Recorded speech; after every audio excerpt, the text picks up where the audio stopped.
with swing passes and screen plays. The first throw of the game was to Terry McLaurin. He did lose 2 yards because the Giants had that one pretty well played. It was Deonte Banks that came up and made a tackle. You're going to hear his name a lot today, I think, just because of some of the back and forth that he had with the team last year, and he wanted to be here, and the team didn't want him here. They wanted Emmanuel Forbes. So that's a matchup to watch. Brian Robinson gets the second throw of the game, and he takes it for about 3 yards. Big moment here for Washington. They've got a 3rd and 9. That was their bugaboo last week. They were 2 for 8 on 3rd down. I thought, their lack of 1st and 2nd down success led to that, but we will see ultimately how it plays out. And there's a flag. There we go. That's what I like to see, buddy. So on a 3rd and 9, Jaden Daniels goes over the middle. Important to Zach Ertz. Flag on the field, so holding on the Giants. Okay. So a new set of downs. Liked the play there from Jaden. Love it. You want to talk about letting it loose and firing it in. He did that to Zach Ertz. Also want to mention, it sure looks like they have a spy. New York does. At least on that 3rd down play, there was some sort of spy in the event where Jaden Daniels wanted to run. By the way, the DB needed to hold here. If he didn't hold, Zach Ertz gets a catch and picks up that 1st down. Yeah, for sure. It felt like last week, and correct me if I'm wrong, Denton, it took us a little bit of time to see Zach Ertz get involved with the offense. Right. I thought him and Austin Eckler needed to be featured early and often, and we didn't see that. I'm glad we're seeing it right here. And guess what? We got a Noah Brown alert. Noah Brown alert. Noah Brown alert. Love He gets the first catch of his season. He gets his first catch before De'Ami Brown gets his first catch. Didn't have that one on the bingo card, but he picks up 7 yards. This offense looks like it's way more in sync. There's much better, I think, fluidity, Lynnell, to what they're doing offensively. You're seeing a sense of urgency that you did not see at all. Like this, at least at this point of the drive, and they're moving down the field. OZ just picks up 6 yards on a 2nd and 3 to pick up a 1st down. This kind of looks like more in sync with what they were doing in the preseason, where they looked really, really good. This is what they tried to do last week. I credit to Cliff Kingsbury, man. There was a lot of scrutiny this offseason from national media members about what type of adjustments he would make this time being a first-time offensive coordinator, and would he hang Jaden Daniels out to dry? I think the first game after going back and watching it a 2nd and 3rd time, the quick game stuff was prevalent, and they made a point of emphasis to get the ball out of Jaden's hands quickly. You're seeing the exact same thing here on this opening drive. And I think that it's going to be something you see all year long, right? Getting him in a rhythm, getting him some easy completions, getting this Giants defense to bite up a little bit, and then you're able to see the vertical element of this offense pushing it down the field. Something to keep just an eye on, or something in the back of your mind for the remainder of this game. On that opening kickoff that Austin Eckler took to the house that was called back, Graham Gano came up limping for the Giants. He's their primary kicker, so something to keep in the back of your mind as the game progresses. By the way, on a 1st down and 10, we got Terry McLaurin in motion. So we're getting Noah Brown. We're getting Terry McLaurin in motion. We're throwing over the middle of the field. This has been a pretty good drive for the Commanders to start things off. Yeah, for sure. And what I like, and Fox just threw up the graphic, we've already seen Brian Robinson touch the football 3 times. Like, that's what I like. I think last year he was arguably your best offensive weapon. Him, Terry, Eckler, my 3 guys highlighted in terms of who can really help this group yards after the catch was. Oh, wait a second. That's the De'Ami Brown catch. It's the other Brown. We're crossing everything off the list today. This offense, where was this last week? On a 3rd and 1, they send trips out to the right, Lynnell. New York blitzes, which Terry is all over blocking-wise. They throw a screen out. New York feels like they're expecting Washington to run. They're clearly in some sort of zone defense with the blitz coming. I don't even know why you would blitz a corner on 3rd and 1 anyway, but whatever. They take advantage of it. Cliff Kingsbury's kind of in his bag right now. Yeah, nice opening drive. They've eaten up about 4.5 minutes of clock. I think, as you mentioned, the quick passing game has been on full display. It was weird there from an alignment standpoint, Denton. This is what we get frustrated with our guys all the time for. It's 3rd and 1, buddy. The hell are your defensive backs doing 6-7 yards? Doesn't make off sense. Of the football. It was screaming, screen me. It was screen, and they're playing this like soft zone. Yeah. It felt like New York was. Now I'm perfectly okay with it. Washington is continuing to march down the field. They're across midfield at the Giants 37 for a 2nd and 7 as we sit here now, Lynnell. This is a very nice drive that they put together, and as you have mentioned, they're doing a good job trying to stay in front of the chains. As I say that, Jaden nearly gets sacked and somehow gets out of it for only a 2-yard loss. He should have been a flag at some point, but this offense is looking all right. Yeah, they are, and you got to see one of the first pressures of the afternoon from the Giants. They sent an A-gap blitz as Bobby Okereke comes screaming up the middle, has Jaden Daniels dead in the rights, but his elusiveness, Denton, and how slippery he is, I think is going to be something that we come to love as fans. I think Cliff mentioned it last week. He's the ultimate competitor, and I think you saw it there. How is that not a flag? Yeah, it should have been. Like, looking at this in slow-mo, that's a flag. Jaden Daniels has 2 feet in the white on the sideline, and he gets drilled by Okereke and nothing. The ref is literally right there. Yeah, it's 110% a flag in my opinion. But I'll say this. This is what you love about this kid and why it's fun to have a dynamic guy back there at quarterback. This sack should have been a 7, 8, 9, 10-yard loss. Jaden Daniels turns it into only a loss of 3. So you're now in a 3rd and 10 instead of being in a 3rd and a West Virginia country mile. Like a 20 at that. Yeah. Washington does use their first timeout. Don't really love the timeout usage early. That was a thing last week that we touched on but didn't really crush them too much for. The communication was a big issue offensively when they went tempo and then defensively, period. Dan Quinn and Cliff both talked about that during this week. I would think, Denton, being at home, your communication problems would subside a little bit. I would hope but so. We'll see. This play, by the way, for this drive for Washington's been 9 plays, 33 yards. So really a slow and steady kind of approach to methodically march down the field. They're inside the Giants' territory. If they take advantage of this 3rd and 10, it's likely going to be a field goal kind of situation. And Jaden Daniels. Let's go, baby. You can hold your breath. You can be scary about it. He is an athlete, darn it. Let him be an athlete. I love that. I was holding my breath there, but he gets a first down on a 3rd and 10. He puts his cleat in the ground. One, he makes Thibodeau miss. So, see ya. He puts his cleat in the ground and says, yeet. That's 2 defenders missing right there. Man. Dives for the first down. The kid's a competitor. I'm telling you. That's why I love this dude, man. And look, I understand people are going to be, even more scared about the quarterback running because of what happened to Tua. But he hadn't taken a massive shot yet to this point. And I know some folks are going to say, well, do you want him to take a shot? No, of course not, you nitwit. But, when you are as limited as Washington is offensively from a personnel standpoint, it's huge when your quarterback can give you a boost. So New York's going to challenge the ruling of the spot here, Lynnell. It did look like that the referees gave Jaden a favorable spot, but I don't know that it'll be conclusive to the point where this does not result in Washington getting a first down. Yeah. I want to, by the way, let's just say this. Mm-hmm. If this does end up being 4th and inches, go for it. Yeah. Set the tone. You gotta go for it. Come on, man. You gotta go for it. You're at home. Your stadium just got renamed, but more importantly than that, your offense is moving. Yes. 10 plays, 42 yards. You're doing it slowly and methodically, but you're moving the football. You're in a position now where you got to put points up. Yes, understood. I don't trust the kicker. I don't know this Siebert dude. You don't know this. I don't know this. I don't either. I do want to see him. It is decision time. I'm looking at our ESPN play-by-play chart. It says reversed. So I think they're going to rule him we'll short see of the about first that, down though. mark. The ESPN thing can kind of be wrong behind a little bit. Good. I like the start, though. I really do. Now, I'm always, when I play Madden, right, you know how they kind of eliminated the coin toss in that game, so you just choose whether you kick or receive. I'm a guy that always wants to kick because I love that opportunity to double up before the half. Like if you got a 2-minute situation and you can get a field goal or a touchdown, then you get the ball right back. Love that. Washington started with the football, and let's just be real here as I go through and look through the drive chart. Washington got themselves in a 3rd and 9. They got themselves in a 3rd and 10, which we just saw. So they've already been in 3rd and long. That was their issue last week. They were just 2 for 8 on 3rd down. Having more success on 1st and 2nd, obviously, and I'm not giving away state secrets here when I say this, helps your 3rd down efficiency. Definitely.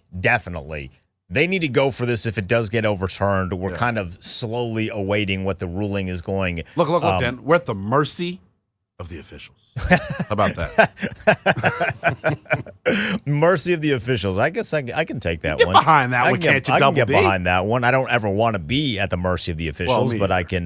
Me either. I can get behind that one. So it looks like that play is going to get overturned. So it will be a 4th down. Go for it. Yeah. Keep the offense on the field. Go for it. Build some sort of momentum. At the very least, it's saying from coach to players that you trust what you are doing on offense. And admittedly, that is a good call. He was a little short of the line to gain. Whatever. Go for it. Let's see what you can do. You just need a couple of inches. How are you going to draw something up if you're Cliff Kingsbury to get a couple of inches?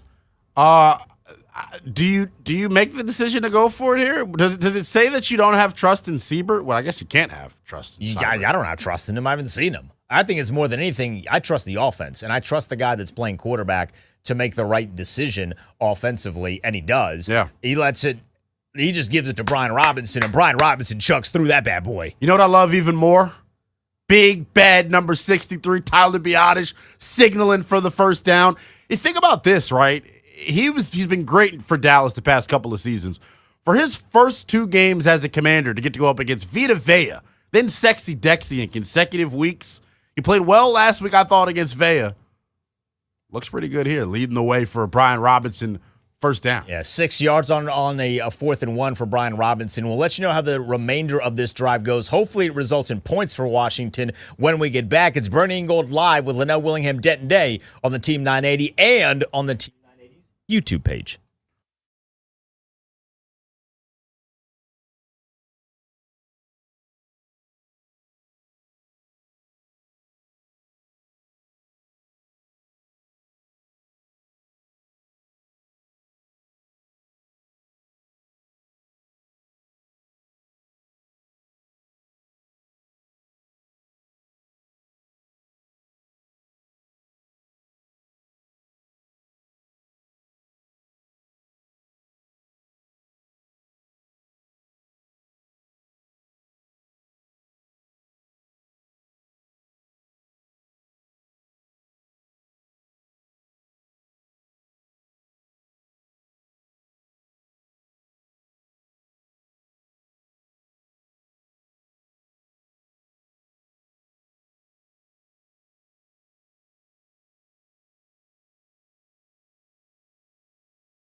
Coffee and Gold live with Lynnell Willingham and Denton Day. Presented by Rude. If it ain't rude, it ain't right.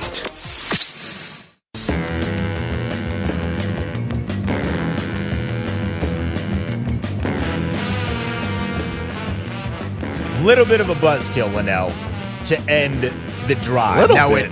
It ends up with points. Siebert knocks home a 27-yard field goal. Washington's up 3-0. But as we were in break, the plays were as followed. Washington got into the red zone. They got themselves into a really precarious position, it felt like, Lynnell, on a 1st and 10. Jaden Daniels is tackled for a yard, right? Picks up a yard, 2nd and 9.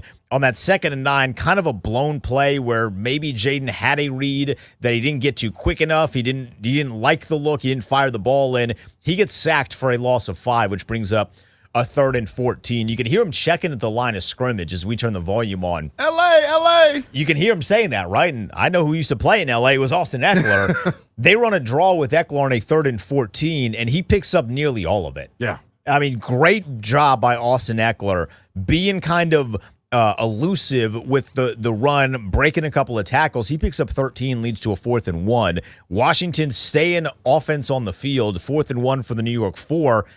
Looks like they have a play. They're at the line of scrimmage. Play clock winds down. You got to call the second timeout. Bummed at that. They've already used 2 timeouts on this drive. Don't love that. Yeah. Something's a little off with the communication that has to be addressed moving forward. But they send the offense back out there again on the 4th and 1. Similar look. I kind of thought it was going to be a jet sweep to Terry. So did I. Lynnell. Just the So did I. way they send Terry in motion. It's a tight formation. Jaden's under center. Looked like it was going to be a jet sweep. And Ben Sinnott moves. False start. You move 5 yards back. Obviously a 4th and 6 versus a 4th and 1. You're kicking the field goal. Field goal is up and good. It just feels like, that should have been 100%. That should have been at least 6. Should 100% been a touchdown. You ate up 9 minutes and 36 seconds of clock on your opening possession of the game, Denton. 16 plays. That's impressive. So there's that positive to look at, but I think the penalties, man, you got yourself with the Ben Sinnott false start. You put yourself behind the sticks earlier. You put yourself in a bad spot on the opening kickoff, rather, with the penalties. So that was an area kind of that was a problem spot for them a week ago. But I like the opening script once again from Cliff Kingsbury, the offensive coordinator for the Commanders, getting the ball out of Jaden Daniels' hands. We've already seen him scramble twice here. He's got real deal athleticism at the quarterback position. I said it during the pregame. I think it's Lamar Jackson than him when it comes to, the best, the most dynamic runners at the position in the NFL. I think the kid is truly special there. The one thing that we'll continue to, gasp and hold our breath over all year long is, can he protect himself? Can he stay healthy? But if that drive in last week was any indicator, man, he's really good at that. He was 6 of 6 through the air on that drive for 31 yards. Nothing too far down the field. A lot of shorter death by 4 or 5 yards kind of a deal, but it clearly worked as they marched down the field. As a team, though, you want to talk about balance, Lynnell? Yeah. 6 pass attempts, 7 runs. Love it. It's pretty good. Love it. That's pretty good. That was something that, I mentioned last week, and I said it this week. It's got to be a non-negotiable, right, when it comes to running the football, especially when you're going up against a dynamic, versatile pass rush like New York has with Thibodeau, Burns, and they blitzed. They Lawrence. sent a couple extra guys a couple of times on that drive. Exactly, and I thought, as he did last week, Cliff Kingsbury, really nice job providing Jaden Daniels with answers to that. As another penalty is on Washington, the ball getting walked up to darn near the 45-yard line. Are you kidding me? What happened? What are they? Ball at the giant 47. Good gracious. Oh, my God. Penalty on sportsmanlike conduct? And on that's the stuff that I don't have a lot of tolerance for. And it is Michael Davis starting outside opposite Benjamin St. Juste, for those of you who are keeping count, keeping score with Washington's secondary. But I don't know who it was on, but that's the stuff I don't got a whole lot of patience for. No, you basically give them the ball at midfield. Yeah. I mean, you want to talk about field position and winning that battle. You immediately lose it by just a boneheaded penalty. It was unsportsmanlike conduct. I can't It doesn't say on who it was, but I know Ballore made the tackle on the kick return. That's so bad because they already got to the 32, which is a pretty good return, all things considered, and then you give them another 15 yards. And especially considering what the defense looked like last week, Lynnell, like this is not a unit where you can put them in precarious spots and say, hey, bend, don't break for us here. So that's just like that in 2 plays. New York's already at the 40-yard line of Washington. Yeah. Oh, that's ugly. And something that we mentioned last week during the show, it more so reared its ugly head in that second half. The running defense for Washington wore down as the game went on. They've opened up this drive with an 8-yard run for Devin Singletary right up the gut, and then a Daniel Jones scramble that just got 6 in a first down. So run defense has got to be something that Washington pays closer attention to and plays a little more detail in that area as well. What are your thoughts of the defense? We usually ask this way before near 1:30, but the offense did such a good job eating the clock up. This is the first time that we've seen New York's offense. What are your expectations now, given what happened last week, given that there is no Emmanuel Forbes, you're saying Michael Davis is out there, and now we're going to get to see Johnny Newton at some point in the game as well, hopefully. What's the expectations for this unit? I just want them to play fast, right? That's the one thing that, they tried to brand themselves as this offseason is we're going to be fast, we're going to be physical, you're going to feel us, we're going to arrive violently. That is what I want to see here today against a Giants offense that outside of Malik Neighbors doesn't have a whole lot of guys that you can consider a threat and that scare you. So for Washington, I think the key thing is just rallying to the football and playing fast. And it looks like they're starting to do that a little bit after the first 2 plays. I mean, John Allen just made himself a hell of a play. Yes, he did. Recognizing a screenplay. One of the things that John and Duran both do really well that I don't think is celebrated enough, they have great anticipation of things like screenplays. Yeah. And they really process that quickly at playing the defensive tackle position. You just saw it there for John Allen. More of that, please, because that version of John Allen is my favorite version of John Allen. It looks like it is rocking in there out at, I keep wanting to call it FedEx, Denton. At Northwest. First third down. That was another problem spot last weekend for Washington defensively. I believe Tampa was like 8 of 13 on third down. They got to be better in that area. And as you say that, they give up a massive chunk. Ooh, rocked at the very end of that. But now New York, they're in the red zone. Yeah, not good. Not good at all. Washington leads this one by a score of 3-0. There's under 3 minutes to go in the first quarter. We'll let you know if the defense. Oh God, that play was awful. We'll let you know if the defense can get off the field when we get back. It's Burning Gold in-game live with Denton Day and Lynnell Willingham.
Burgundy and Gold live with Lynnell Willingham and Denton Day.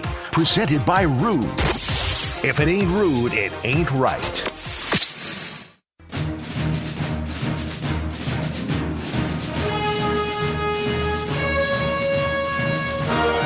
Stop me if you've heard this one before, Lynnell. No, I don't want to stop you. Defense not good. You know, when Joe Witt said that they were going to be fast and violent, He lied. I didn't anticipate that he was going to mean the opposing offense is going to quickly and violently get down the field. New York goes up 6-3. They missed the point after.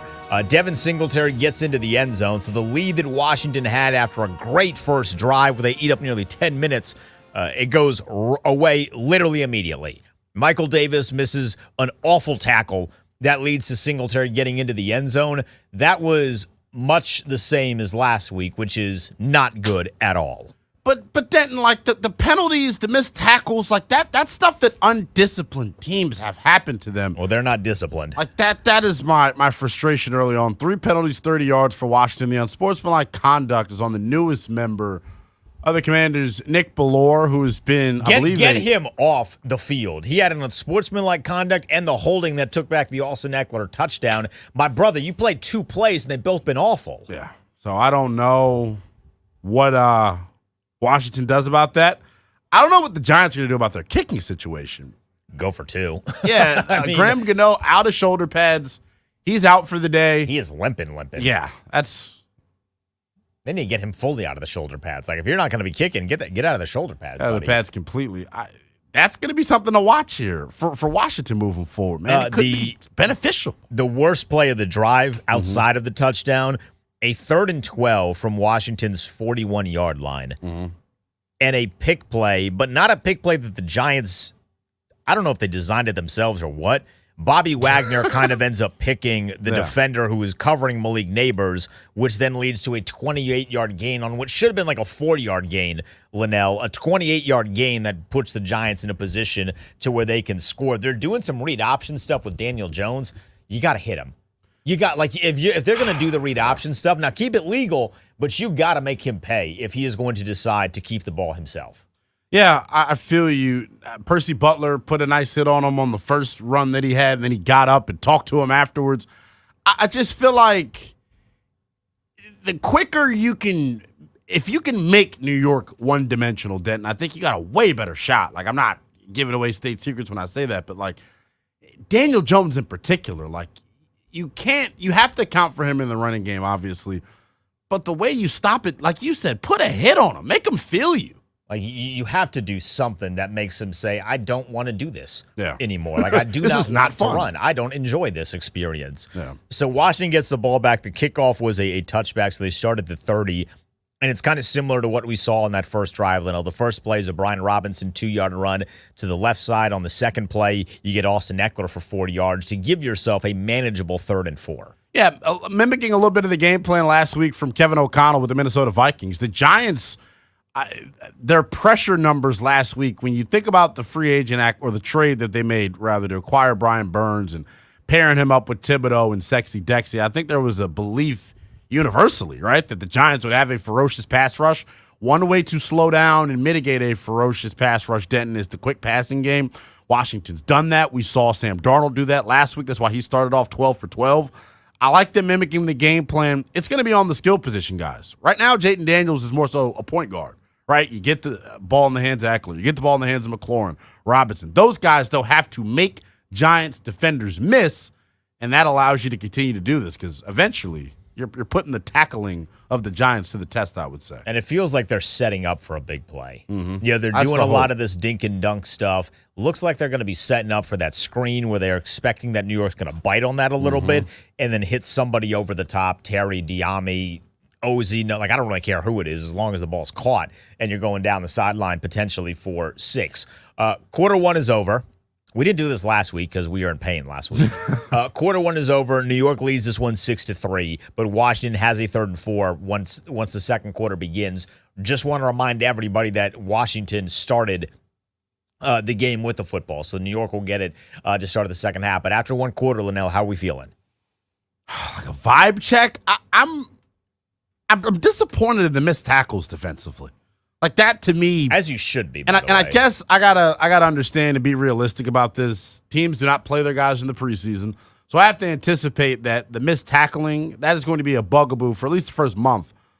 I just hope I survive the first month because it's hard to watch. It is. It is tough. I mean, that Michael Davis play, you had to make that tackle. Yeah. He juked him. Singletary basically juked him onto a knee. Exactly. Yeah, it's great when Jaden's doing that to somebody else. It really sucks when it's your defense. That feels so good, doesn't it? Yeah, when that's happening to your defense. I do want to remind everybody, we're on YouTube now. Come and see us. You can get at us in the chat. We got a couple guys who are doing that already on our YouTube page, Team 980 1067 The Fan. Our guy Mark says that he loves that the ball's being spread around to Terry, B-Rob, and Diami. As you mentioned, Jaden's kind of playing that point guard role. He is, and I think the nerves last weekend, we were talking about it all week, and we mentioned it earlier this morning. That first play of the game last week, the swing to Brian Robinson, him throwing it behind him in the flat and making it a fumble that got you in like a 2nd and 25, that's nerves. That's nerves. Point blank. Right, it was nerves. I think he thrives with his accuracy. It's a big strength of his. I don't expect to see many, silly misses from him as the season progresses. We do got a bunch of people that are feeling the same way as us. Not good on defense. Our guy Chuddy, David, everyone's saying the defense is trash, and they are correct. Not a good defense, but I'm excited for this 3rd and 4, Lynnell, to one, keep this drive moving, but you got to put some more points up here. You know what the defense is. The defense can't stop nobody. You got to put some more points up if you're the offense. Help them out a little bit. A little note up front along the offensive line. It was Cornelius Lucas to start at left tackle on that first drive, and Brandon Coleman, the left tackle, on this second drive, and it is a big-time catch from Zach Ertz. Oh, wow. That was, thank God. A lot almost went wrong on that play. Oh, there was, as you mentioned, so Brandon Coleman comes in, and then he nearly gets beat off of the edge by Brian Burns, and Brian Burns is he's a dude. Jaden was able to get the ball out, but he threw a duck, quite honestly. And how about that old man's strength from Zach Ertz, getting it done, making sure that the drive continues? That's why you bring a guy like Zach Ertz in. He's still got a little bit of something. Love to see it. He had a couple of catches like that in training camp where he went up and high-pointed the football, and you went, oh, is that Zach Ertz? Yeah, it is Zach Ertz, mama. But it's one of those situations, man, with Ertz. Injuries have really, taken away from his ability the past couple of years. He loves Cliff Kingsbury. He's been super bullish about Jaden Daniels. Super. I'm excited to see him getting involved, man, because I do think, as you can see the reaction from the players when he makes a play, he's come in here and quickly inserted himself as a leader, man, right off the rip. And right after that, you go right back to him for 6 yards. Yep. Yeah, so you're feeding the big tight end. I love what I'm seeing after the timeout, right after that 2-minute or the changing of the quarters. Washington had a play ready to go, capitalized off of it, and then went right back to Zach Ertz. That's great. That's Cliff Kingsbury reading the room a little bit there. I love it. So I'll say this. I think there was definitely some question as to whether or not that was an interception or not.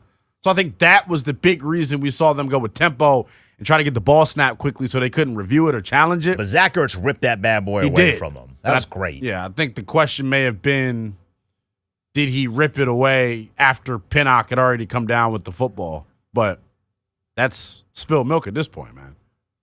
So check out skinny Brian Dable, man. Well, Brian Dable is trying to challenge that. Well, it was too late. But they already ran a play.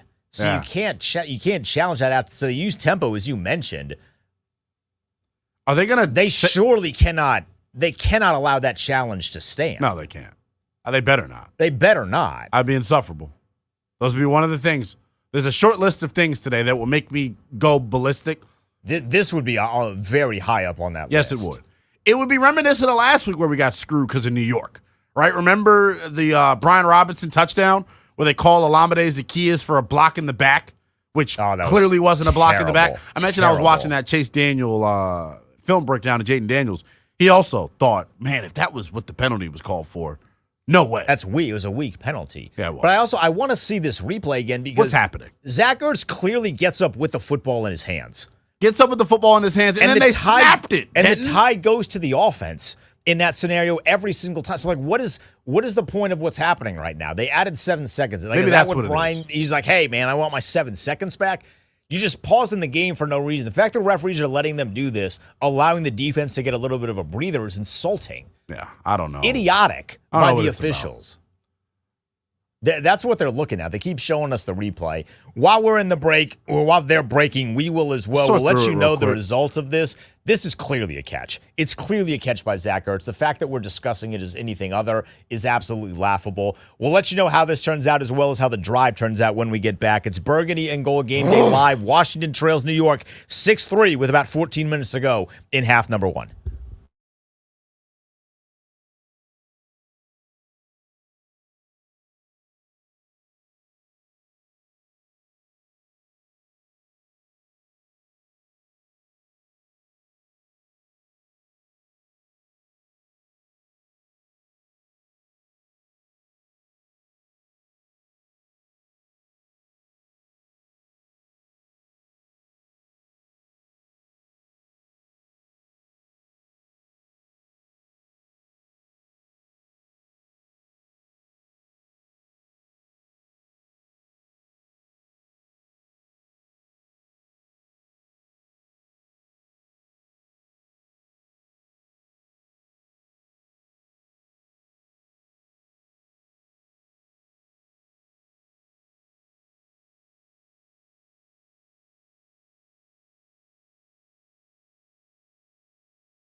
Presented by Rude. If it ain't rude, it ain't right.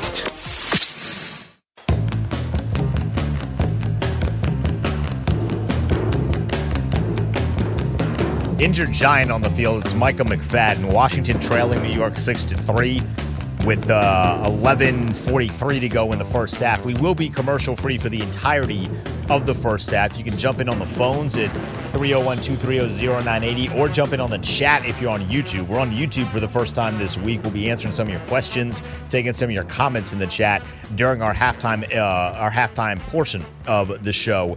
Lynnell, Washington's going to be faced with a third and 6 when we get back from the injured timeout on a 2nd down and 6. It looked like they had a jet sweep going for OZ. Jaden Daniels bobbled the snap a little bit, and by that time the play was essentially blown up for no gain on the play. So we get a 3rd and 6 now for Washington as they are at the 20-yard line. So you got to have this one if you want to come away with a touchdown. Yeah, for sure. And Fox just threw up the graphic. Washington dominating time of possession. They've held it for 13:47. The Giants just 4:13. But as you mentioned, you can hold the football as long as you want. If you're not finishing these drives off with 6, it kind of becomes, for nothing, in my opinion. Yeah, I'm with you, especially with the kicking situation that you have. And on 3rd down, Jaden Daniels ends up getting sacked. That's a buzzkill. I mean, you'd put together a nice, good drive. You're marching down the field and then ending that with a sack, a loss of 7. I'd love to see kind of what was going on here, but they bring pressure off the edge with a defensive back that's not really accounted for it. I mean, Eckler does a good job picking him up, but everybody lost. Brandon Coleman's kind of getting beat up on the left side. Yeah, it looked like there was some pressure that. Oh, he has Noah Brown for a touchdown. Oh, Lord. Wow. It looked like you mentioned, Coleman got beat off of the left side. I thought Eckler did a really nice job in pass pro. Underrated, by the way, value of him is how good he is in pass pro. Picked up the Jason Pinnock coming off the corner blitz. But as you mentioned, when Daniels had to step up, I don't know if somebody on that left side, it was either Coleman or Nick Allegretti, gives up a pressure and he ends up getting sacked. I think Daniels, if my math is correct, is that 3 sacks already here in the first half? That is three sacks for a loss of 15 yards total. Yeah. For Jaden Daniels. He did avoid another one. He avoided a sack that would have been a much bigger loss and turned it only to a loss of 3. Yeah. So that yardage would be better. But it's 6-6 Washington. Siebert, 2 for 2. Already the best kicker that's been on this organization. Clap it up for that. At least the past 3 years here in Washington. Denton, this to me, though, this last drive and what you saw and the way that it finished, it's the rookie stuff. He's young. He's wet behind the ears. Every, saying that chestnut that you want to use. There was someone open there. He's got to get the ball. You got to get the ball out. Got to get the ball out. That's the big thing. And whenever you see a guy pat the football the way that you did, it normally doesn't end well. I do give credit to New York. The pressure eventually got home. What was that, a 3rd and 6? It was 3rd and 6. Pressure gets home, and they do bring extra guys there. You have to account for that if you are Washington. All right, while we have a little bit of a break here, it's 6-6 between Washington and New York. Let's take a quick trip around the NFL. Let's go around the NFL on Burgundy and Gold Game Day. Here's the score most people are going to love, Lynnell. The Cowboys are getting their teeth kicked in at the moment. It's 21-6. Wow. The Saints up over the Dallas Cowboys. Jeez. Derek Carr has nearly 200 yards passing already and 2 touchdowns. Alvin Kamara has a touchdown as well. This is the kind of Dallas Cowboy team that I like watching, one that is losing. In the game of the week, at least in the opening window, the Bucs and the Lions, that one's all tied up 6 apiece. Jared Goff does have an interception, but Jameson Williams, who is good to go, he has 2 catches for 55 yards. The Packers with an early lead over the Indianapolis Colts. The Packers' offenses, they're moving, Lynnell. It's 10-0 over the Colts. Wow. Malik Willis has thrown a touchdown pass already, and the Packers they're moving the ball on offense, which is not what I thought was going to take place this afternoon. The Titans up 7-0 over the New York Jets and Aaron Rodgers. Will Levis is 79 yards passing in this one. The Vikings up 10-0 over the San Francisco 49ers. Sam Darnold, who was the backup last year to Brock Purdy, he has 135 yards and a touchdown. By the way, Justin Jefferson, who the 49ers made an attempt to trade for this offseason, 3 catches, 117 yards and a touchdown. Not bad. Just had a 97-yard bomb from Darnold. The first couple of weeks of the NFL are always so crazy because you couldn't have told me that Malik Willis and the Packers would be up 10-0 with 9:18 left to go in the first half. And then Jets and Titans, an absolute slugfest is what I anticipated. Denard Wilson proved it last weekend that they're going to blitz the hell out of you. Caleb Williams was under siege all game long. Jets offense stinky to start that. Very stinky. And I had them covering 3.5, so I'm not upset. I'm not thrilled with that. Yeah. The Patriots up 10-7 over Seattle, but Jacoby Brissett might have something going on Brisket. offense for the Patriots. The Chargers up 6-0 over the Carolina Panthers. Justin Herbert with an early touchdown to Quentin Johnson. Does have an interception. They missed the point after. The Browns up 10-0 over the Jacksonville Jaguars. That one to me is a tad bit surprising. And then out up 95, it's 3-3 between the Raiders and the Baltimore Ravens. And that is around the NFL. So it's 6-6 here in Landover, Lynnell. The Giants are getting the ball back for only the second time today. Daniel Jones has been flawless. Jaden Daniels, at least passing, has also been flawless. There has not been a ball that's hit the ground, which is good for offenses, not good for defenses. Yeah, for sure. The one thing that hopefully it doesn't come back to bite Washington, you've had two really, really long offensive possessions. That first one of the game eats up 9.5 minutes of clock. That field goal drive that Washington just capped off eats up 5.5 minutes of clock, but you only have 6 points. Like that can't happen. If you want to take that next step and not be one of the bottom feeders in the NFL, you have to capitalize and finish drives with 6 and not 3, man. I have to, and you have The to. tackling is horrible, Denton. I can't stand it, bro. And I know this is going to be like this for the first month of the season, but good God, they're making 26 in white look like the old 26 in white. It might be like this for the first 17 games. Good this season. gracious, man. And it's guys that Jeremy Chin. What did I say all week? Chris Russell, if you're out there somewhere, I said Jeremy Chin to me. Emmanuel Forbes, I thought would be the first guy benched in the secondary. Jeremy Chin, 2 weeks in a row, Denton, big time missed tackles. You got to make New York one-dimensional. This is where they kill us. They have just enough of a running attack to where Daniel Jones becomes effective.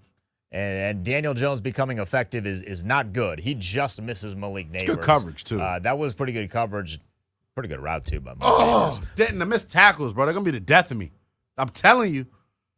That is the first incompletion of the game for either team, and it comes with clap 9 it up minutes. about. Yeah, hey, small clap. We'll get poetry snaps for small W's. Hey, that's a really nice job, too, if I get the number right. That's Quan Martin coming over the top.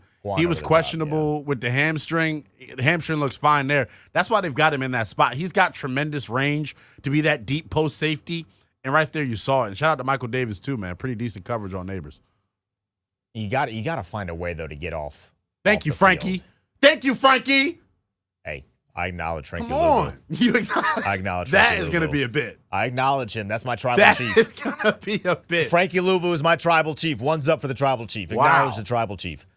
So Washington Denton has New York in another third down situation. I call this third and medium, a 3rd and 8. The one thing on that last third down that they had, Double D, where they find Malik Neighbors, the pass rush non-existent.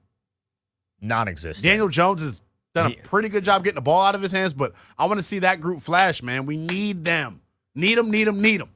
Yeah, and you get to the question of, do you bring extra guys? Do you not bring extra guys? I mean, you're getting to them. It looks like they're keeping a spy for Daniel Jones now, and it worked. So you get off. Wait a second. We're going to see a punter in the first half. A punter, baby. We're going to see a punter in the first half. Love that.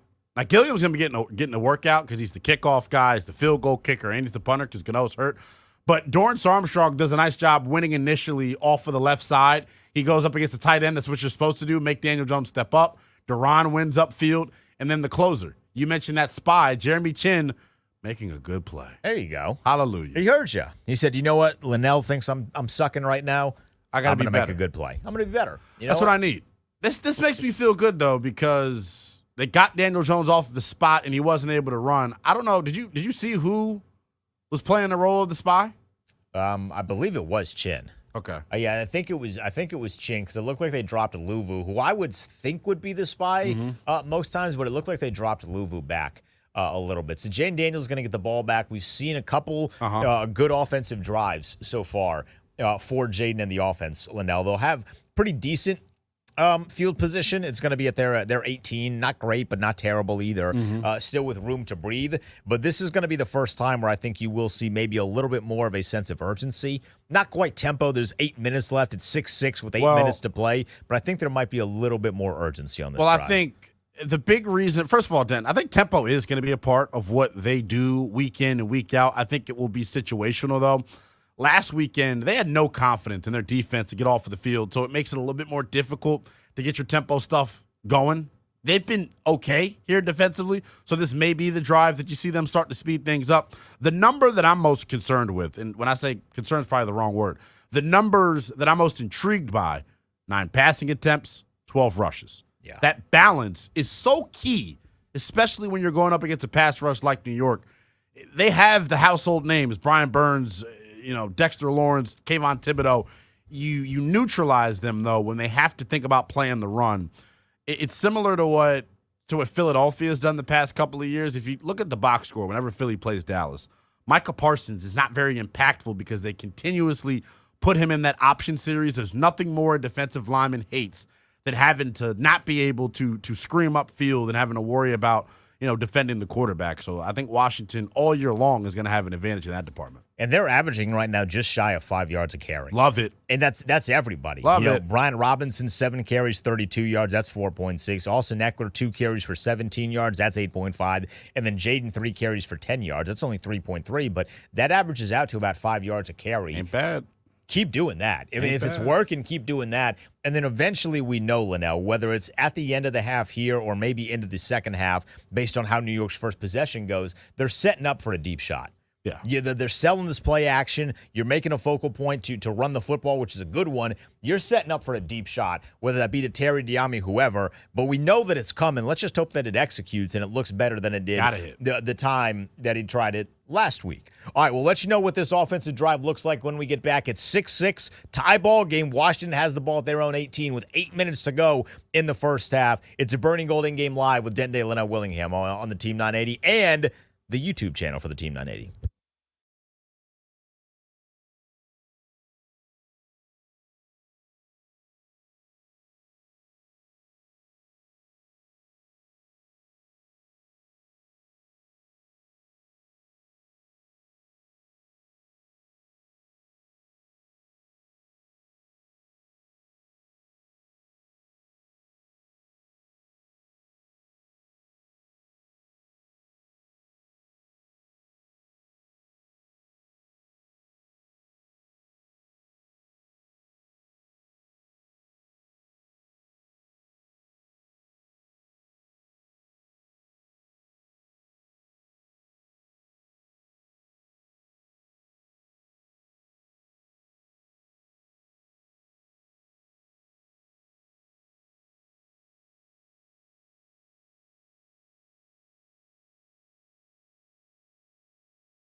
It's Burgundy and Gold live with Lynnell Willingham and Denton Day. Presented by Rude.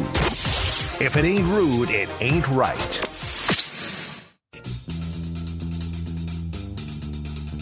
Teaching moment, Lynnell. Teaching moment on the third drive for the Commanders. Jane Daniels gets rocked. He gets rocked a couple of times, and he comes away with an injury. Hold on, how is there not a flag for that? That's sure. Sorry, I got sidetracked. I got to get to the Jane Daniels injury thing. A 3rd and 13, he takes off and runs. He was already sacked. He's not seeing it feels like, Lynnell. He runs on 3rd and 13. He gets 14 yards, so he gets the first down. He gets cracked. He gets hit on one side by one dude, and another guy comes flying in on the other side. Not only cracks him, but he drives him down like a spine buster in the WWE, word to Batista, which you can't do. I don't know why nobody called them for driving Jaden into the ground, whatever. He misses a play, and Jeff Driscoll comes in. That was worrisome, right? Don't love that at all, seeing a guy like Jaden Daniels leave the game for any reason. Love it. Brian Robinson's had a fat run, but hold on. We love the Brian Robinson. We love the thing, Brian Robinson run. Daniels. That just went for a massive game. But this is the stuff that you worry about. It was another one of those plays. It's a 3rd and 13. They're playing coverage. He takes off. It's a good decision. He just is so awkward getting down. Like, he's gotten stood up twice today. The first one, obviously, not as significant as that one, but that it worries me because he's slight of frame. We've been here before with Robert, but I love it. I can't lie. You love the competitive atmosphere of it. I just don't love the hits. But immediately what they do, you had to get hit. And I love what Cliff Kingsbury did. He gets him a quick slant, and then Jaden throws it immediately. Yes. So the issue that he was having at the beginning of the drive is it didn't look like he was seeing sort of the routes come into fruition. I still don't think he is. I still don't think he is, but at least get him comfortable. Once you get used to and accustomed to the speed of things, I think it becomes much easier. And I don't know that you get accustomed quickly if you're constantly having swings and screens. I understand the purpose of them, but you're not thrown into NFL like windows with those. So I think he's getting a little more comfortable with that. Hopefully he's getting more comfortable with that. Yeah, it is. It's a crazy dynamic though, because you don't want to take away that ability. You don't want to take away his legs. It's a weapon. It makes defenses play you differently. It gets you out of situations when it seems like nothing is available. Like, it's definitely a benefit, but you gotta strike that balance of like knowing when to run. It's not even about when to run, Denton. It's protecting yourself when you're running. I don't want to overcomplicate it. It kind of one of those it is what it is situations. He's got to be better there, man. He's got to be better. Brandon Coleman is getting beat up on the left side. Whether it's Burns or Thibodeau. Yeah, it's a tough matchup. It's a tough matchup. I mean, I thought Lucas was doing a pretty decent job in the beginning, but I like the fact. I guess that is Lucas back in there now, isn't it? Yeah. So they've been rotating every series. That time it was Corin Lucas that got absolutely abused. But I love on this play to Eckler that goes for 16. It's like a middle screen. Really nice job by Allegretti and Cosme getting downfield, man. Like, that's the stuff to me that's really impressive. McLaurin threw a nice block as well.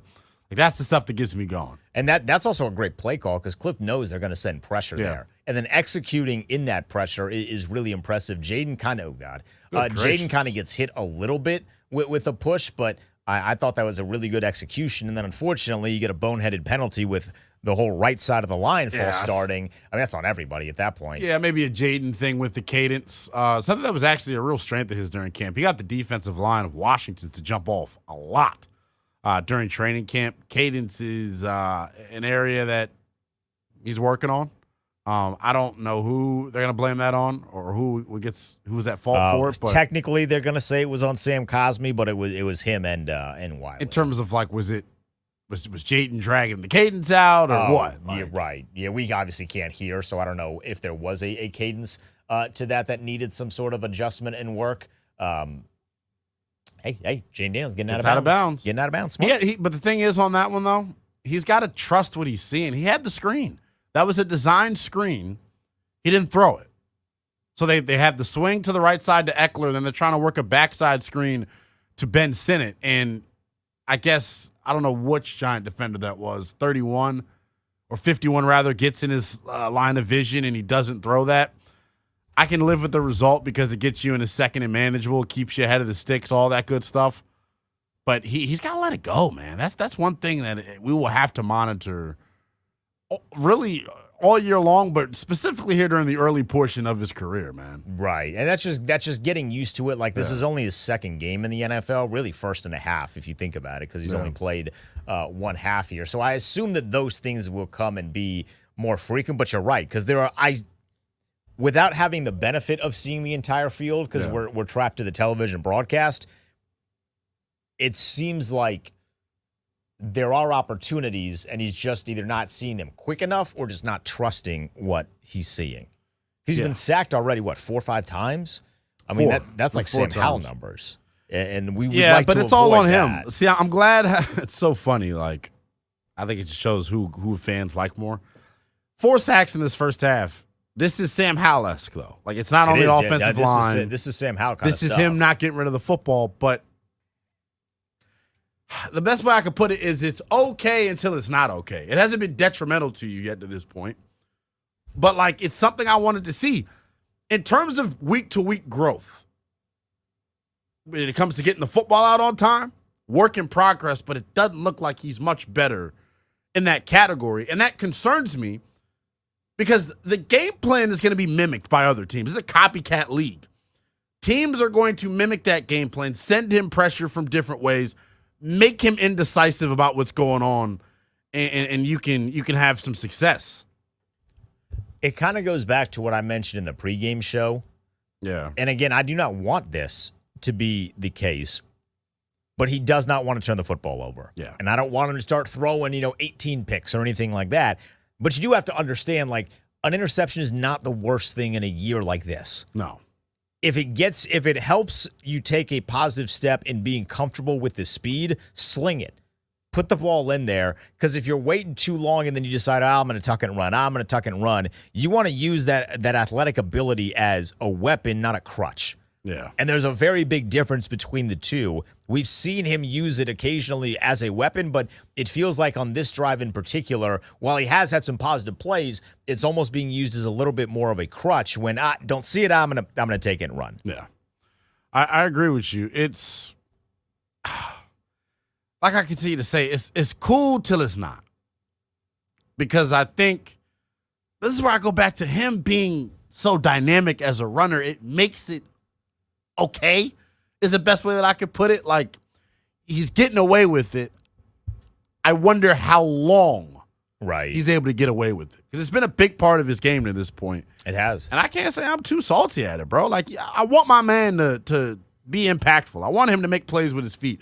I don't want to, stymie what makes him great.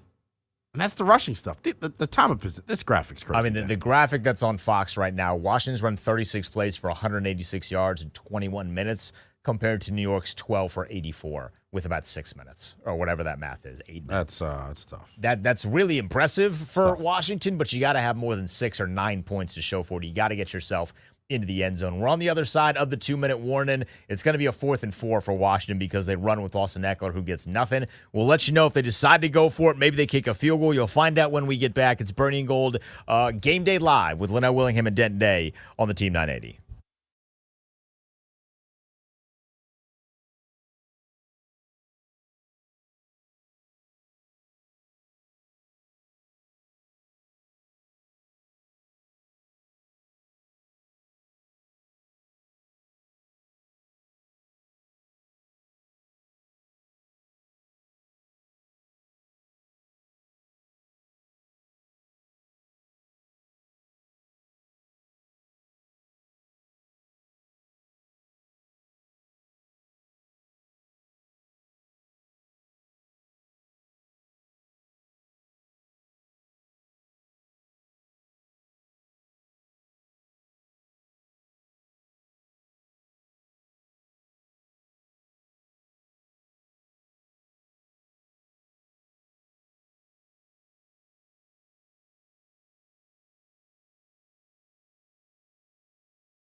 Willingham and Denton Day, presented by Rude.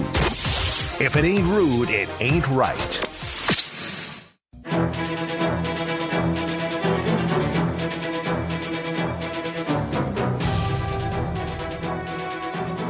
It's Burgundy Gold Game Day Live. Denton Day, Lynnell, Willingham on the Team 980. We are also live on the Team 980's YouTube channel. We'll look into some of your comments at the half. We will be commercial free during the half. We'll take some of your phone calls as well at 301-230-0980. 301-230-0980. Let us know how you think the first half has gone for Washington. They lead the Giants by a score of 9-6 with 1:40 remaining and counting in the ball game. I would say, Lynnell, this is the most important defensive possession. You cannot let New York go 2 for 1. No, you cannot. As you mentioned, Washington got the ball to start here. Going back to their last offensive drive for a second, the frustrating thing to me is another big-time missed tackle. The frustrating thing to me, and frustrating is a strong word. I am concerned. Concern may be too strong of a word. I want to continue to see Jaden get the ball out of his hands on time. Like, that to me can be so detrimental to the rest of the offense if he can't get the ball out on time. It limits what you could be, and it's going to start changing the way teams defend you. But, early on here, it doesn't seem to be too big of an issue.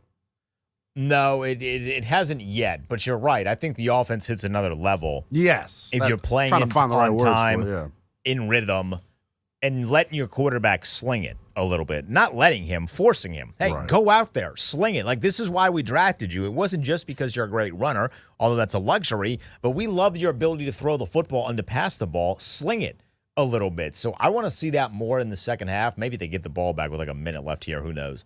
But I want to see that more in the second half to get him more and more comfortable. Yeah, for sure. And it's one of those things where it's like, I said it at the top of the show, like, the more reps he gets and the more pressure packages he sees, he'll get more confident in terms of letting it rip. I think that's all it is. It has a lot more to do, I think, with the blitzing than the actual, like, windows being too tight for him. I think you're right on that. I'd have to look at, but he's gunshot. The plays from a different. He's definitely like, and it's not. Look, the thing that as fans we got to get better at.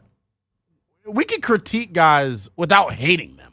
I can give you honest, fair commentary on Jaden Daniels without you thinking that I hate the guy or that I want someone else or whatever. He's got to get better at things. He's a rookie. It's what you expect. I'm surprised, though. I'm going to be real with you. I'm surprised because in camp, in the preseason, the area that he's struggling with right now is where he thrived. It's where he thrived, was getting the ball out on time, throwing with anticipation, giving guys run after the catch opportunities. I was saying it, during training camp. I was like, hey, is bruh slow?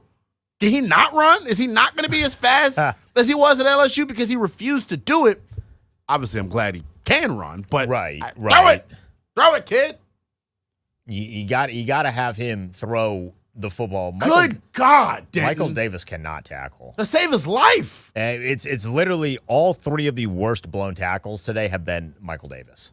I mean, it's bad, dude. This guy's been in the league for 7 years. And they're setting up the double move because he's biting hard on it and still missing the tackle. What the hell is he looking at? It's embarrassing. Like, Noah I has to be better at tackling. But then that's why I go back to the roster construction. How the hell did y'all put this team together? And you just said, well, anybody can play defensive back. Gotta get better, man. By the way, Daniel Jones just fumbled a snap and nearly scored a touchdown. That's if you wonder, like, what kind of day has it been for Washington? Daniel Jones bobbled a snap and picked up 9 yards, just running right up the gut. By the way, Malik Neighbors had an over-under for receiving yards, Lynnell, of 66.5. Yeah. He has 69. Clear over it. Yeah, 69. Not nice. Yeah. Not nice. All right, we'll take a quick break. We're going to be commercial free at the half. We want you to get on the phone lines, 301-230-0980. Get in the chat on YouTube as well, on the Team 980's YouTube page. We'll go through the chat. We'll go through some of your phone calls. Just get a feel for how everyone's felt about this first half. We do that when we get back. It's Burgundy Gold Game Day Live with Denton Day and Lynnell Willingham.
Burgundy and Gold live with Lynnell Willingham and Denton Day.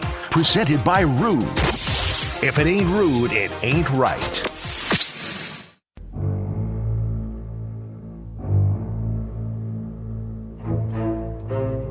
Well, the defense stinks. We knew that already. It still hurts watching it at times. Malik Neighbors scores on a 40-yard touchdown pass from Daniel Jones. Now, they went for 2 after New York did missed, so the score's 12-9 with 8 seconds left to go in the first half. What was the one thing that I said, Lynnell, you want to do? Become a meme? Become a meme, but also give the Giants an opportunity to go 2 for 1. You're doing it. You gave them an opportunity to go for 2 for 1. The Giants start this second half with the football. Not a good way to start here. I thought we were gonna. I thought our halftime program thought it was gonna be fun. I was like, you know what? I'm gonna manifest it. The defense gonna get a stop, and they did stop the clock. They didn't stop the Giants though. Then it's fun. It's nerve wracking. Like it's. I'm on the edge of my seat. I don't.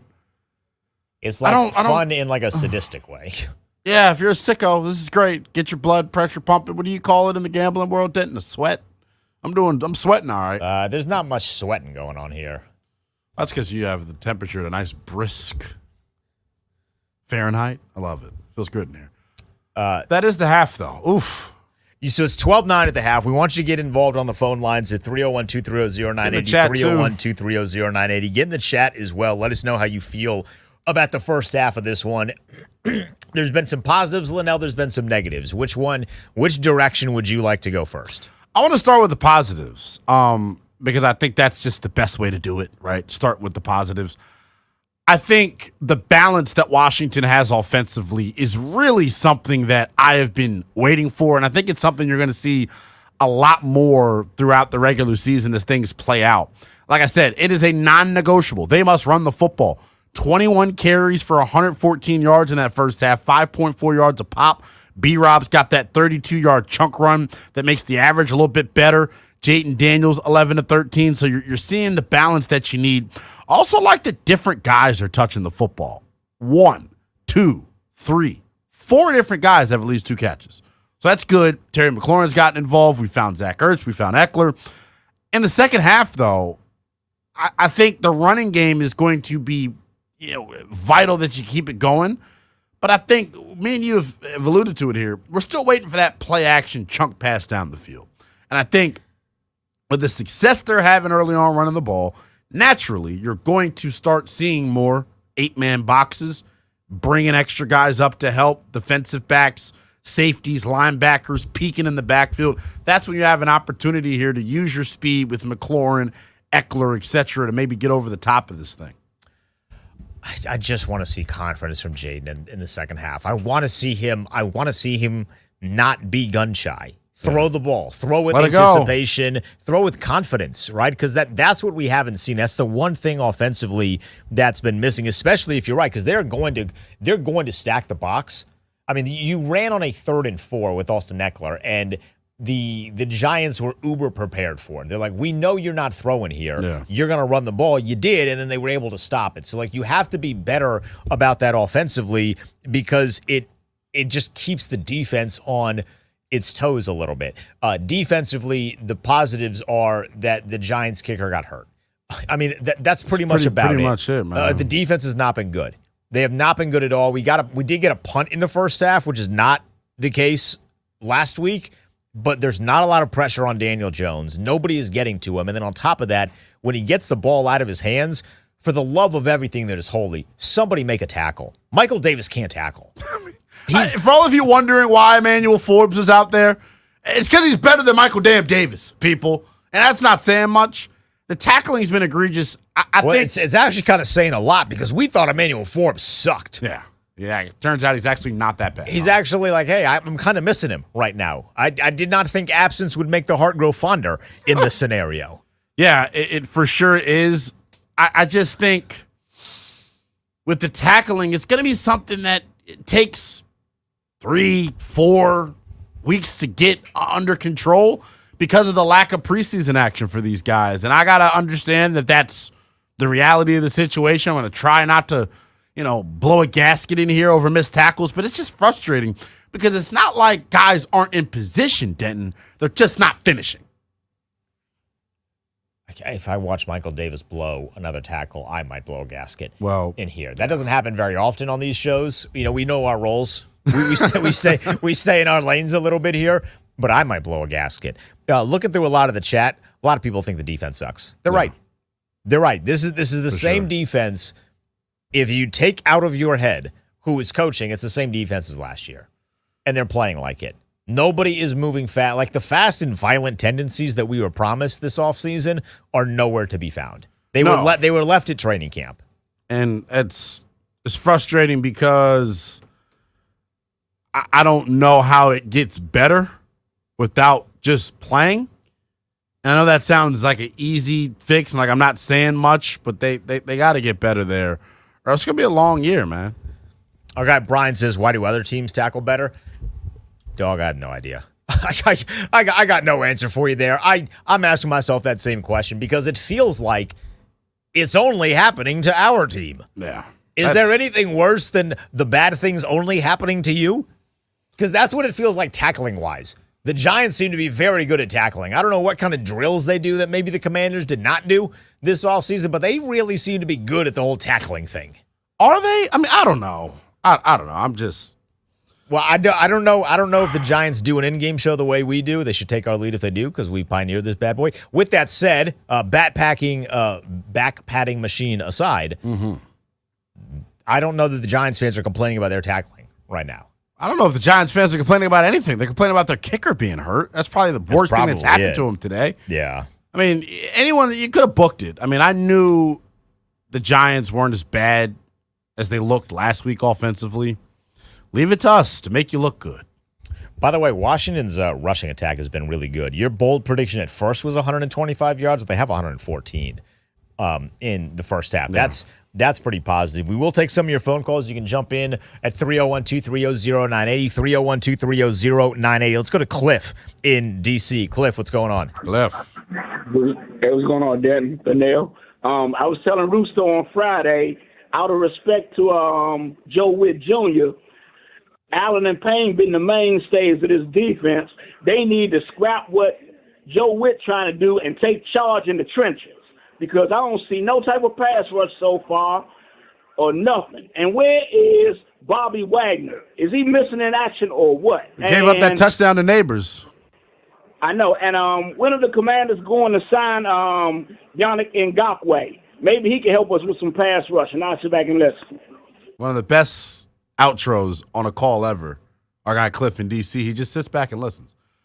No, the pass rush, part of it is Daniel Jones is making a concerted effort to get the ball out of his hands quick. The other part is, like, we knew Washington's pass rush was a massive question mark. We understand what the Alabama duo on the interior provides you, but you have a bunch of no-names on the edge. Dorrance Armstrong got the lucrative contract, but I said it all offseason. He hasn't played the volume of snaps before in his career that he's going to play here in Washington because he was primarily a rotational piece. He is the full-time edge here in D.C., and not much impact's being made. One thing I saw last week a lot more, Denton, that we're not seeing this week was Frankie Louvu as a pass rusher. Haven't seen him rush the passer a lot today, but pass rush is going to have to get juiced up here in the second half because clearly you don't really have an answer from Malik Neighbors. No, you have no answer from Malik Neighbors unless Noah I is the answer. And I don't know enough about him to know whether or not he can cover a guy that is on his way to being viewed as one of the better wide receivers in the NFL. I like that Cliff mentioned the pass rush, though. Guys got to win their matchups. Yeah, for sure. They're just not winning their matchups. And now Allen and Payne are getting kind of like cycle through a double team, it feels like, on every single play. But the guys on the outside got to win. You have to win those matchups. Have you seen Johnny Newton yet to this point? I was just about to ask you Can we get a big – what number is he wearing? I don't even know what number the kid's wearing. I'm not sure what number he is wearing. We haven't seen him yet. Is he wearing? I think it's 95. 95 or something like that. Let me look that up just so we can see. But I don't know that we have seen Johnny Newton yet in this game. I don't know that he would make a massive difference in that particular regard, because I think the edge rush guys are the ones that really need to step up. But anyone at this point. If Johnny Newton, he's wearing 95. If Johnny Newton ends up being the guy that revitalizes the pass rush, then put him in more. Yeah. Because you need something to give your defense a little bit of life. For sure. And the one thing that Washington did a pretty good amount in week 1 was send pressure outside of the front four, like blitzing a corner, sending a linebacker. I think you got to do something here to make Daniel Jones uncomfortable. But I'll say this. It starts and finishes, and I know people are in a tizzy over Neighbors. They got to stop the run. That to me is where it all starts for this group defensively. They've had a couple of chunk runs that make their average look better, talking about New York, but right now it's 6.4 yards a pop. It's 9 carries, it's 58 yards. Daniel Jones has had a couple of, I don't want to call them back-breaking runs, but they make you go, He's had gut-punching runs, is what I would call them, where it's like a 2nd and 8, and then he picks up 6, and you're just like, ugh. Now it's 3rd and 2, and the numbers on 3rd and 2 are significantly more favorable to the offense than like a 3rd and 6 or a 3rd and 8. Yeah, you got to find ways. You got to find ways to make Daniel Jones look like the butt of the joke that he has been this entire offseason. Yeah, and he has not done that yet. He looks as confident as I have seen him since the last time that he played Washington. Yeah. I mean, that's just, he looks as confident as Tommy DeVito was the last time he played Washington. It's getting annoying at this point. Yeah. It's frustrating, but the tackling, the running defense, those are probably my 2 big concerns defensively. But I'm going to keep it 1,000 with you, Denton. Thank you. If I had to rank my concerns, both sides of the football, my number one concern is, I know this is going to make fans lose their mind. My number one concern is Jaden Daniels getting rid of the damn football. Like, that's got to be something that he gets better at. I don't know if it's correctable this early in the season. I know they're working on him with it, but we got to see. No, it's definitely correctable. This is the time where it is correctable. I mean, the one luxury that we have, because if I'm ranking concerns, that's my number one concern as well. Yeah. Just getting rid of the football. But the nice luxury is that this is where you make those corrections. Right. You right got to right take now. You got to take the idea. I hated that people took the idea and ran with Washington being the next Houston Texans, right? And Jaden being the next CJ Stroud. It's unfair to put those kind of expectations on him. Give him some opportunities to figure this out a little bit, get used to the speed of the game, and then start to get better on a weekly basis. I agree. It's going to take time, though, and I think that's what you continue to harp on. But the thing why it's so flabbergasting, Denton, is this was not an issue during camp. It was not. We mentioned it numerous times last weekend throughout the broadcast. We haven't said it yet today. This is the second ever game plan defense that Jaden Daniels is getting to go against, and it looks like it at times. One thing I do like, though, ball doesn't go in harm's way. It does not, but if it takes the ball going into harm's way to get him more comfortable and to realize, like, hey, life is still going to move on if you throw an interception, put the ball in harm's way. If that expedites the growth process, I'm all for it. I do want to remind you, taking your phone calls, 301-230-0980, 301-230-0980. Let's go out to the desert. Mike is in Las Vegas. Mike, what's going on? Hi, guys. How are you guys? Good, man. Been better, but all right. Yeah. Hey, my quick first half analysis is this: 2 things. Number one, the red zone penalties, I think, hurt us in the first half. I agree. For sure. Totally. And then I agree with Lynnell. We couldn't tackle a wet paper bag in the first half. Wet paper bag. Yeah. I thought the tackling was. I mean, we gave up a 3rd and 11. I think the tackling was not very good in the first half. So. The only thing that's in our favor is they don't have their field goal kicker, so maybe we can still pull this out. But those are my thoughts on the play. Yeah, hopefully. As Steve Spurrier once said, Lynnell, 5 and 11, not very good. Tackling in the first half, not very good. No, and I don't know when it's going to improve, Denton. Like, that's the thing that's probably most disheartening to me, is there isn't new personnel walking through the door that is going to tackle better. No. Dan Quinn mentioned it during the week, and I rolled my eyes when he said it because poppycock. He basically was saying, yeah, tackling is something that we're going to be able to work on. And I know it's not training camp anymore. We have fully padded practices. You want to just work on guys getting in position. Mike Davis was in position. Mike Davis was in damn position. He sucks. He can't tackle. A lot of the guys on the defense can't tackle. And to me, like, that is a telltale sign of a bad defense. We know this is a bad group. You can't miss the tackles at the rate that you're missing tackles at. And Devin Singletary's a fine player. Like 6. I tweeted that Michael Davis, guy, you got to make that tackle. And then people were like, yeah, he got bit by the same move twice on one drive. Well, he actually got bit by that same move 6 different times. And guess what's coming up this half? They get the ball. Double move, first again. drive. A double move is coming for sure. Speaking of that, we have kicked off. New York gets the ball back. They have a 12-9 lead over Washington. We'll let you know if the defense plays good. They better. Or just better than bad when we get back. It's Burgundy and Gold Game Day Live with Denton Day, Lynnell, Willingham.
Live with Lynnell Willingham and Denton Day. Presented by Rude. If it ain't rude, it ain't right.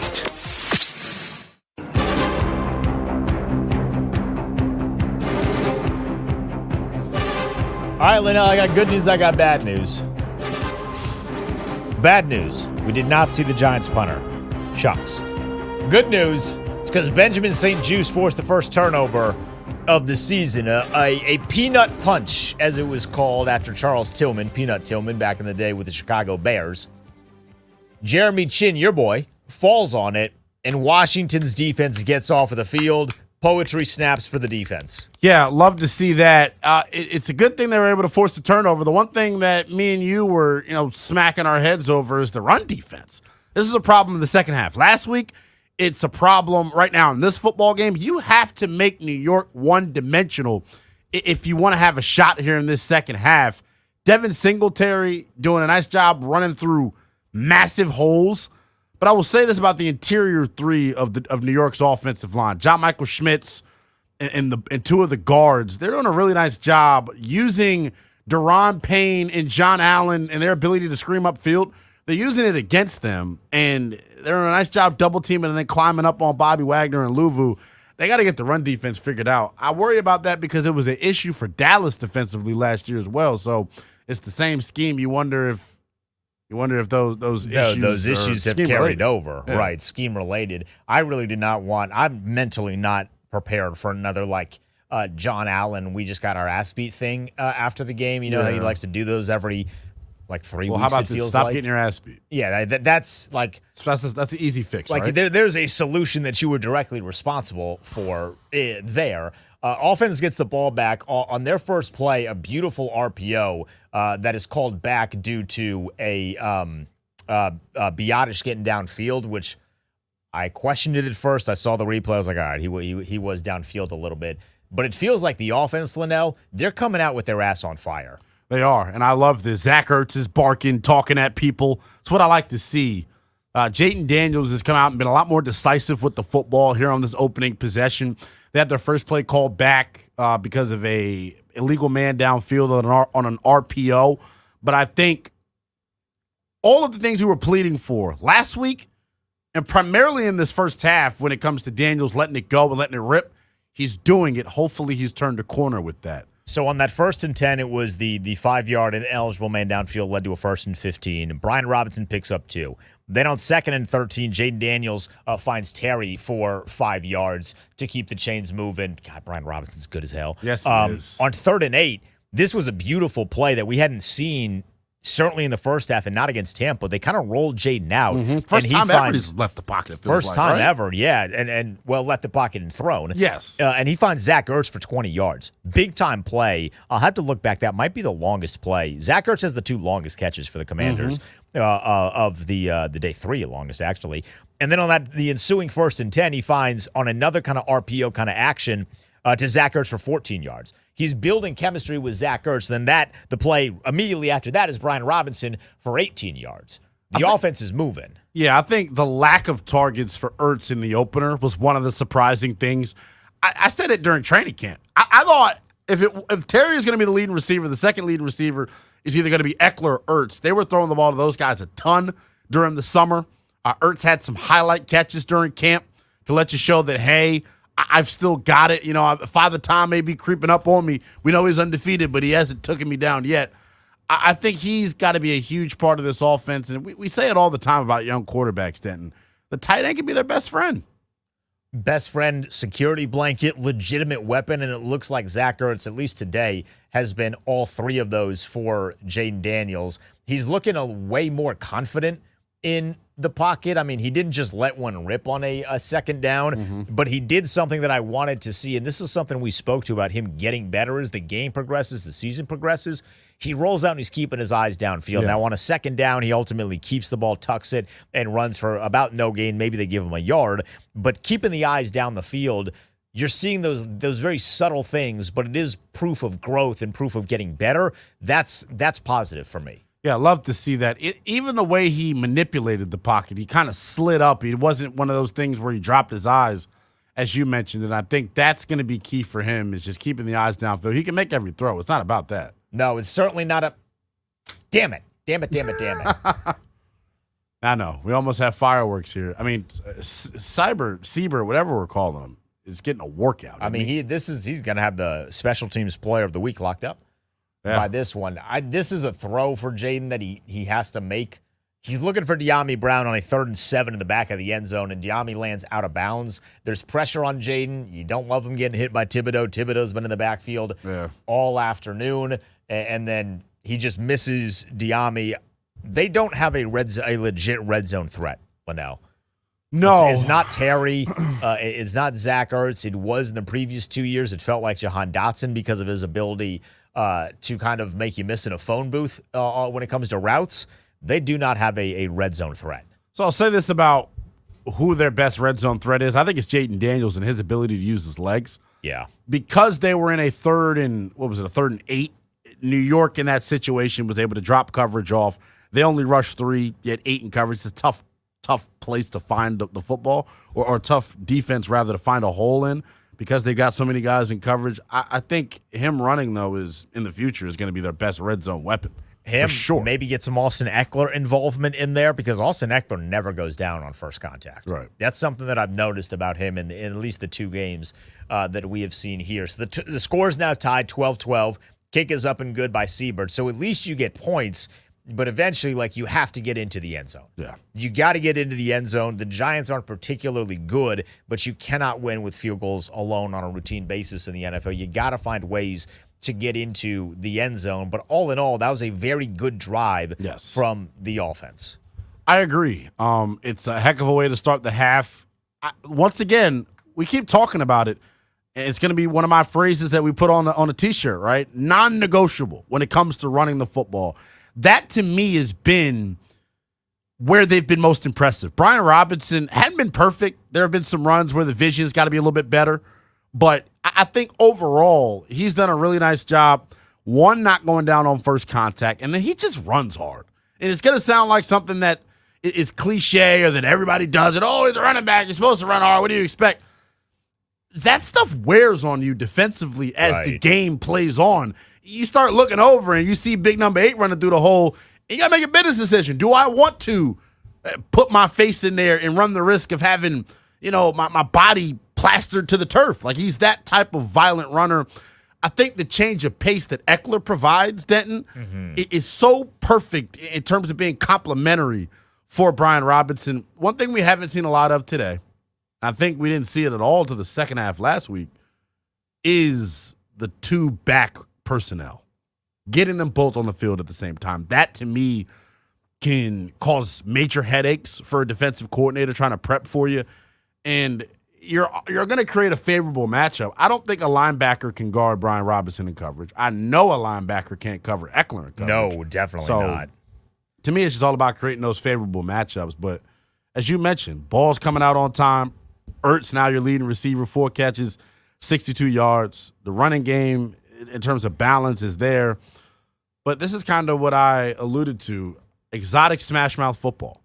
24 carries, 17 runs to this point. It's more so of what their formula, I think, is going to have to have success this year. By the way, Brian Robinson has 13 carries for 85 yards. That's the most amount of rushing yards he's had in a game, Lynnell, since September 18th of last year in Week 2 against the Denver Broncos. Now, we know they did not run the football with Brian Robinson nearly as much as they should have last year, but he's definitely poised as of right now to go over 100 yards. All right, New York's offense is coming back on the field. The score's 12-12 with 8 minutes to go in quarter number 3. We'll let you know if the defense can do its job again when we get back. It's Burning Gold Game Day Live. You want to feel important.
It's Burgundy and Gold live with Lynnell Willingham and Denton Day. Presented by Rude. If it ain't rude, it ain't right.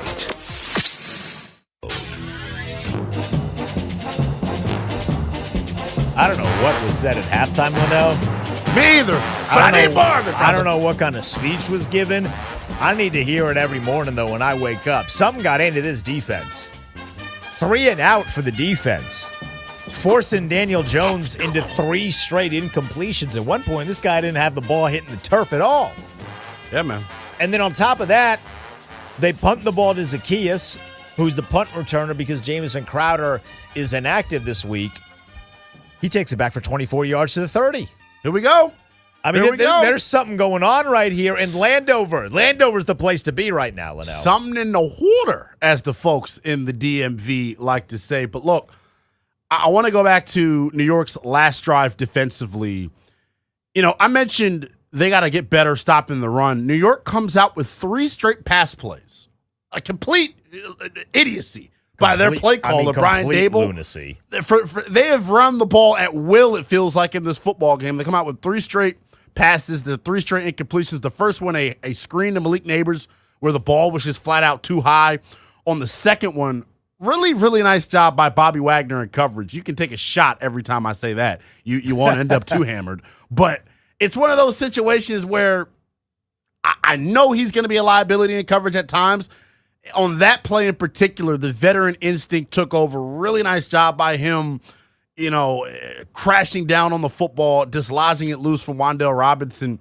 And then our guy, Benjamin St. Juste. I think St. Juste has been the player of the game defensively to this point. Definitely. The fumble that he forced, and then the big third down stop that he was able to get. Mark Schler, our guy Stinky, did a really nice job breaking it down on the TV broadcast. Dan Quinn mentioned it during the week, or Joe Witt rather mentioned it during the week, why Washington was having so many struggles in pass coverage. It was a litany of different reasons. Leverage was one of those.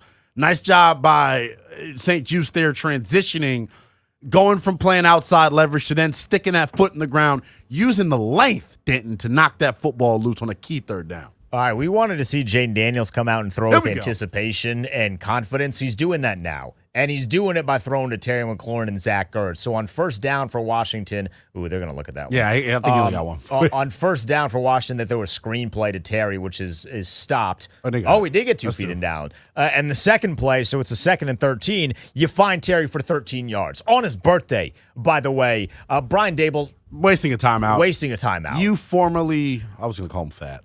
That was mean. He's formerly fat. Now skinny. But this is clearly a catch. That's clearly a catch. It's Terry McLaurin. I mean, what is Brian Dable doing? I don't know. Wasting timeouts in the second half. So, I mean, I'll take it, I suppose. But Jaden is throwing with anticipation, and that's great. This throw to Terry is going to be a catch. He clearly has control of the ball, gets 2 feet in bounds. I don't know who on this staff hates Brian Dable. Why they would waste a timeout here is beyond me. Yeah, especially in a second half where, based on the way this game is going, it's going to be hotly contested. It's going to be unchy the rest of the way. You don't need those timeouts. It was frustrating as hell last week, Denton, watching it. Our guys blow timeouts. Now, I guess I'll ask you this. What would you rather, Denton? Would you rather not be comfortable with the play that you called or burn a timeout? Because I think that a lot of the times last week was their issue primarily and why they were burning timeouts. That was their issue in the beginning of this game. They in burned the first 2 of them. quarter. They burned 2 on their first drive. Now, admittedly, the drive was nearly 10 minutes. Right. So it's not like it was a 3 and out and they were burning 2, but Exactly. they burned 2 on their first drive. So I suppose it depends on the context of the game and the situational. Like if you're burning timeouts in the fourth quarter of a close game, don't love that. I suppose it's a little easier to stomach in the first quarter, but like this challenge is a waste of a challenge. And in a close game, this is going to bite him in the ass. No, 100%. And that's what I worry about, and that's like my concern, I guess. We got to live in the moment. Denton, what's your phrase? You not that you coined it, but you have brought it back like it is 2013. YOLO. YOLO. You and your use of YOLO, my friend. That is the only thing that I will ever use and give credit to that Canadian bastard. Whoa. This is how you separate our co-hosts. I'm clearly a Drake stan. Yeah, which is stunning to me, but we'll talk about it off air. I'm seeing all the replays of this. There is not an angle where this is not a catch. Yeah. Like I cannot. Is Brian Dable just trolling? I don't know. Like, is he just trolling? Does he not like his job? He lost some belly fat. Maybe he lost some brain cells. He lost some brain cells in there as well. I mean, I can't understand why anyone on that sideline would say you should challenge this. Yeah. I will reap the benefits of their stupidity, but just very, very weird. I hate that it also stalls the offense a little bit because they were kind of coming with a little bit of tempo. They were humming a little bit. I don't think that's maybe that was change, purposeful. though. You think he did it because of that reason? I would just call a timeout in that case. Well, yeah. But, okay. Like, there are other ways to do it. Now, he might have in his mind, but, like, this is clearly a catch. Yeah. I love that they're going to Terry, too, by the way. They're making a conscious effort to get Terry McLaurin involved. I think you have to. Which is something very positive. Yeah. I think you've got to. Maybe, so someone tweeted at me, maybe they're challenging the spot. Brian Dable's like, oh my gosh, I'm so upset. You dummy. You knew that exactly. But they did make it a third down, so it was not a first down, even though I thought Terry McLaurin was literally right there. They made it third down. It doesn't really matter because Brian Robinson. Oh, Lord! Let's go! Let's go! I didn't look, Denton. All of a sudden, I'm looking at the pile. All I see is big, fat gold asses in the background. And next thing you know, Brian Robinson pops out. You see Brian Robinson. I saw him at the side of the pile, and I was like, what is he doing over there? Did he drop the football? No. He just takes it up the left side for what is this? This has got to be like a 50-yard run. Yeah. This is by far the longest run of Brian Robinson's NFL career. Here we go. Yeah. Beautiful. Absolutely beautiful. You know what it is? It's the backwards jersey. It's the backwards jersey. It's our own personal rally cap in the studio here. Here we go. Brian Robinson with 125 yards. That's a new career high for anybody that is counting. Love it. For Brian Robinson. He is on fire right now. What did I mention, though, during the pregame, Denton? My bold prediction is that this running attack was going to become unchained today. Well, they got 182 yards. I call that unchained. Humming. And you know what this does, though?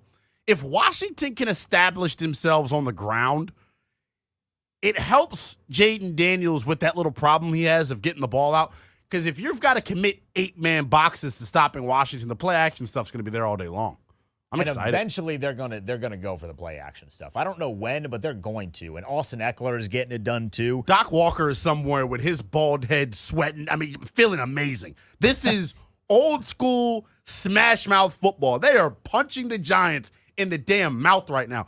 This is what people last year were pleading for with this team. You saw it. Washington was amongst the league leaders. I believe they were 7th in the NFL in terms of yards per rush, 32nd in terms of rushing attempts per contest.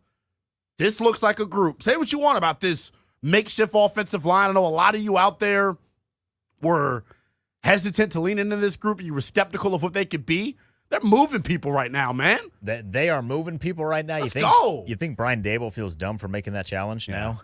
Probably. He makes that challenge. He doesn't make that challenge. You're just continuing as is. You're probably throwing the ball on first down. Maybe you're running it, but you're certainly not getting the 40-yard run on the 3rd and 1 because everybody converges on the middle and Brian Robinson bounces it outside to the left. Brian Dable earns that. He deserves that, to be honest. Yeah. These silly-ass challenges. Oh, my Lord. That's what I don't want to see. What? Sam Cosmi on one knee. Michael Dieter enters the game. Sam Cosmi down. That's not good. That's the one thing in terms of the contract stuff. It's the injury history with him, but jeez. Yeah, that's tough. A pain because they were moving. Also a pain because that's a negative, Lynnell. Yeah. We can't fully give you the prop. That was a pretty nice harmony right there. Oh, thank you. Yeah, that was very nice. Thank you. So Sam Cosmi's down on the sideline. That is not good. They bring in the backup guard, as you had just mentioned. Thankfully, it feels like a lot of their success has been running to the left side. But obviously, Corn Sam Lucas, Cosmi is Corn the Lucas best. and Nick Allegretti doing a nice job. I think, Denton, and I don't want to make myself seem like a rocket scientist, they probably are just running away from Dexter Lawrence. I think that's probably the smart thing to do. The case. Yeah. But look, I mean, he's very can't good. blame him. Austin Eckler's had 2 back-to-back runs, or 3 runs, excuse me. He had a 6-yard, a 7-yard, and a 4-yard.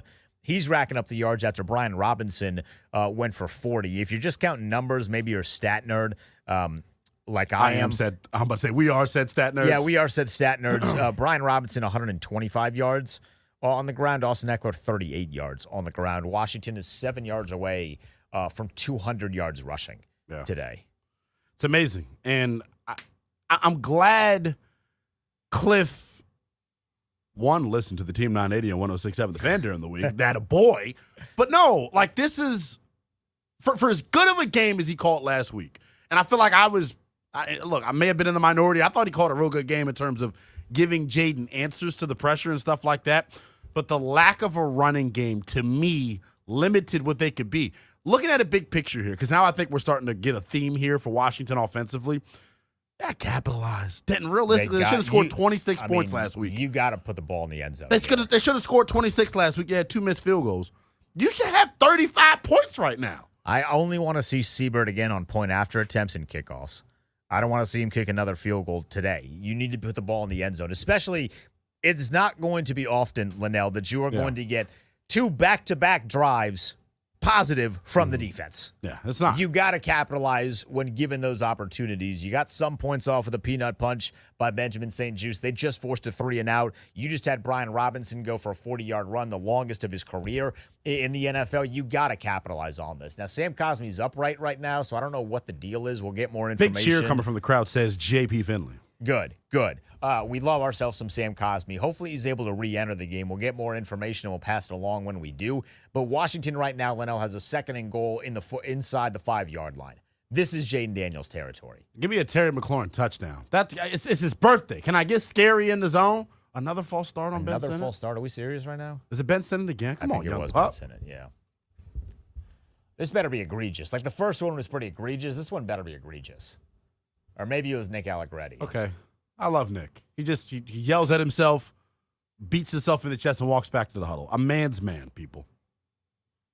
The penalties have been... They've been tough. Yeah, they have been extremely tough. They've been tough because just about every penalty that Washington has committed has been an avoidable penalty. And they've been in the red zone, Denton. Yeah, they've either been in the red zone or taken a touchdown off the ball. Our producer, A-Mac, just walked in, our resident Giants fan. He's been somewhere hiding the entire program. You came out at a good time, A-Mac. You ready to see a touchdown, brother? Woo, look at the jump cut. Okay, now I'm gassing everything. I got to calm down. Yeah, you gassing I gotta everything calm a little down. bit here. I got to calm down. I'm talking about some, look at the jump cut. I got to chill. The jump cut on a 4-yard loss. I got to cool it. Just so everyone is in the same on the same page, shall we say. Washington's been penalized 6 times for 45 yards. It's a problem. Compared to the Giants 1 for 5. And that one did give Washington a first down on their opening drive, but it was like the 3rd play of the game, and the Giants haven't committed a penalty since. There's no way this team is that disciplined, by the way. 3rd and goal from the 11, dude. Like that's who are you going to here? The formation, they got Austin Eckler on the outside, it looks like. You can't turn the football over here. That's my more important thing. I'm at a point right now where unless I'm going, that's a good inside move. Ball falls. Hey, we got our penalty on the Giants, though. Thank you. Love to see that. We'll hope that's a holding in the defensive backfield. That's going to give Washington a new set of downs. Jaden rolled to his right. Damn it. That's on the offense. Jaden rolled to his right. He was thrown into the end zone looking for Diami. And another field goal attempt, man. That's brutal. They're 0 for 4 in the red zone right now. It's frustrating, man. And you're at least coming away with points, but like the Giants are scoring touchdowns, you're kicking field goals. And the worst thing is, like, you're getting yourself in position to score, and there's just zero execution in the red zone. Like, I know they practice the red zone offense. Look, it's not perfect, but I'm going to say the silver lining in all of this, if they have walked the football up and down the field really for 2 straight weeks. I thought last week they did a nice job moving the football as well. It's just untimely penalties, missed field goals kind of dampen the parade, so to speak. The field goal's up and good. Siebert's going to win himself Special Teams Player of the Year. I don't know if they do Comeback Player of the Week, but if they do, he's going to win that as well. He's gone 5 for 5. So, by the way, you got your kicker for at least the next couple of weeks here in D.C. The ball is flying off his foot. It looks good. At this point, Lynnell, when he gets up to kick, I'm confident in him, which is not something I've been able to say for at least 365 days. So that's nice. That's a relief. Luxury, some might say. So score is 15-12. 2 minutes 47 to go in quarter number 3, and the defense has come off with 2 really great possessions. I got to think that New York's going to run the ball. Because that's where they've had the most success. Either that or throwing to Malik Neighbors. For sure. And I think they'd be crazy as hell not to. But for Washington, this is where it gets tough, right? You've got a 3-point lead. Your pass rushers, your D linemen are going to want to naturally pin their ears back and go chase quarterback. You can't scream upfield right here because they have popped you in the running game because of your over-aggressiveness and flying upfield. That's the one thing that I won't say I worry about it, but excuse me. Can we get a little bit of that rush lane discipline, please? Just a wee bit of rush lane discipline. Just a sprinkle of the rush lane discipline would be very, very nice here. Yeah, 100%. 100%. The thing that I would say, too, Denton, that we got to monitor defensively moving forward is the outside corner spot. It was Noah Igbenogany to start the half in place of Mike Davis. I don't know if they're doing the rotating bit that they were doing with don't. You found your answer. Just keep it Noah eye. Okay. At the very least, he can't tackle worse than Michael Davis. No. But the thing he's got one hand though, Denton. He's got a club on. It's not a full-blown club. Hey, start clubbing them. He's is heavily wrapped is the best way that I don't need him to it. pick anything off. I just need him to not get burned and not miss tackles. Yeah. That's his role. If you just want to bat the ball down with the club, hammer fist that bad boy down there. So we'll see what the defense does when we get back. Washington retakes the lead, 15-12, 2:47 left to go in quarter number 3. The defense on the field next. It's Burgundy and Gold Game Day Live with Denton, Lynnell, Willingham on the Team 980, the Odyssey app, and the Team 980 YouTube channel.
Burgundy and Gold live with Lynnell Willingham and Denton Day.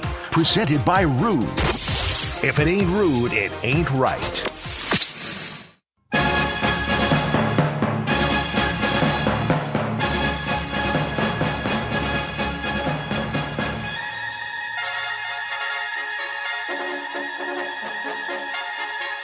The defense still can't tackle Lynnell. No. The run game is it is the Achilles right now for this defense. Stunningly, Benjamin St-Juste is doing a pretty decent job against Malik Neighbors.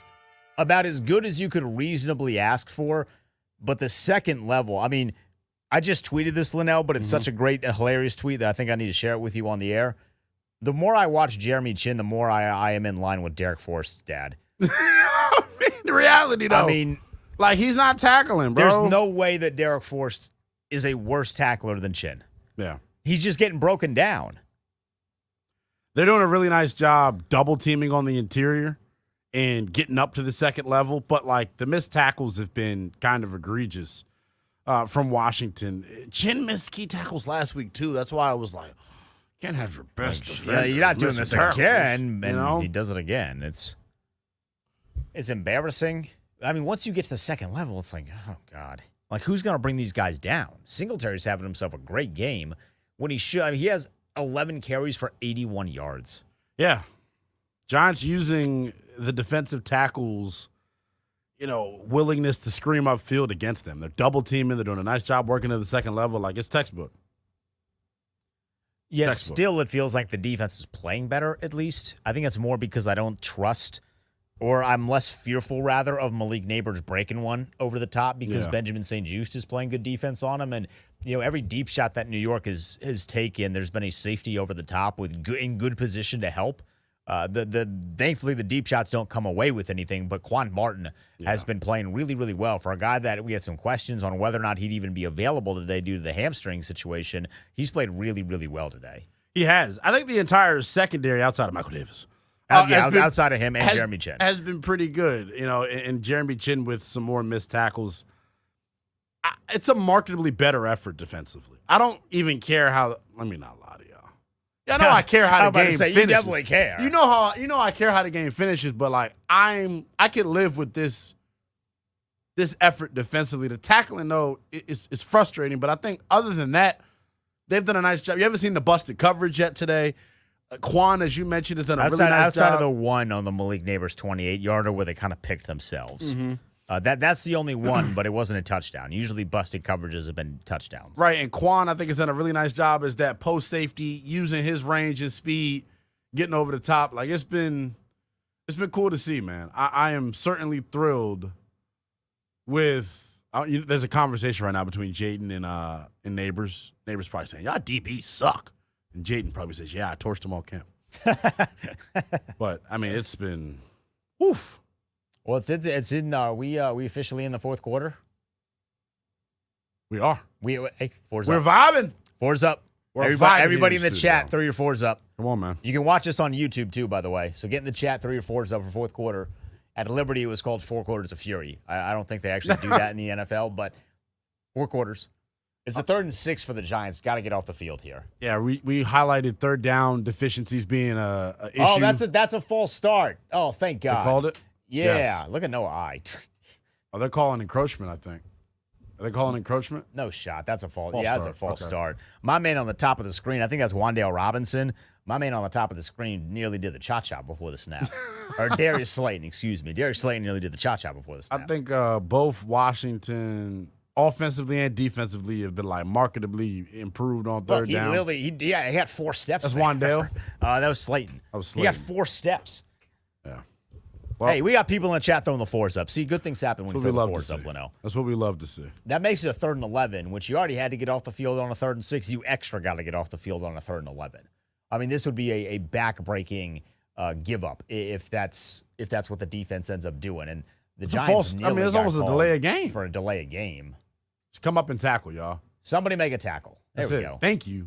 See what happens, though, when everybody rallies to the football? Good things happen, man. Good things happen. And it's not like they're kicking a field goal here. They're going for it. They're keeping the offense. They don't have a field goal kicker. Graham Gano got hurt on the opening kickoff When Austin Eckler took it back to the house, it was called back due to a penalty, but you lose Graham Gano for the season, or not for the season, but for the game.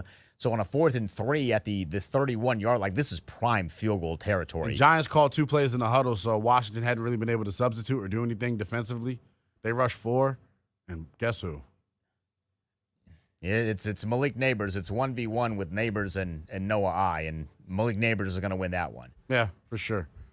Oh, it's almost like I knew where the football was going, Denton. Yeah. I think everyone in the stadium knew where the football was going. Now, at least you just got to get your hands on them. You just got to get your hands on them if you're Noah I. Like, they play that press coverage, Lynnell, so, like, you love the fact that they're not just sitting there with, like, a 4-yard cushion on a 4th and 3. But, like, you gotta get some sort of physicality. It's a must. At the line of scrimmage. It's a must. Because now you get a new set of downs, and you know, the Giants are playing for touchdowns, whereas Washington's playing for field goals, and they don't really have an option. I mean, unless it's like a 4th and 12, they're going for it. Yeah, Daniel Jones just took off. Anytime he keeps it on one of these read options, my heart, drops to my feet. It's the craziest thing. Oh. I may have accidentally messed up the stream. Oh, now it's just me. I didn't do my makeup to think a single shot was in my future, Lynnell. It's 15-12 right now with 13 minutes going on here on a second and 5. I don't know that the Commanders have brought a lot of pressure. No. Clelin Ferrell has the lone sack of the game. Yeah, pressure has been inconsistent, I would say, for Washington. The blitz numbers this week, I think, are down relative to what they were last week. They blitzed a pretty decent amount in the opener against Tampa. But I think right now the mentality that Washington has defensively is keep everything in front of us and let's make tackles. Let's just make the tackles. Just make the tackles. Like, if you're going to take that approach, cool. You just better make the damn tackle. Yeah. Right? So 3rd and 2 for the Giants. We'll keep it here for the moment as we sit here. Yeah, it's 4-down territory, you think? 4-down territory, unless you sack Daniel Jones for like a loss of 6. You know, on a 4th and 8, I don't know what they would do at kicker, but you got to figure you do something. Good defense! Oh, no. Okay. You know what, though? I would take that over what we've been getting. I mean, at least Noah I's playing physical. Exactly. He's not just going to let Neighbors... They're both grabbing on each other. I don't know. I'm such a homer. They bailed him out. They bailed him out on that one. All right, that's a new set of downs for the Giants. They're inside the Washington 20. We'll let you know what they come away with when we get back. It's Burgundy and Gold Game Day live with Denton, Lynnell at Willingham. I'm going to number 1, and I'm telling you, they let the offense let the skis take you on 1st and 2nd down. I'm so hungry. How y'all feel about Swift? Play calling is fine. They keep having penalties in the red zone. It's hard to call plays down there when you're behind the sticks. I don't see them like there's been really no deep shot. They're sitting on everything. Jaden, like his legs are fucking hurting us. Yeah, that's it was many questions. Why not get a quarterback? There were some available at that point, and if we already get Jones the money, so we're committed there. Get it home. There was talk, we also Hard Knocks where the mention of maybe trading up for Jaden Daniels, but Washington was having none of that. Right, but I mean, if you look at it, you see kind of can't follow up with 6 quarterbacks. You follow up with 4. That's all. If we were just going to look at Jaden Daniels, then let's get the next step. We see all the draft. No pass rush. Come on. Just keep going to the league. Like, gotta do something. Good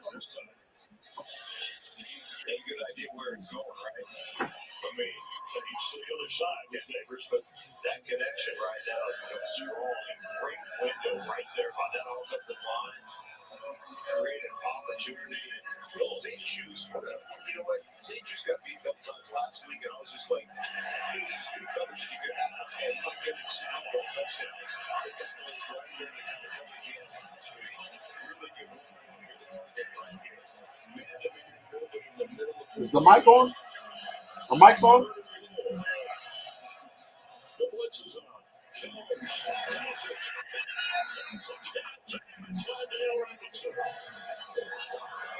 Yes. Somebody's calling me and telling me, yeah.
It's Burgundy and Gold live with Lynnell Willingham and Denton Day. Presented by Rude. If it ain't rude, it ain't right.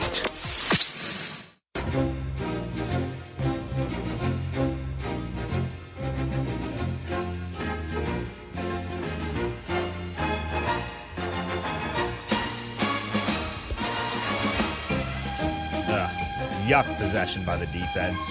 Lynnell, not good. Not good at all. It ends up with a touchdown. Wan'Dale Robinson. I'm not going to share why that's slightly positive for me. 18 to, I had an anytime touchdown on Wan'Dale Robinson. I'm sorry. My two bets I put down on this game both cashed, in case anybody was wondering. 18-15, the Giants lead. You put together two good possessions defensively, and then you essentially, with a combination of penalties and chunk runs and then chunk plays, you allow New York to walk right down the field on you. This is why it's been so crucial to get into the end zone for Washington. You've been playing with field goals. You're 0 of 5 in the red zone, yet you've connected on 5 field goals, right? So even if you're just half, right? Like if you're 3 and 5 in the red zone, you're crushing right now. Like absolutely smoking the Giants, but the inability to get into the end zone has been absolutely backbreaking for the Commanders. Now, you got 11 and a half minutes left. There's still plenty of time to go and find the end zone for the first time today, but you're going to need it. And now we get to see for the first time what Jaden Daniels is going to look like in crunch time with a little bit of pressure, because last week we didn't have any of that. Last week he got some soft coverage in the fourth quarter. You were able to kind of put up, maybe pad the stats a little bit. Not that he was stat padding, but you get what I'm saying. Like some of those numbers came with soft coverage last week. This is going to be very, very different. I'm excited about it. Well, it's hard for me to get excited about anything. He just gave up a 13-play drive to the Giants that ended in 6. Like that's tough to me. Missed tackles. The running game getting going. Defensively, they've just been extremely inconsistent. I don't know if the pass rush has been impactful outside of a couple of Deron Payne pressures on the interior that led to feral sacks. But, like, they got to get better in that area. You see it right here. I mean, Daniel Jones could have ran the ball in. He didn't have to throw it. The gap was massive. They've had zero pass rush, it feels like, in this football game. And, like, that is frustrating because you're going up against a Giants team, Denton, that their offensive line isn't the Hogs. right? You should be able to get pass rush against this group. They're not. I don't know how many blitzes have been called and how aggressive Joe Witt has been in that category, but they've got to be better. That was a hell of a tackle just made, too. I mean, good gracious. The ensuing kickoff was short of the landing zone, which means Washington starts at the 40-yard line. Great. So great field position. Great. But you got to make it count. Yeah, and Jaden Daniels on the first down throws to Ozzie for no gain. Because as you just mentioned, it's kind of like a jet sweep kind of deal. He fights off of a block. The Giant defender does. 22 has been pretty good today. Damn it, that's why Jahan got traded, though. Because of those plays, not being able to execute those blocks. The good teams in the NFL, that springs for a bigger game. Like, one guy makes the play. That's the frustration. On the ensuing second down, Jaden finds I'm nervous. John Bates. You should be nervous, but, like, it's kind of a fun nerves. Fun? You psycho. You probably like roller coasters, too, huh? I do like roller coasters. I am a psycho. This is what you live for. You knew this wasn't going to be a blowout. This team doesn't blow anybody out. I know, Denton, I know. But getting to see Jaden in this kind of scenario for the first time is exciting to me. It is. I will give you that. That pass to Bates, by the way, on 2nd and 5 or 2nd and 10 was a 5-yard gain, so it brings up a 3rd and 5 at the Giants' 45. It's certainly not 4-down territory yet, I would say, but well, you can't get sacked, and Jane Daniels gets sacked. They rushed 4. Yeah. Now Brandon Coleman just limped off, too. By the way, Sam Cosmi's back in, so that is positive. There's a flag on the play. We'll see if maybe that's in the defensive backfield or maybe that's on the tackle of Jaden Daniels. First down, according to Biotish. Love that. Because, I mean, they got pressure with 4 dudes. Yeah. I think they only sent 3. It's a holding on Drew Phillips. That's the guy that wears 22. I just said is playing well. He is still playing well, just playing well for the good team today. Boy, this is. I mean, that's saved by the penalty. I need to be saved by the Lord. I mean, this has been nerve-wracking. So they are gonna. Oh wow! So they get the penalty to go our way. That you could have called that on Ertz as well. I mean, you definitely could have, but I'm glad they didn't. It was a bang bang. About time one of the close calls go our way. For real. Okay, Noah. Hey, Noah Brown, Big how you catch. doing? He was definitely down, but Jaden Daniels on the next play, first down, slings one to Noah Brown. So nerve-wracking. In the second half, though, he has been much more comfortable slinging it. Yes, he has. Not perfect by any stretch of the imagination, but he's letting it rip, and that's a hell of a catch by Noah Brown. It is. You got matched up on a linebacker in coverage. That's what you want if you're Cliff Kingsbury, who I think people are upset on Twitter about some of the red zone calls from Cliff. I think he's called a masterful game and has kept Jaden out of harm's way for the most part. I want to see them start to attack vertically, though, man. All this quick game stuff underneath the Giants' defensive backs are got to be susceptible for the double move, right? That they have to be, especially the way they're playing up with all of these screens. I also want to see Banks get burned because he's just annoying. He's been talking nonstop with Terry this entire game, and I'd like to see him. I can't stand him. I wish we had him instead of Emmanuel Forbes, but yeah, definitely. I still don't like him. I wish the team had anybody not named Forbes from that draft. And Christian Gonzalez is a monster. Could have taken a second rounder, had better luck. Yeah, we did. He's safety now. So that's going to bring up a 2nd and 8. I don't have anything for that. Sorry. I'm not going to dunk too much on Forbes when he's not playing, but Banks would have been very nice. I think he matches kind of what you're expecting to do. Look Here's at this a little play bit call. of trickery, and there's your touchdown, Lynnell. Whoa. Whoa, easy there, Austin Eckler. What a play call, though. For all y'all bad-mouthing, I saw someone call him Cliff Pillsbury. The guy's in great shape. To call him Cliff Pillsbury is crazy. But the play call by Cliff, get the defense flowing this way, throw it back that way. By the way, I got ahead of myself. How's Justin Tuck doing in studio? I got ahead of myself on the touchdown. It was not a touchdown, but it was a hell of a play. Yeah, it was. To Austin Eckler. They rolled Jaden out to his right side. That design is crazy. Throw to the backside on a screen with Austin Eckler, who then tries to jump over a guy. And for Austin Eckler being like 5'6", you really got to get up there, young man. And he does, but he basically, the fact that he doesn't take a helmet to the nuts is impressive. What a play design, Cliff. I mean, that's the stuff that gets me in a lather. In a lather. I don't want to be too much in a lather because I don't have a towel. But gosh, yes. So we're back in the red zone again, Den. You're back. Not only you're back in the red zone. I mean, that was a 27-yard play for Austin Eckler. You're back at the 5-yard line. You got to score. Can I get a B-Rob touchdown? B-Rob. I don't care who, as long as the person's wearing burgundy and yellow pants. I want them in the end zone. It doesn't. It could be a fake reverse fumble that's picked up by Sam Cosmi for a touchdown. Yeah. I don't give a damn as long as they get in the end zone. Jaden's quiet in the crowd. Look at that. That just turned me on. Massive play. Oh, did they just switch up a little bit? You've got to be kidding. Cliff is in his bag right now, though. That's what you got to realize. They had Brian Robbins. He was about to take a direct snap. They shifted into a wild card that was going to have Sam Cosmi pulling along the left side with Brian Robinson getting a direct snap. Yeah, penalties have been a killer, dog. Killer, especially in the red zone. Every trip to the red zone, they've had a penalty. Every trip down, dog, they've had a penalty in the red zone. That would have been a touchdown, too. I know Sam Cosmi was so excited to eat a linebacker's lunch. I know. He was going to decleat somebody. So now it makes it a first and goal from the 11. You just got to get the ball into the end zone. Dear Lord. That was scary. That was... push the ball down the field. It has been like NFL follies in the red zone for them today. I mean, this has been crazy. I don't want to see Siebert again for a field goal. I know. I don't think that's speaking out of turn. He's been very good today. I just don't want to see him again. I know.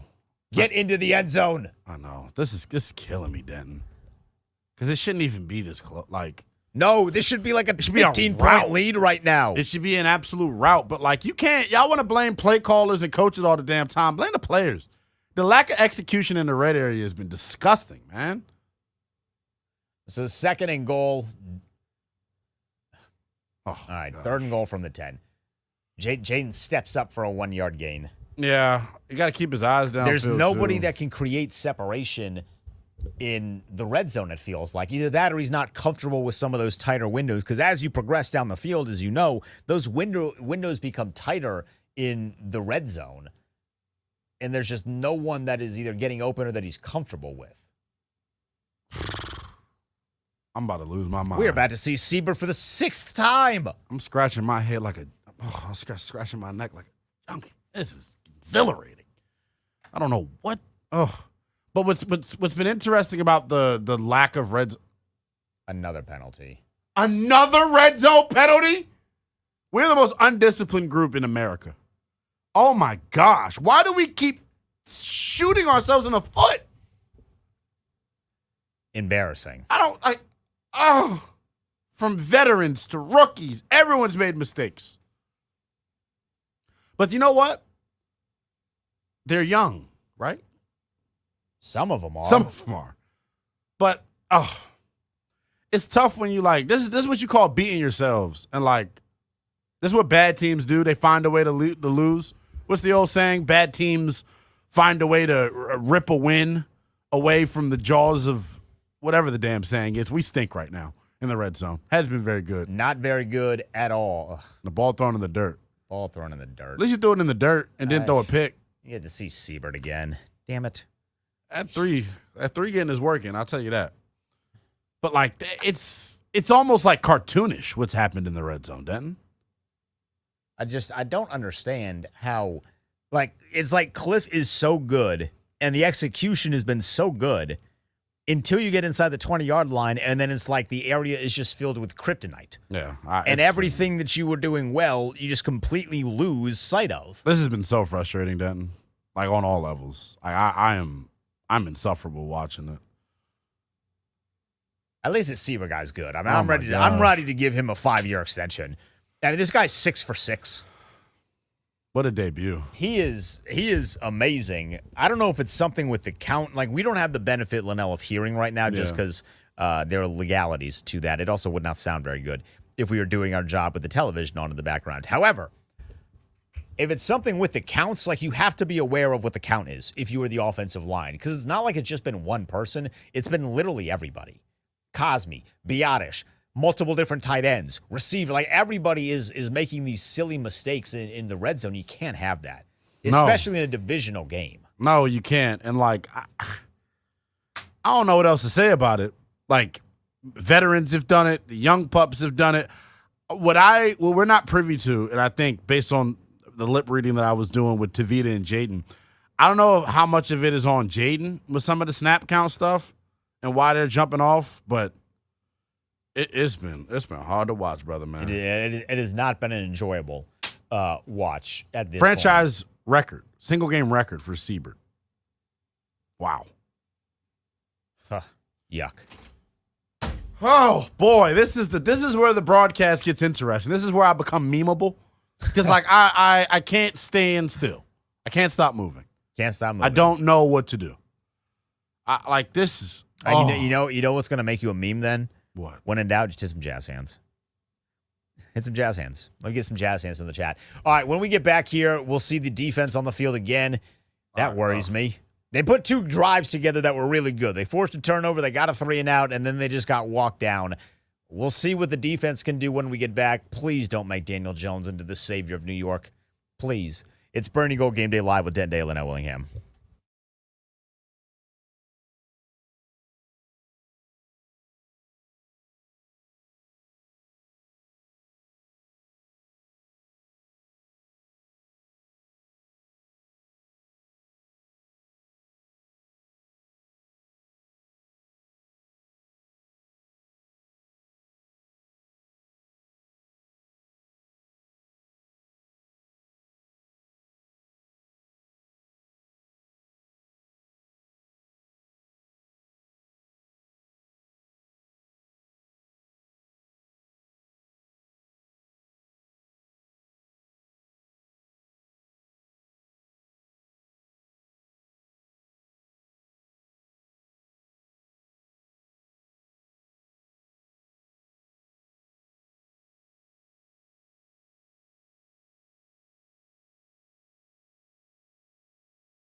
It's Burgundy and Gold live with Lynnell Willingham and Denton Day. Presented by Rude. If it ain't rude, it ain't right.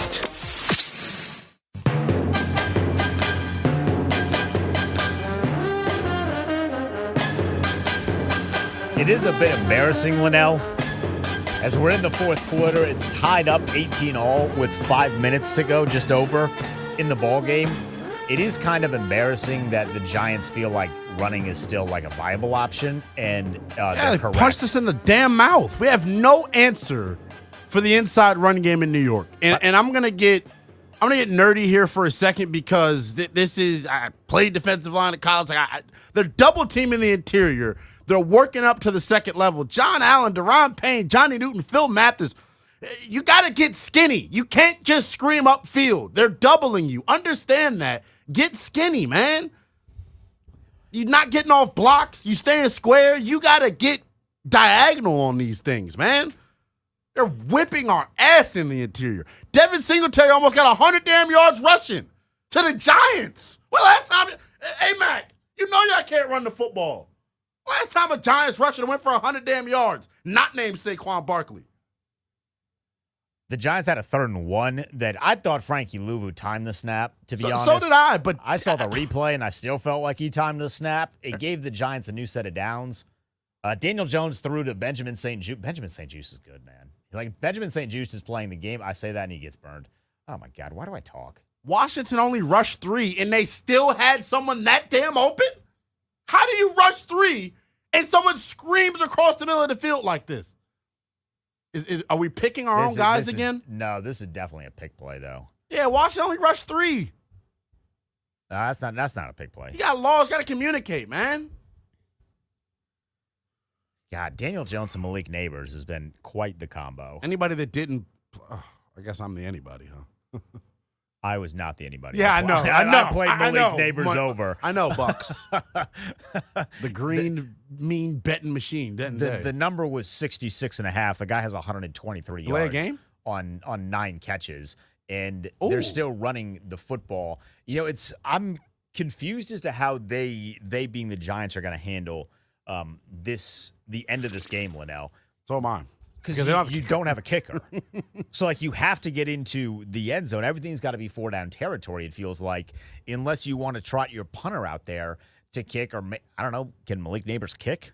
Like, he can do a lot. He can beat up a defense, that's for sure. Can the guy kick, too? Like, how they're going to handle that, I don't know if that gives Washington an advantage or a disadvantage, because effectively you'd have to ask your defense to do a little bit more, which is frightening. He just had an illegal shift penalty called against him that'll put New York in a 1st and 15. But they mentioned during the broadcast that Gilliam, the punter for New York, who is their kicker right now because Gano's injury, nailed a 50-yarder during halftime. So I don't know how comfortable they're going to be, but Washington's got to figure out something here. And that's a 50-yarder with nobody on the field, though. Yeah. And the fans not, oh, my God. And the fans not really caring at all. That's good rallying of the football, though. They missed the tackle initially, and you saw guys swarming. Like, that's all I want to see. You can miss the initial tackle. Guys got to have your follow-up is what we used to call it back in the day, man. You get into a fight at school in the backyard, you're a good man, you're a good sis. You got your follow-up, man. Don't got enough follow-ups going on. That's our problem. We ain't following up nothing. That follow-up actually helped, too. They lost 2 yards on it. Normally when somebody got your follow-up, it ends bad for the person that got followed up on. This time it's Devin Singletary. It looked like Dorrance Armstrong was trying to rip the ball away. Not the time, buddy. Read the room. Just tackle the guy. Well, St. Jude's tried to go for a peanut punt. What the hell is this? This scares me. Whatever formation this is. Yeah, don't necessarily love the idea of Frankie Louvu being in coverage, but you're seeing much more of the gang tackling. Yeah, but good, though. I mean, Joe Witt probably made a phone call from upstairs. I think he should be on the sideline. They scared of him. It's one of them joints where you got to have him around. You'll eliminate some of the BS that you see with this group. That brings up a 3rd and 10. This is crucial. You got to get off the field. Not only do you have to get off the field. No big plays. No yards given up at all because they're in 4-down territory pretty much, man. A 3rd and 10. There's 3 minutes and counting left to go in a tie ball game, 18-18. Get off the field, defense. Give Jaden the ball back. That's all we're asking for. A sack would be beautiful. Oh, my God! Jeremy Tin, you suck! Damn! He misses the tackle near the line of scrimmage, right? And now you're in a 4th and short. If he makes Derek Forrest should be active. Derek Forrest should be active. Derek Forrest should be active. That's like the 4th time he's done that. I'm tweeting it right now at NELL_BTP. If Defoe is inactive next week, I will reek. How you spell reek? Can he spell? They got me not being able to spell. REEK. We'll do the I job. will wreak havoc on Twitter. I don't know if that's fair. And I'm atting Defoe's father, Derek Forrest Sr. I'm atting him, Denton. I don't care. A big 4th down. Oh, Malik Davis dropped it. Oh, he dropped it. Oh, he's human. Oh. Malik Neighbors dropping a pass on 4th down. There's life. Oh. There's hope. Man, they blew it. Where's Burgundy and gold today, baby? Wow. We beat the Giants. They beat themselves. Isn't that something?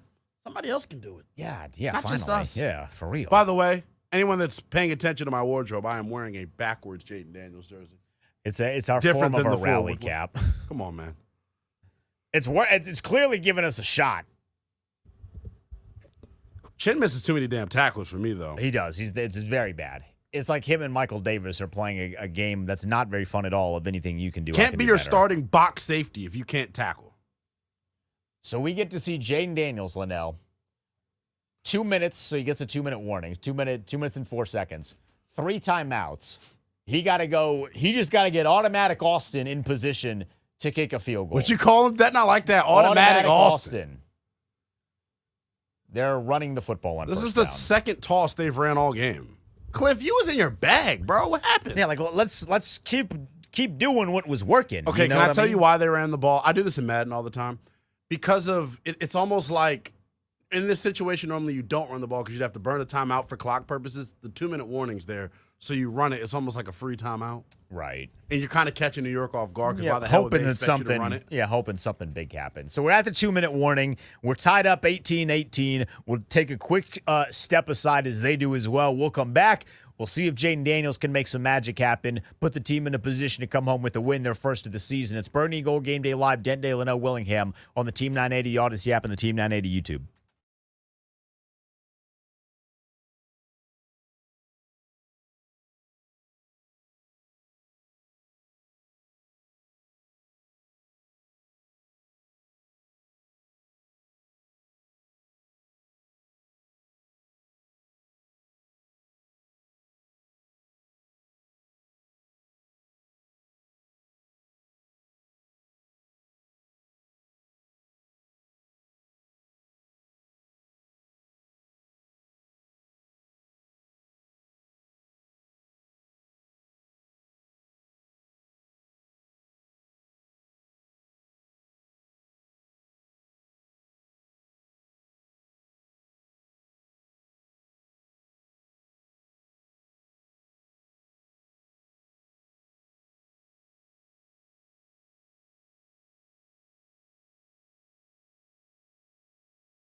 With Lynnell Willingham and Denton Day, presented by Rude.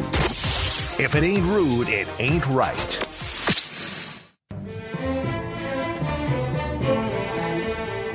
Lynnell, we are in our own version of, I don't know if this is copyright claimed, I hope it's not, but we're in our own version of the witching hour, it feels like. I'm sweating, you're sweating. It's 18-18 with 1:05 left to go. Washington has the ball. They ran on first down of this drive before the 2-minute warning. On the very next play, Jaden Daniels, post 2-minute warning, connects with Noah Brown for 34 yards. Biggest pass play of the day. It puts Jaden Daniels over 200 yards for anybody that cares about that. He has 226 on the day. He finds Zacchaeus on the next play for 8 yards. The team's already in field goal range. Yes. So the Giants have started using their timeouts. Automatic Austin has already set a franchise record for 6 field goals made in a game. Potentially, he could get set up for 7th. I'd personally just love to see them in the end zone with a touchdown. And Brian Robinson is a man on a mission. Angry man with football. Right now. Angry man with football. The big play on this drive, Denton, was the completion, or was it third down? Was that a third down completion to Noah Brown? Either way. Second down and 10. Both of his catches that he's had today have been super timely and big. But can I give flowers where flowers are meant to be given, Denton? Austin Eckler in pass protection on that strike to Noah Brown cleaned the clock of whoever the hell blitzed, and it gave Daniels the time to put it right in the breadbasket for Noah Brown. Chose to come up big in his first game active. Jamison Crowder, you my dog. I'm glad you're on the bench today. I'm sorry, I'm telling how T.I. is, It's true. I'm not disagreeing with it. I'm glad he is too. Brian Robinson got 134 yards. That's by far a career high for him. Exotic smash mouth football. Baby. Exotic smash mouth football. Put that one on a T-shirt. Yep. The Giants called their second timeout, so there's 57 seconds left. It's a 1st and 10 for Washington. I think they're going to run. I mean, that seems to make the most sense, Lynnell. It feels like the Giants should know that as well. It's more a question of who is going to run. And on the next play, it's Jaden Daniels. Yo, he's got to stay in bounds, man. Make them burn that last time out. I get it. He got around the edge. You got the first. It's cool. I guess you want to get a touchdown. He's thinking touchdown. He's thinking tutty. Yeah, I'm not mad at him. He's thinking touchdown, which I love the aggressive mentality. It's the competitor. By the way, this was a great designed play. I mean, Zach Ertz getting out there throwing a block for him. Kayvon Thibodeau caught him back from the backside, though, which is really impressive. That's a really good pull, too, from Jaden. There's a lot of the mesh point was kind of muddied up there because of the defender he also crashing. Definitely landed in bounds. I guess they're just not going to review that, which is fine. It looked like to me his knee came down in bounds. Yeah. But that gives Washington a 1st and goal. They're going to have to burn a timeout because they're down on the play clock. That's fine. No, here's where the touchdown comes, Lynnell. Here's where the touchdown comes. When it matters most. This is nerve-wracking, dog. But it's fun. I know. Because usually when we're doing this show, at least the past 2 years, if there were any indication, team's down like 20 at this point. Most of these games. Most of the time at 4:06 on a Sunday, I told Doc Walker, "Hey Doc, it's post-game time now, buddy. Come on, you got to get in here." I deserve this good anxiety that we're having. We deserve it. It's refreshing. We've been good analysts, boys, men, whatever you want to call us right now, all off season. We deserve this. It would just be so Washington football-y for Siebert to be the hero today. I mean, it would be so on brand. We don't even know if he's pronouncing the kid's name right. Siebert, Sabert. Honestly, winner. I don't care. As long as you're kicking field goals, I'm going to call you king. How about that? Yeah. What'd you call him? Automatic Austin. Yeah, I like some A. alliteration. Love that. Call him some automatic Austin. They run on first down with Brian Robinson. It looks like a Giant is hurt. No, you get back up. The Giants aren't burning a timeout either. And that's something. This is idiocy. Well, if that's the case, you just take this thing down to the field goal. If he's not going to burn the timeout, you do the rest for him. Unless he wants to keep a timeout to ice automatic Austin. I look like they're about to try to work this one to the middle of the field. They're letting the clock run as much as they want. They shouldn't snap this. There's a 5-second differential between the play clock and the game You're saying take clock. the delay of game? And Jaden's just take the knee the way that he did. That's intelligent. And then you call a timeout with 3 seconds. Or 2 seconds. You know he got a little close there. You know what would Do we stand up for this? I got to fix my camera if we do. I've never considered the fact that we're on stream for something like this. Maybe should we squat, really fire the quads up? I know this. Next Monday night in Cincy, you will see this do-rag backward jersey combo if Siebert makes this. Siebert, whatever the hell you're calling him, or whatever we're calling him. I should have known that this guy was going to be good. See, the problem is when they threw the graphic up that this guy was signed, they didn't show that he had a half-sleeve tattoo. See, it's key details that. A kicker with a half-sleeve tattoo, he's a man. He's a man amongst boys. So the Giants saved that timeout so they could ice him? That would be my thought process. You're gonna ice it if he misses from 30 yards. I'm gonna cry. I'd probably laugh. And there you go. They're icing him. Yeah, that's actually a great question because they iced him before he got the opportunity to kick. Do you think that matters at all? Like, do you have a preference in that? Icing guys? Icing guys and allowing them to kick versus not allowing. Because some I like guys to see the fake attempt first. Because some guys ice right before the ball is snapped, and they'll allow somebody to go kick it. Like they weren't even fully lined up before he iced. Was it yesterday in South Carolina LSU? There were icing situation at the end where I guess it wasn't at the end. LSU South Carolina tried to ice the LSU kicker, but ultimately he kicked it, missed it wide right, and then I think he put it up. Yeah, then he split it the next one. Yeah. All right, 30 yards for Siebert to give Washington their first win of the year. I'm going to give him a 5-year contract. My heart just jumped. Give this dude a 5-year contract. He's Austin special teams Siebert. player of the week. Austin Siebert might be my favorite commander not named Jane Daniels right now. Wow. Love it. These guys probably don't even know his damn name. Half the roster probably has no clue who he is. None. Oh, he gets to drink for free. That's beautiful. The rest of the week. A drink for free at One Loudon, Broadlands, Sterling. He wants to come into Navy Yard. If you want to come to Navy Yard, you want to come to DC. Brandon Coleman did come back in, by the way. He was on the that field goal attempt. So that's a Burgundy and Gold Let's winner. go! 21-18. They take down the Giants. You can be a sore look. This is what happens when you win football games and you've been a kid that hasn't gotten to watch people win football games. You get excited about it. He's yelling at Doc Walker. Yeah, I'm yelling at tell the people who just walked in here. We're taking a break. They're going to see his reaction. Get up on the phone lines, 301-230-0980, 301-230-0980. The post game starts next. Washington gets their first win, 21-18 over the Giants. We'll be back. The Team 980 and the Odyssey app. Football.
Gold postgame show with Doc Walker, presented by Rude.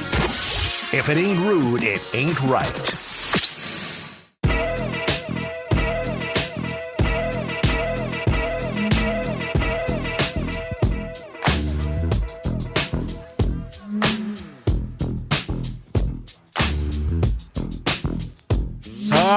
Sookie, as Coach would say.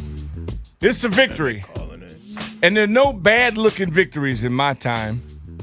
Now, we'll get a little more critical during the week. I will. You can do you. But I am so relieved to be in the winner's circle because it's been a while. It's been a while since we beat New York. And I'm so happy because last week I said that a week ago that when I walk in the studio and look across the glass and eyeball a man in a New York Giants uniform, that I wanted to make sure that he was ashamed of himself.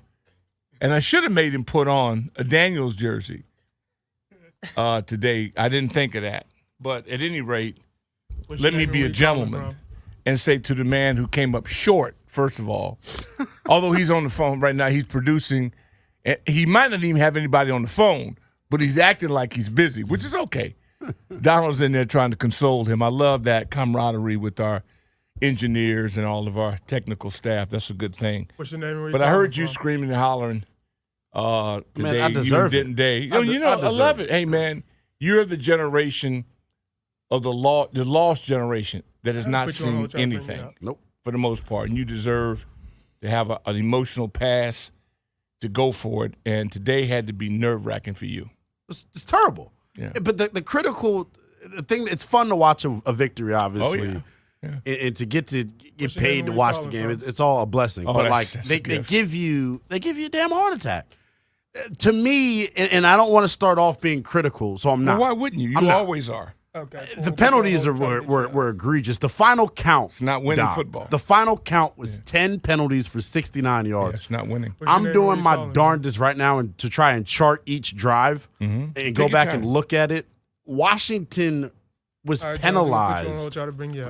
I think it was on like 6 of their 8 red zone trips. And that's money zone. Yeah, you good teams that doesn't happen to, but I want to make it so it was 6 red zone attempts, Doc. They were 0 for 6 in the red zone this afternoon. And on all 6 of those drives, Washington had back-breaking penalty after back-breaking penalty.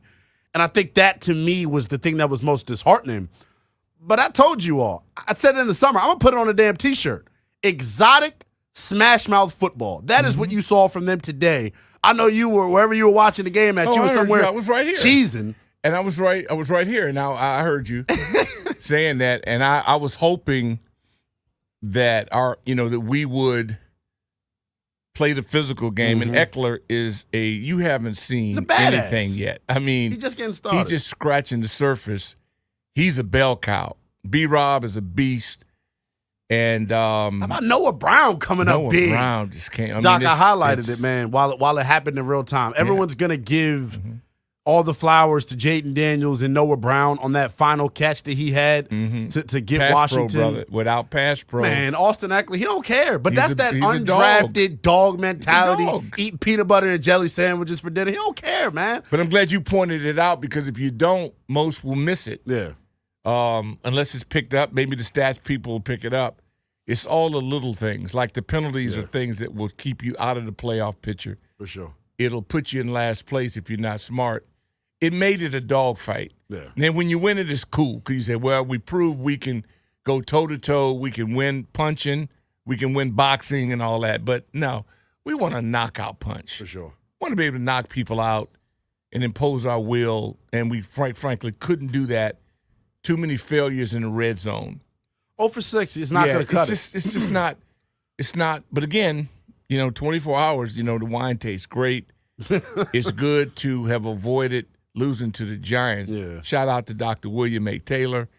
My condolences go out to you and the rest of them losers that had on blue and red and white today. And the beauty is about it, they had to go and spend their money and hang out. And I just am so joyful. What a way to break in a new tradition to a new stadium, naming rights. I know that the staff and the ownership, you got to feel good. Somebody invest in you, and you congratulate them with a W. It's perfect. They got there early. They had the press conference this morning. They did it the right way. They did it the right way. We in Washington's fashion now, though, Doc. We had brown stains on the field because of the irrigation system or something wasn't working. Yeah, but that's okay. None of that matters. I almost want to pull my old. There used to be times where the turf was popping up and it affected the game. Exactly. That's an aesthetics. That's a cosmetic look, but the turf was still tight and it bound in. Nobody slipped or tripped as a result of that, and we'll clean that up. It's called spray paint. We'll fix that. But no, man, I thought as the game progressed, I thought you saw Jaden become more comfortable as a passer. I thought we saw him. What's your name and we where saw you him calling enter from? that zone as a thrower that he struggled to get to in the first half and last week. Yeah. You coined the phrase it's like a dude holding a grenade. You got to get the football out of your hands. He was sacked 4 times in the first half. All 4 of them were his fault. Oh, absolutely. 110%. Absolutely. And I think the other thing, you already hit on it, but I think we will agree on the Commanders' window of opportunity. Yeah. One of our new pivotal points, a pivotal moment to whether it either propelled them to victory or failure. Well, this is to victory, and I know what it is for me. I can't wait to hear what it is for you. But it does involve him stepping up in the pocket, throwing a dart when it mattered. Yeah. And I think, and I was saying this to Denton during the endgame show, Doc. We saw it last week, right? And we said it all week long, or I did at least. Teams across the National Football League are going to make a concerted effort to mimic Tampa Bay's game plan. You throw multiple blitzers at him. You get him questioning what he's seeing. And it's crazy because, and I said it during the broadcast, this is not who he was during camp, the preseason, the joint practices. That was honestly what I was highlighting him for, is getting the ball out on time, not holding it. He was way better in the second half, and hopefully that's him turning that corner to where he's seen every damn pressure package you can see to this point through the first 2 weeks. Well, you guys did a great job of illustrating, and everybody on the station, on both stations, has done a great job all week. But we're trying to educate a public that is very difficult to tell them because it doesn't make sense. Right. What do you mean? You're in camp, but you're not actually showing them looks. No, what they're seeing in practice is not what they're going to see in the game. Exactly. So everybody's lying in the preseason and the camp. Well, wait a minute. You had joint practices. Yeah, but that's still kind of vanilla too. Yeah. You mean they know what's going to go on in practice? Yeah, the coaches do.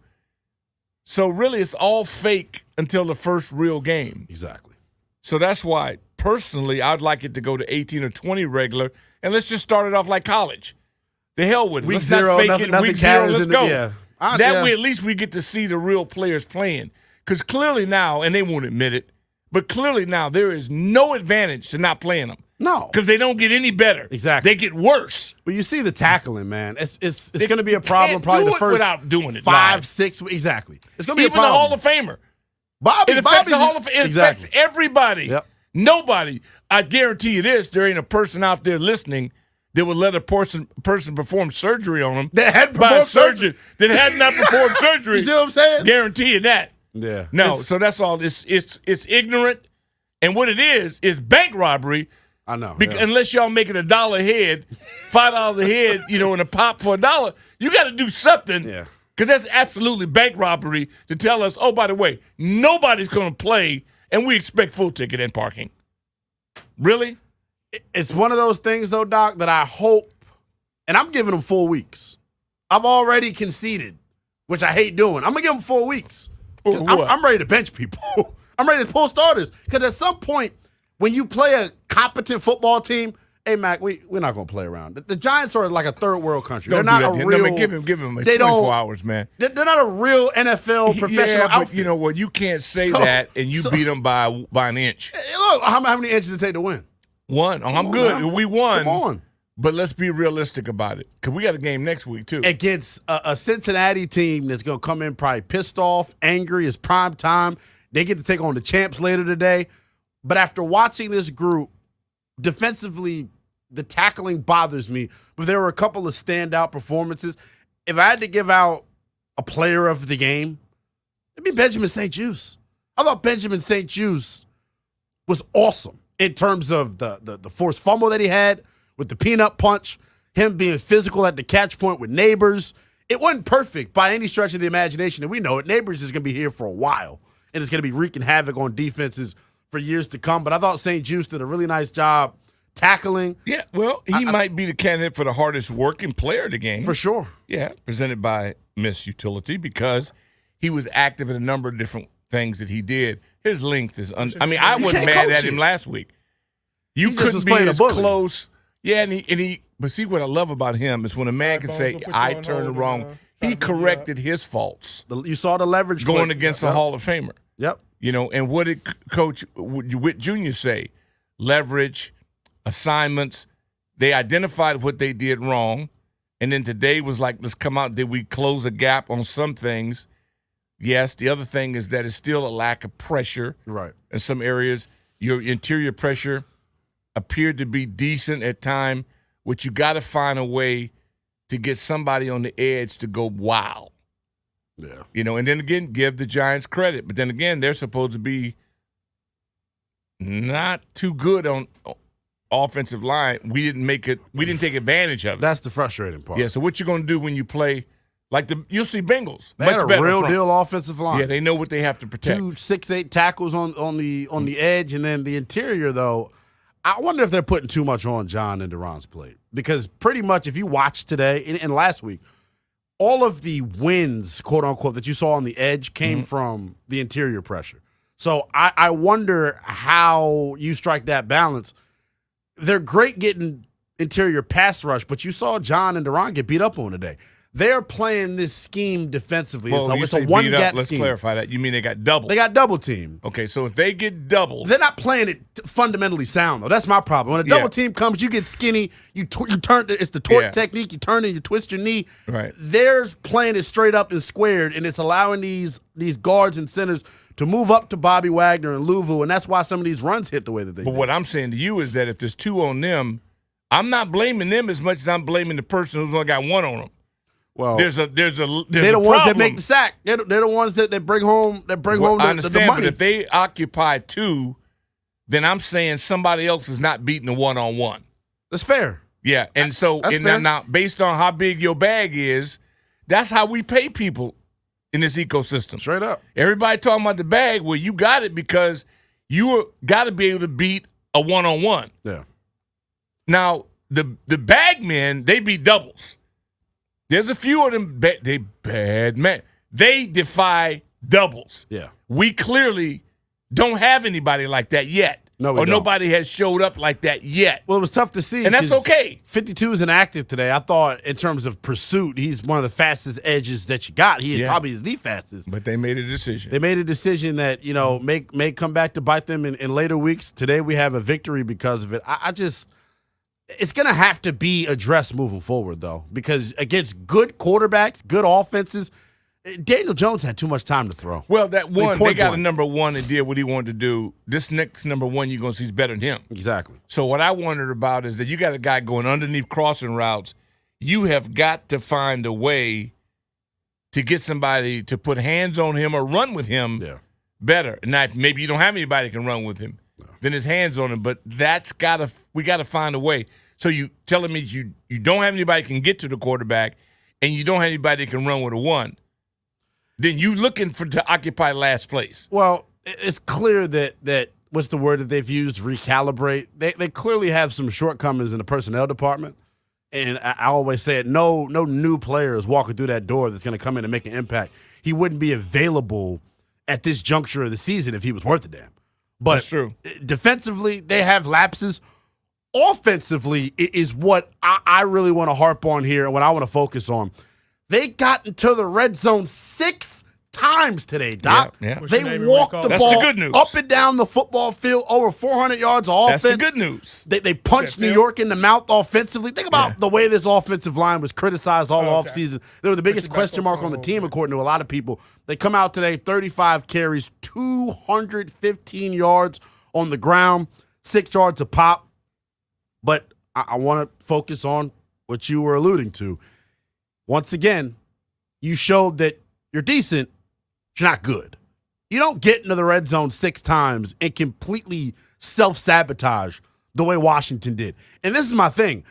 You can say, oh, it's a young team all you want. You had veterans with false starts. You had rookies with false starts and penalties. That kind of stuff kills you. You cannot survive and be what I think they have the potential to be, which is an 8-9 win playoff team. That's a pipe dream, and I sound stupid. What do you base that on? What do I base that on? I'm just curious when I hear you guys that are really talented to be able to predict these records and you're down the road. I look at the quarterback. I think the quarterback in the running game elevates everything around you. You don't have the hogs. Both the quarterback and the running game are dependent upon 5 guys in front of them that played well today. Yeah, they did. Played they played good last week too. All right, 8. That's a 8, 9. To get to 8. Well, you take a look around the rest of the National Football League today, and we're in that period where anybody can be beat. Oh no, but New Orleans looks like world match, beaters. New England match with the bottom team. Well, hey, you played a playoff team that won by the way today. Yeah, well, and they're going to win a lot because they're really good. And you're saying I don't think you had a chance to beat them based on how you performed, and a lot of it's self-inflicted. Yeah. So you got to be smart. First of all, until they show me that they're capable of playing smart, then I'm not giving them any benefit of a doubt because dumb teams don't get lucky. Yeah. It just doesn't happen to them. There's no reason. You can say you're not big, you're not strong, you're not fast, but being dumb, it's on you. Where you calling from? There's no excuse for that. That's on you. It is what it is. Okay, you take the penalties and put the penalties to the side for a second, and you look like a professional NFL outfit. I thought Cliff called a really good game offensively.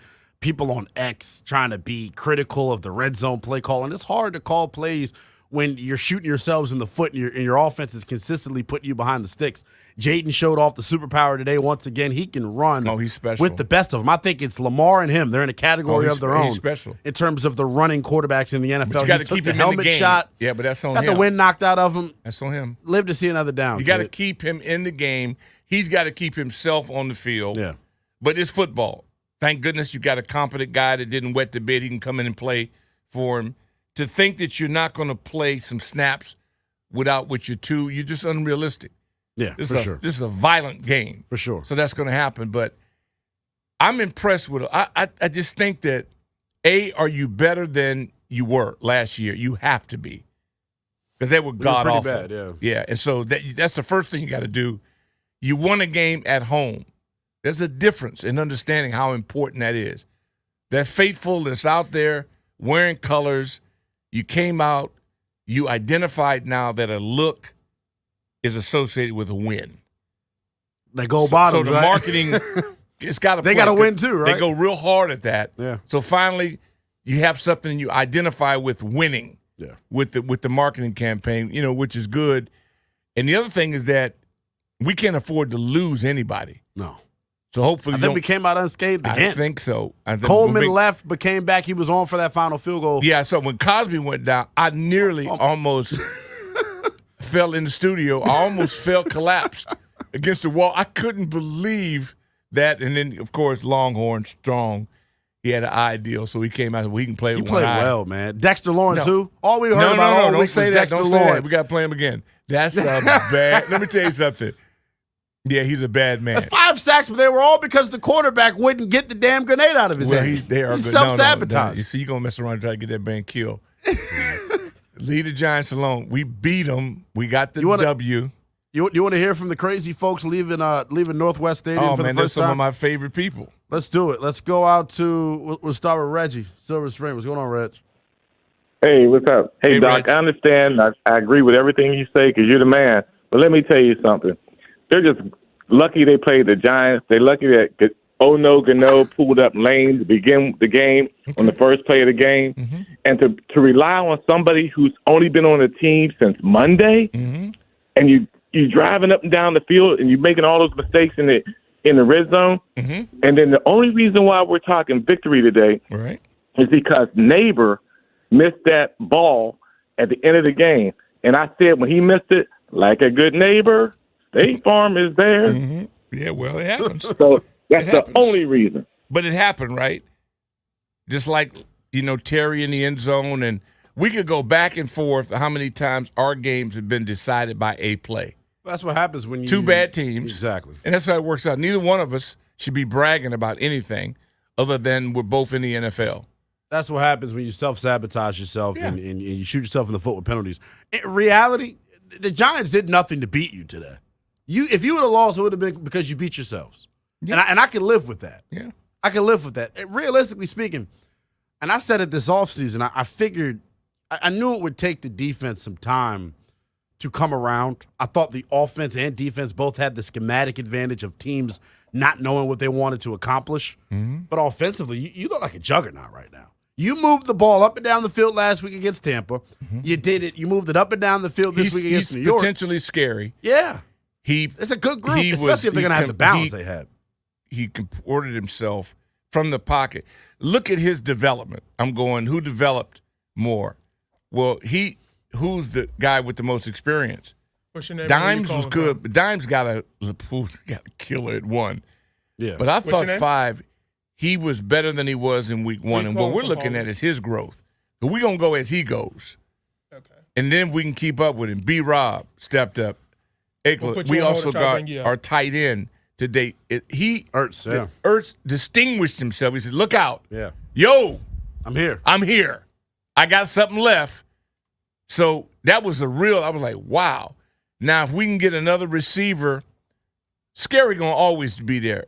And then we get that other guy. No, the potential is there. It's not like we're doing a fanboy deal. And I'm not. I'm just saying to you that when people come up against Washington now, they're not going to the club that week. They got to go in the film study. Exactly. Because they got to say, if we take these dudes lightly, we might get run.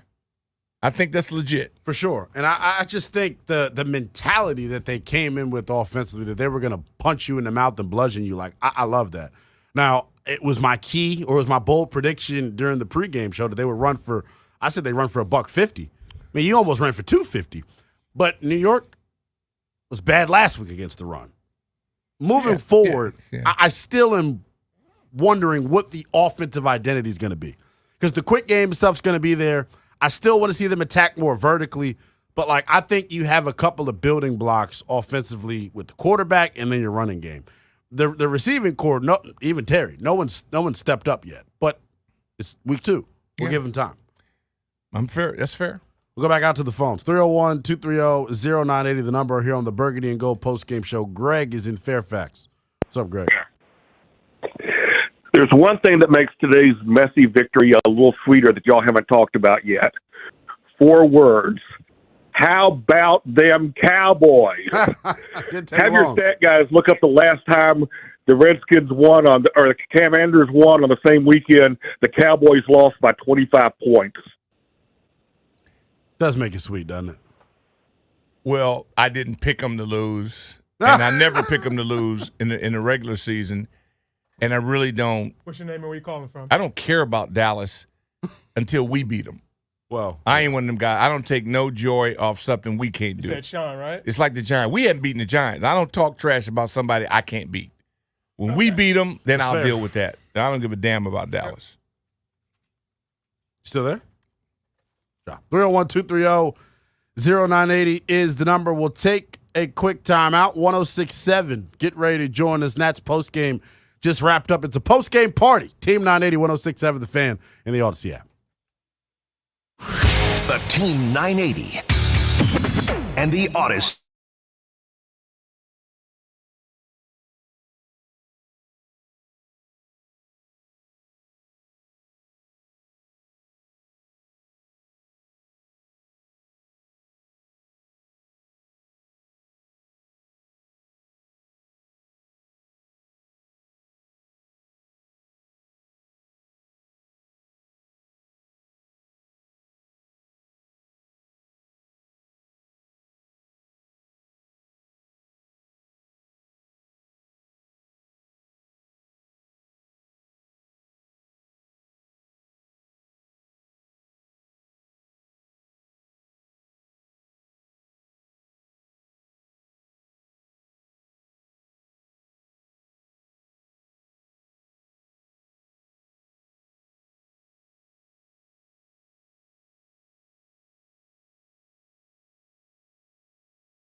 postgame show with Doc Walker, presented by Rude.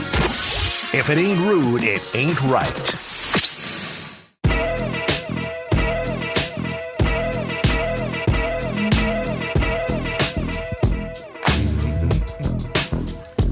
Oh, how sweet it is. A victory Sunday. And shout out to all the folks still. You bask in that tailgating. It's the food. You know how the food tastes better? Everything's better. And when it settles. And then after the game, yeah. So all Tailgate Ted and the crew, I know they are just basking in this. It's got to be fantastic to be out there and enjoying it. And they earned it. Tough wins are the most rewarding wins. Had this been a blowout, you gain more. They tried their damnedest to give the game away. Yeah, this would have been a brutal loss. Oh, it would have been, especially because you pretty much dominated every facet of the game except for stopping the run and tackling. You struggled there a little bit. Yeah. But the penalties have got to be something that gets cleaned up. But like I said, I think today what I'm most impressed with is they feel like they have established an identity on offense.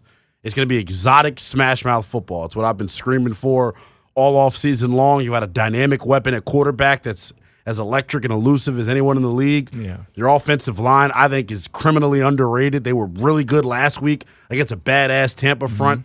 New York's front's even better. So for them to play the way that they played, they rumble. And look, don't look at the 5 sacks that Jaden Daniels took. Those are all on him, and I think he'll tell you that during the week. This offensive line deserves a ton of credit. They're rotating at left tackle with Cornelius Lucas and Brandon Coleman. And Coleman, no setbacks. No setbacks. Yeah. Baby Bull played today. Struggled a little bit against Burns and Thibodeau, but you expect that. I think the rotation at tackle could end up being something that helps you in the future. If you're an edge rusher and you're used to one guy setting the same way all game long, you get used to it. You're going up against two different guys who play completely different. I think Lucas is more finesse. Coleman's a brute power guy. It's hard to combat as an edge rusher, man. I think they established themselves on the ground, and I think that could ultimately end up being the foundation for who they are on offense. In the right tackle position, which a lot of people whisper about. Yeah. You ain't had to say much. Yeah, exactly. You didn't. Let's give it up. And when he did get beat, Five did a great job of getting out of harm's way and making a play. Because you're going to get beat. It's the NFL. You're going to get beat. But exactly, it wasn't like a drum, and that's the key. He competed. You just want your guys to compete. Tight ends, backs, everybody chipping in, and then to see your second-round pick show up, who's missed more practice than he's played in and participated in. And I think once he gets his football legs under him, he's going to be a terror. Yeah, he's just got to get his – John, I'm just telling you, once it all comes together. They need it. They got to get John Allen and Duran a rest. I don't know what the snap count was for them today, but – You gotta build a rotation there because I think that is the strength of your pass rush right now is on the interior. So as long as you can keep John and Duran fresh, I think it'll be all good. We can go back out to the phones. Yeah, let's do it. Let's go to Paulie 757. What's up, Paulie? L to the W. What's going on? Doc, yes, sir. What up, man? Hey, Lynnell, I'm glad you thought about what you said over the commercial break because I was going to tell you, you questioning the identity of the team. You seen offensive coordinator maturation from week 1 to week 2. Yep. He leaned on his two best offensive players, which was the running backs, the best unit. He leaned on Eckler, he leaned on Robinson, and everything played off of that. Look, you see maturation during the game from the quarterback because he got popped, and then he said, okay, I'm going to beat you from the pocket. And that's what he did. So, I mean, I'm going to give Jaden a B+ on today's game, man. Managed it well, but you said good teams don't go have that type of percentage in the red zone, but that's just hitting the nail. We not a good team yet. We just beat the Giants. And it's okay though. It's a week by week thing, but I'm gonna tell you what, Jaden Daniels keep playing the way he's playing. He's making his teammates believers, and once they start believing, then you'll see that maximum concentration in the red zone. You won't have guys jumping off sides and think, look, we built it, man. Yep. How about try to tell you last week? Try to tell y'all last week, man. Calm down. It's going to come together. You know what I mean? Shout out St. Juice. Still playing good ball. I told y'all last week he was competing. He's competing. Oh, absolutely. I'm with you. And Noah Igbiani, is that his name? Yep, Igbiani. He started to be the best relief cornerback in the league. Because every time when our dudes get torched, he come in and kind of slow the game up a little bit. But they definitely gonna have to do something on the other side. But like I said, man, he might be the answer. You don't know, but we learning. And Doc, with God bless the dead coach used to say about learning to win and being young at the same time. You know what I mean? Now you got the attention in practice. Absolutely. No, you're right. It's a step by step, and we could have been in this position with a loss. And we know what the percentages are at 0-2. We're so fortunate that you can learn following a victory. It's easier to learn. Pressure's off you a little bit. And now don't get cocky because, those cats, based on what happens to them, short week, playing a rumbler, you got another advantage. I think that's an advantage. For sure. For sure. 301-230-0980, the number. Here on the Burgundy and Gold post-game show. Vic. Out in What's going on, Vic? Coach. What's up, y'all? Hey, Coach. What's going on, Vic? So I'm good. So it's always good to be going to film session with the win. It's never a bad thing. It's never going to be a bad thing. When you want to get better, film sessions and working on what is important to get better, you got to pay attention to as well. So let's jump right into this. Try to be quick with this. First thing I have an issue with is I don't like Joe Witt's play calling. Joe Witt's play calling at times and being married with ID lines, disobedience to not have gap integrity, trying to everybody on the front force trying to go make the tackle and not secure the gap is why we're getting what you talked about, Lynnell. The linemen are getting to the second level, getting into Frankie Lavu and getting to Bobby Wagner. And these where these gaping holes come from. And what you see is these are habits that they've practiced for a while because you'll see that they remember it and then they'll control the gaps and then we'll get some stops up front. Right. But then they'll get happy and try to jump through a gap and then we give a big gape and run. So with that being said, we can't have plays where we are putting them in 3rd and 7, 3rd and 8, when there's at least 3 or 4 plays where Neighbors is on the back side. He's either tight to the formation or far to the formation. And it's either no width or it's just him. Right, and he crosses all the way across the middle of the defense. There has to be a zone, a man to zone or a zone to man where when he crosses the boundary player's face, the person in the middle of the field's got to pick him up. There's too many times where he's running untouched and nobody's being picked. That has been happening to us for 2 weeks now. It even happened some in preseason. If Joe Witt is a good defensive coordinator, as hard as he's preaching, as angry he says he's getting, and critical he says he's being, that has to be seen. Bobby Wagner is going to be a Hall of Famer. I don't want to hear the excuse that you don't know that, you didn't see that. Miss me with that. Third thing, I have an issue with Kingsbury. I have an issue with Kingsbury, and I have an issue with Dan Quinn because we keep having all these undisciplined penalties. This is getting ridiculous, y'all. This is getting ridiculous. Now, I know we were a 4-win team. We were a bad organization, bad culture, all of that.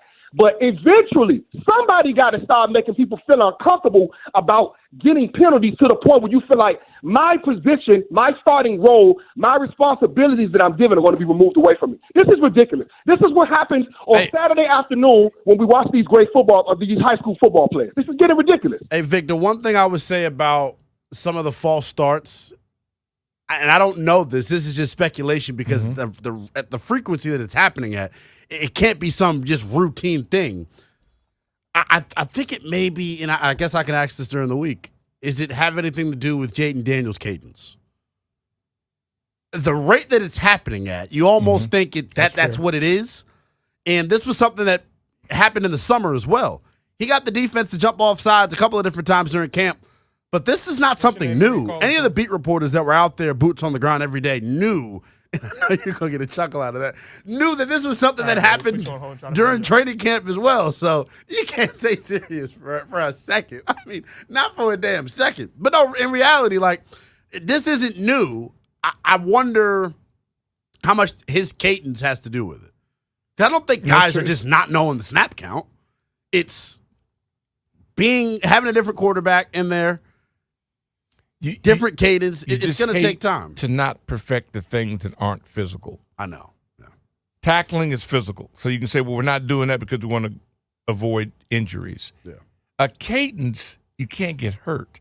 Yeah, I know. Can we at least close the gap on that? I mean, we know you're putting in the work.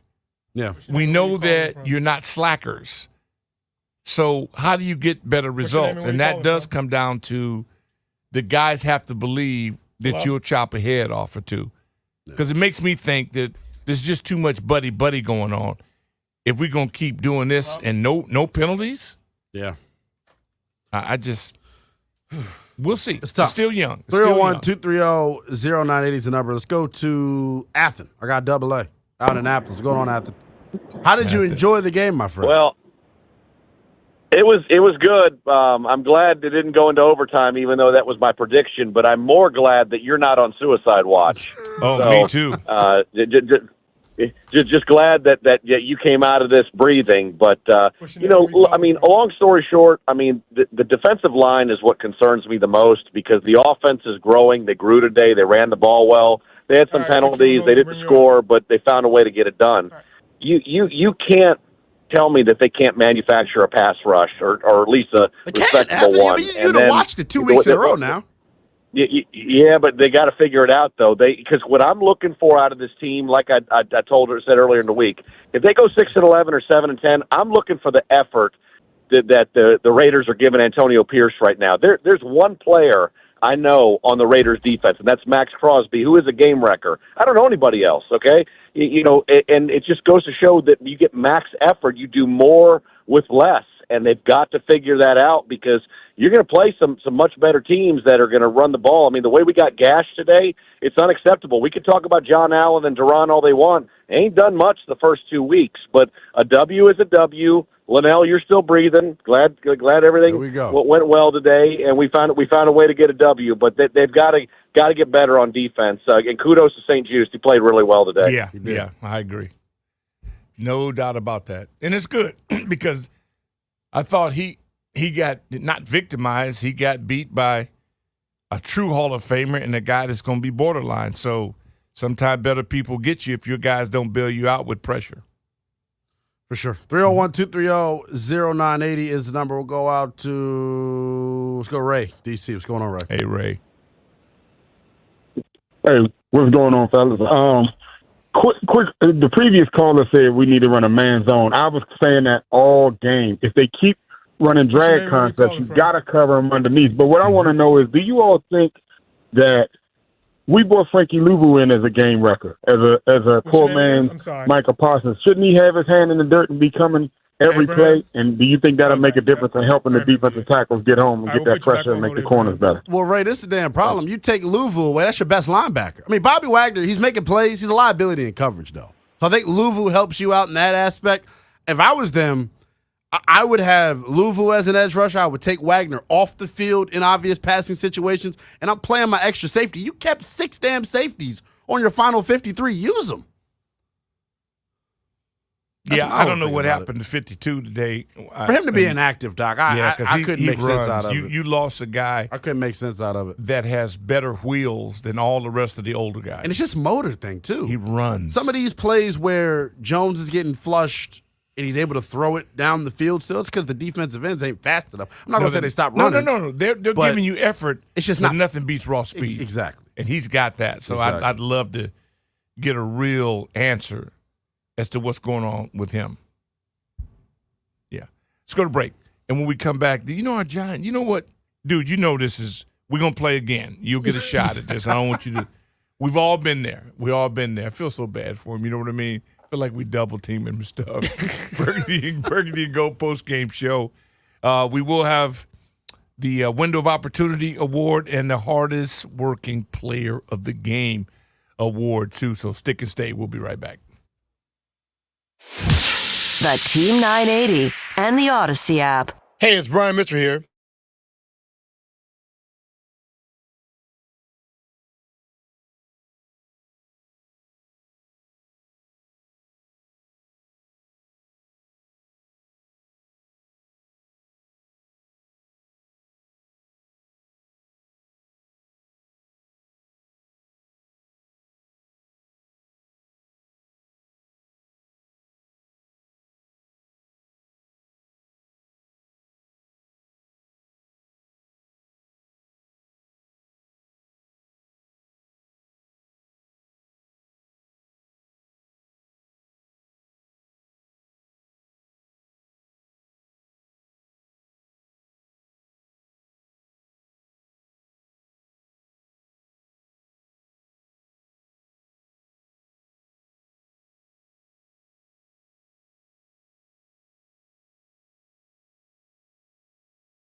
Team 980.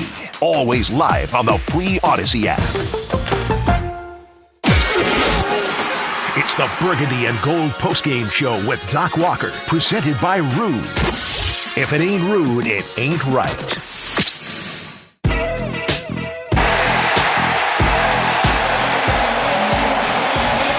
Austin Seibert, and it's over. 7 for 7. Hail to the kicker. Washington. Isn't it amazing that in 1 week you can flip the script that quick? You can go from the unknown to depth of incompetence, and it's all over. of a sudden we got a kicker. 7 for 7. Hail to the kicker. Washington. And we can do it in spite of a coach. Isn't that something? Well, he's taking the go. He's showing me, so he's showing me character. He got heart. He does. He's showing me character. Austin Seibert. And it's over. And when I saw the 3 out 7 for 7. Hail to the kicker. I was not Washington. happy with it, seeing that Mark Mosley's jersey can't be at least froze. If not retired, Mark froze. 3? Mark, yeah, Mosley. That was a dumb question. I know. Why I see, baby? Why I see? Yeah, well, that's true. That's true. I forgot. Academics wasn't your strong suit. But I'm thinking, I see Mo, and I go, yeah, but when a number is shown, again, it makes us all remember it. So maybe that's even a tribute, even more so. But with 3 on him, you're not used to seeing that miss anyway. I felt really good for him. I don't even know if he knows the impact of what that number means. Yeah. But, man, that was so sweet because to be the only guy to be MVP in the league as a field goal kicker and he's a football player, and to come off what we've come off from the kicking game, that's a huge up. That is huge to be able to nail that down. We already got the GOAT punting for us. Did we see him today? I got to go back and look at the drive chart. That's a good point. I got to go back and look at the drive chart. That's a good point. When the last time he hasn't done anything? We covered one. We did not punt once, Doc. Okay, see? We didn't turn it over. Didn't punt once. Hello. That's good. We have an offense. That's what I'm saying. Lost in the sloppy part of what happened today was they can move the ball. Yeah, despite shooting themselves. This kid's a threat. He is somebody that people are going to stay up at night trying to figure out how to start. He's that dude. Yeah, I agree. And you have to figure out a plan for him, which should give our offensive staff even more so. When I continue to say that Anthony Lynn. I know. Yeah, I feel like he's the forgotten piece of all of this. Oh, no, I ain't If you don't think he's in Cliff's ear saying, run the damn ball. Yeah, no, run the damn ball. He's a dog. He got to. Yeah. He got to. And I like the accountability piece that he brings, getting to watch him out there this summer. Mm-hmm. Running backs, normally when you're in your dead portions of practice, in prior regimes, you'd see laughing, joking. Guys are working on something constantly. I thought B-Rob ran hard, ran well. Mm-hmm. Eckler's vision is second to none. Eckler, I think he may be realistically the best back for your offense. Oh, no From question. a vision standpoint. No, but B-Rob provides the perfect change of pace, man. I think they're a dynamic duo. Yeah, B-Rob is Joe Frazier. I mean, he can knock you out. Yep. He'll break your ribs. But this Eckler's like, Eckler, yeah. I'm telling you. Has he gotten tackled yet? We don't even appreciate how good this brother is. Yeah, I don't think we are. We don't even know how lucky we are to have his services. Now we just have to put him in better field position, compliment him with a legitimate passing game to where you can't zero in on him as a back, and it's over. The draw game, the screen game, oh, my goodness, you in trouble. I'm telling you, he was just on the West Coast, so you didn't maybe get a chance to stay up and see him. This dude is a terror. Yes. Yeah, we're lucky, really lucky to have him. And to have that monkey off the back. When you don't win early, I mean, we went 0-5 here. I'm speaking from experience. It haunts you, that pressure. It gets deeper and deeper. And even though New York, they can pop off this one because they're not like they're winless. The difference is that, and Neighbors, he shouldn't beat himself up, but he will because he's that dude. How they ended up with another legitimate one that quickly is just beyond me. It's crazy. Well, LSU. Yeah, it's a factory over there. They keep putting them out week in, week out. Guess what? We get to see another one next week. And Jamar Chase. 301-230-0980, the number here on the Burgundy and Gold post-game show. Mike, out resting. What's going on, Mike? Hey, Docky, it's Mikey Ryan at Arrested, man. Love you, pal. We've met a few times. MR, what's up? What's up? Hey, listen, don't cut me off. I got a few things to say. First off, to the Redskins. We won. I'll take it. But we have Dan Rivera and Joe Nitwit as our D coordinator, and I'll tell you why. I'm there half in the bag. I go, you better cover number one. You better double them. Boom. They don't come after him. Anyway, no, that guy, come on, player. That guy was, Joe Nitwit's terrible. Number two, good news is this. We're lucky to win, all right? So I've already been scouting the draft. There's a couple guys. We need a slot, and we need a left tackle. No, I have. Doc, I have. Yeah, no problem. The slot Mike, is it's too Brandon soon for Scarlata out of Louisville. No, dude, come on, player.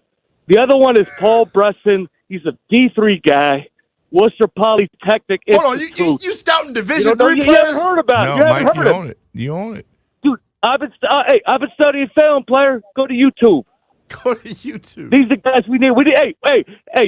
As Doc says, we need warriors. We need people who take the testosterone tablets out of Redskin Park. You know, right now they don't, dude. September. September. Going to week 3. Come on, man. It's still summertime. Week 3, man. Come on, player. You're not driving, are you, Mike? Yeah. Mike, you're not driving, are you? No, trust me. Hey, don't Doc, drive. No, Okay, good deal. Uber, No, I buddy. ain't driving. Get an Uber. I love you, player. Love Bye-bye. you back. All right, Let's go to Tim, Tommytown. What up, Tim? Yeah, hi, good afternoon. I would say I want to look at the big picture. And at the end of the season, there's 3 things I want to know. Do we have a franchise quarterback? Do we have a coaching staff that is capable of making the team competitive? And at the end of the season, do we have an opportunity to where we feel like going into the second season in this coaching staff and quarterback, can we really expect a good season? So I'm looking for the big picture. Mm-hmm. I know these games, are going to be up and down because you turned the team over. There's so many new players. The coaching staff, of course, is all new, and so is the general manager. And I think we've been in the depths so long that it's going to take, this season to wash out all the evil and see if we got some good in it. I ain't mad at I agree anything with you said. I agree with you. Appreciate the call. 301-230-0980. Abraham out in D.C. What's going on, Abraham? Hey, what's happening, man? What's Look, happening? First of all, Doc, thank God for you. Lynnell, man, I grew to love you, man. You my man. But I got to call you out. Call me Why out. ain't nobody talking about Beetlejuice? Beetlejuice. I'm talking about St. Juice been on. He was balling. No, he today. was. Hey, if you listen during the we end gave game him show, love. man, look, I would probably say he's your defensive MVP from the day, man. The turnover was Him and crucial. He was good in Luke. coverage. He was great, man. They say Coco, man. I'm Coco Lulu, man. I'm Hululu. You Hulu for Lulu? Hulu. I'm Hulu for Lulu. Like that's my be type of turned up, linebacker. No, for sure. I definitely I'm thought. serious. I thought he played well. I want to see him more used as a pass rusher too, man. Well, again, do you I would love like him that. enough No, you kind of need him in coverage a little bit. Yeah. to You say gotta need him in that coverage because he's Yes, part sir. of the commander that has earned that highlight of window of opportunity? Yep. Or the hardest working player of the game? He may be one of those two. He's You gotta gotta be stick one or around. two. Yeah, stick around to find out who that is. Okay. All right. Good deal. Appreciate your call. That. Appreciate your call as always, brother. 301-230-0980. Bones. K9 out in D.C. K9. Go on, Bones. My main man, Uh-oh. and my big Lynnell. Hey, Bones, last week you was What's up, asleep Bones? at the wheel. Come on, Bones. Where you This at, week, dog? this week you got the phone. You got underwater? the phone in the bathroom underwater. He in the tub I probably. ain't in the water, man. I'm right here, man. Hey, look, check this out, Doc. Hey, look, man. Hey, that was the fourth preseason game of the season, man. After the day, we ready. This team getting ready to make some moves, man. They finding themselves. They're coming around. Everybody getting in their role. They're getting the cobwebs out of them, and they're gonna be all right, man. The offense, them linemen, they're going to be all right. They're going to be all right on defense. I got players showing up, St. Jude, you know what I mean? All I need, though, is Cliff Kingsbury to get a little bit more sassy with the and we're going to be all right, man. He's 7 for 7. Man, that's a marvelous game, man. I love it, man. I love you guys, man. I was in the house, Doc. I had them Giants fans around me, but look, we held the fort down. I'm trying to tell you, we held it down. It's a good deal. You know, I just think that when you get a kicker in his first game with a new team in Burgundy and gold, it's going to be hard for me not to. What's your name and where you calling from? Put him in as a player of the game. What's your name? Or the pivotal moment. Yeah. Because the dude was money. Okay. We couldn't get a dude to do his job. And then we get a guy to come in here put you on hold, Jackie. and it's perfect. And he don't walk away with something? Yeah, I know. I can't do that. I don't know what you want to do for him. He already in the 3 jersey. They gave him the best available jersey number, Doc. I understand that, but he lived up to it. I know. He lived up to it. And you know what was crazy? There wasn't a doubt on all 7 of them. Wasn't a doubt. None. Split the upright every damn time. It was Boy amazing. flashed his guns. I know. He did mad yeah, now. no, he got a came little up bit with swagger gun work. now. Yeah, Look. he did. Little gun work. I'm thinking the hardest working player of the game. Might have to give it to him. I had to give it to He him. might have earned it. We ain't giving him nothing. Come on now. He might have earned it. 301-230-0980, the number here on the Burgundy and Gold postgame show. We'll take a quick timeout. When we come back, we'll get back to more of your calls. Plus, Doc, if we have been able to come up with it, we'll give you our hardest working player of the game presented by Miss Utility. That's coming up next here on the Burgundy and Gold postgame show. The Team 980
ain't right.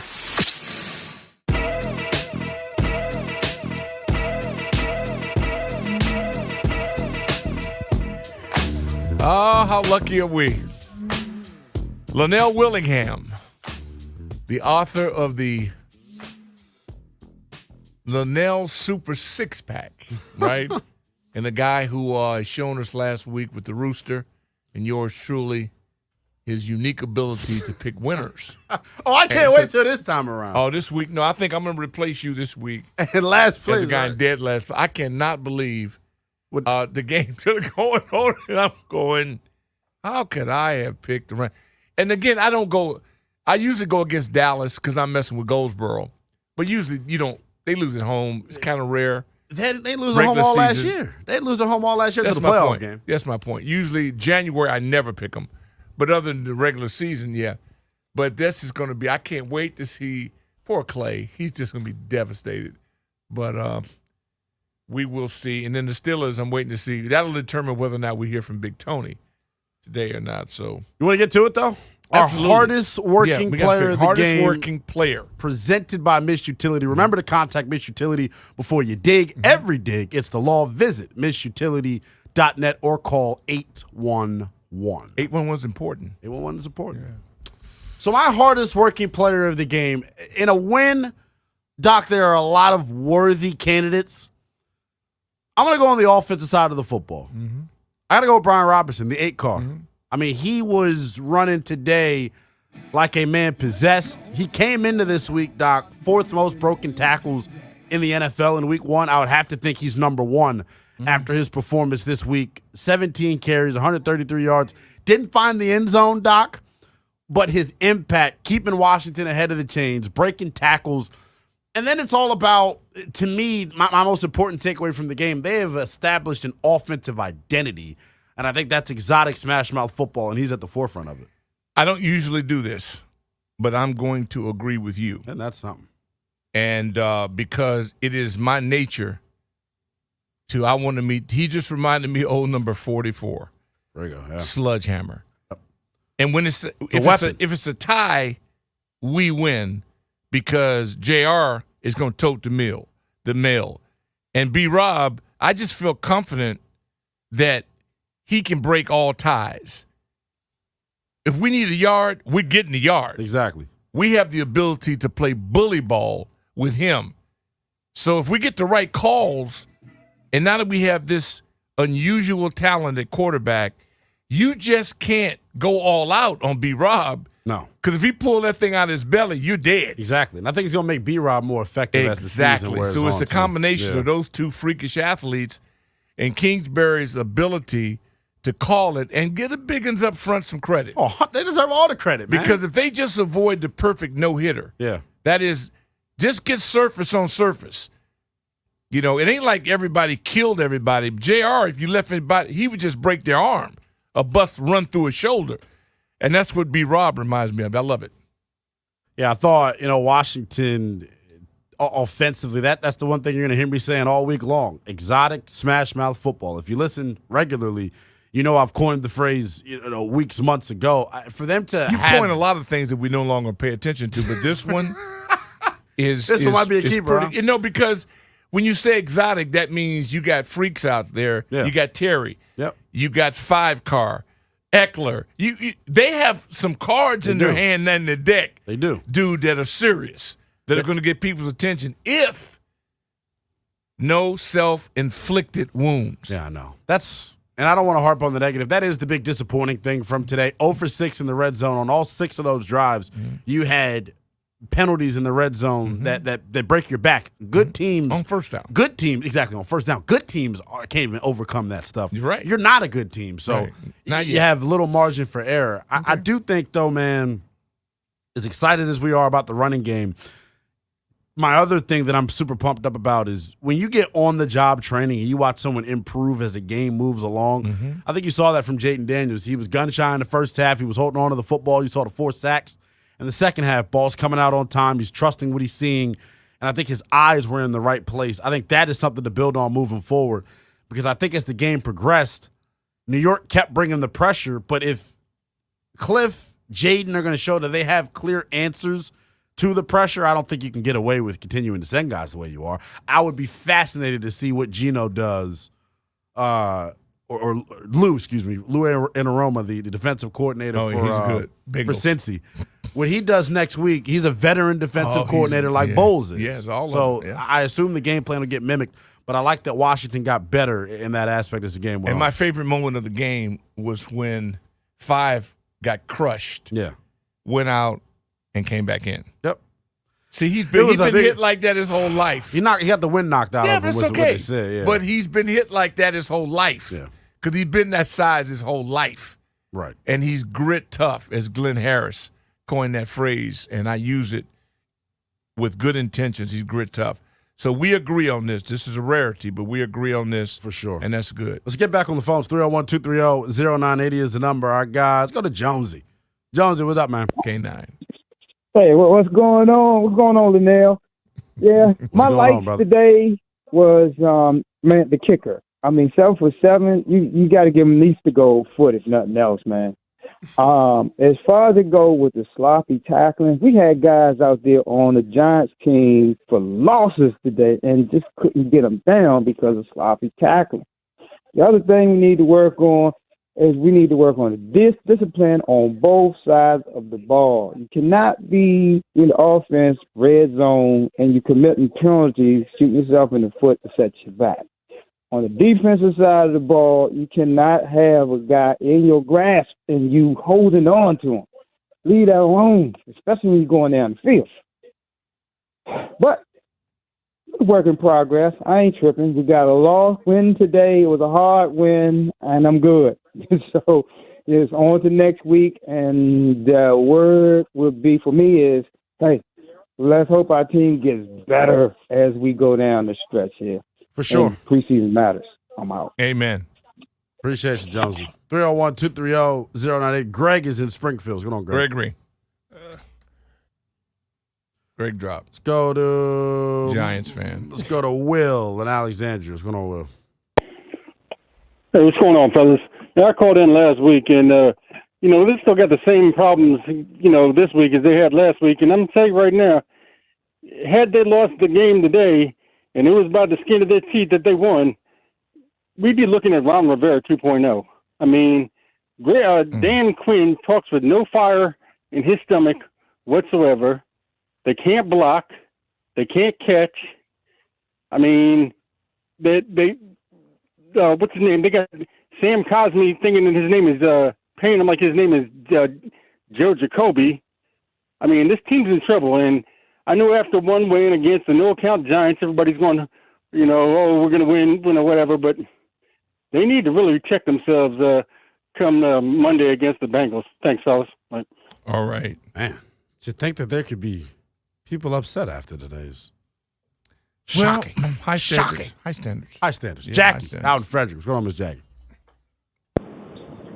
What up, Doc? What up, youngest in K9? charge? Miss Jackie, I ain't heard from you all off season, Miss Jackie. Good gracious. Oh, no, listen. I be busy now, but listen, I'm leaving the game now. Okay. I took my BFF with me, who's a Giants fan from New York. But let me tell you this.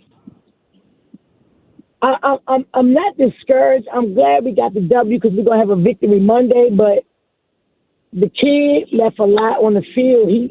It was a lot of wide open people that I don't know, like you said in the first half, he just was uneasy. But it's like he left a lot on the field with a lot of people wide open. The thing that bothers me the most is the unnecessary penalties that's killing us. How do you let Austin Eckler run the first kickoff off, get a touchdown, and you push in the back? I know. I mean, if you was at the game, I mean, come on, the refs really nitpicked a lot of those penalties. But hey, Doc, guess what? Mm-hmm. I ain't mad. I'm gonna go ahead and take this victory. Right, Cliff, but we cannot get in the red zone 6 times and score 6 field goals. If we do that against Cincinnati, we're in trouble. And we gotta tackle better. We definitely gotta tackle better. But guess what? I'm listening to y'all too. I'm hyped. I'm on my way home. My BFF is asleep because she's drunk and we won. So guess what? I'm in a good mood right now. Y'all have a good Enjoy the victory. Yeah, I hope we never get so complacent that we don't celebrate wins. Come on now. They're so hard to get. They are. I never take that for granted. But also still respect where the Giants are because of what they've done in the past. And we finally were able to solve the Thibodeau mystery. Yeah, because he usually just wrecked games. Yeah, for sure. He was pretty much a non-factor in this one. I thought the entire Commanders' offensive line, as critical as we have been of them and the uncertainty that comes with that group. He's a hippopotamus. But I think what hurts him is September. Right. He's better when it's it's cold. It's too hot out. This for him, boy right? is so big. I don't know how he gets in his car. No, seriously. You need a carriage for him. Yeah. He can't have a car. He's got to have an SUV or a rank, something that's a combat What's your name vehicle. Where you calling from? His brother, he reminds me of Dave Butts. Dave Butts was the biggest human being that I'd seen in person. Butsy was, huge. And we come back, we'll get to the window of opportunity. Hold on, try to bring you up. Next. The Team 980. Cashback is not available on gas in New Jersey and Wisconsin. $5,000. That's the average amount of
Show with Doc Walker, presented by Rude.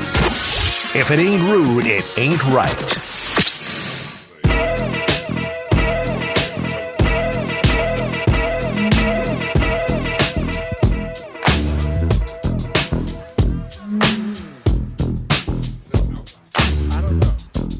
He just ran.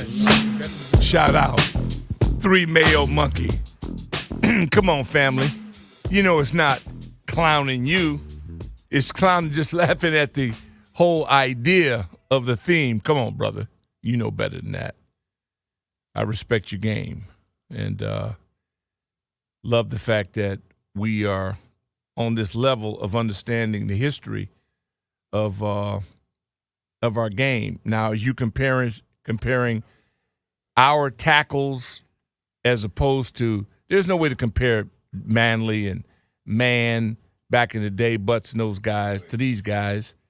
It's just not fair because we're talking about a complete team.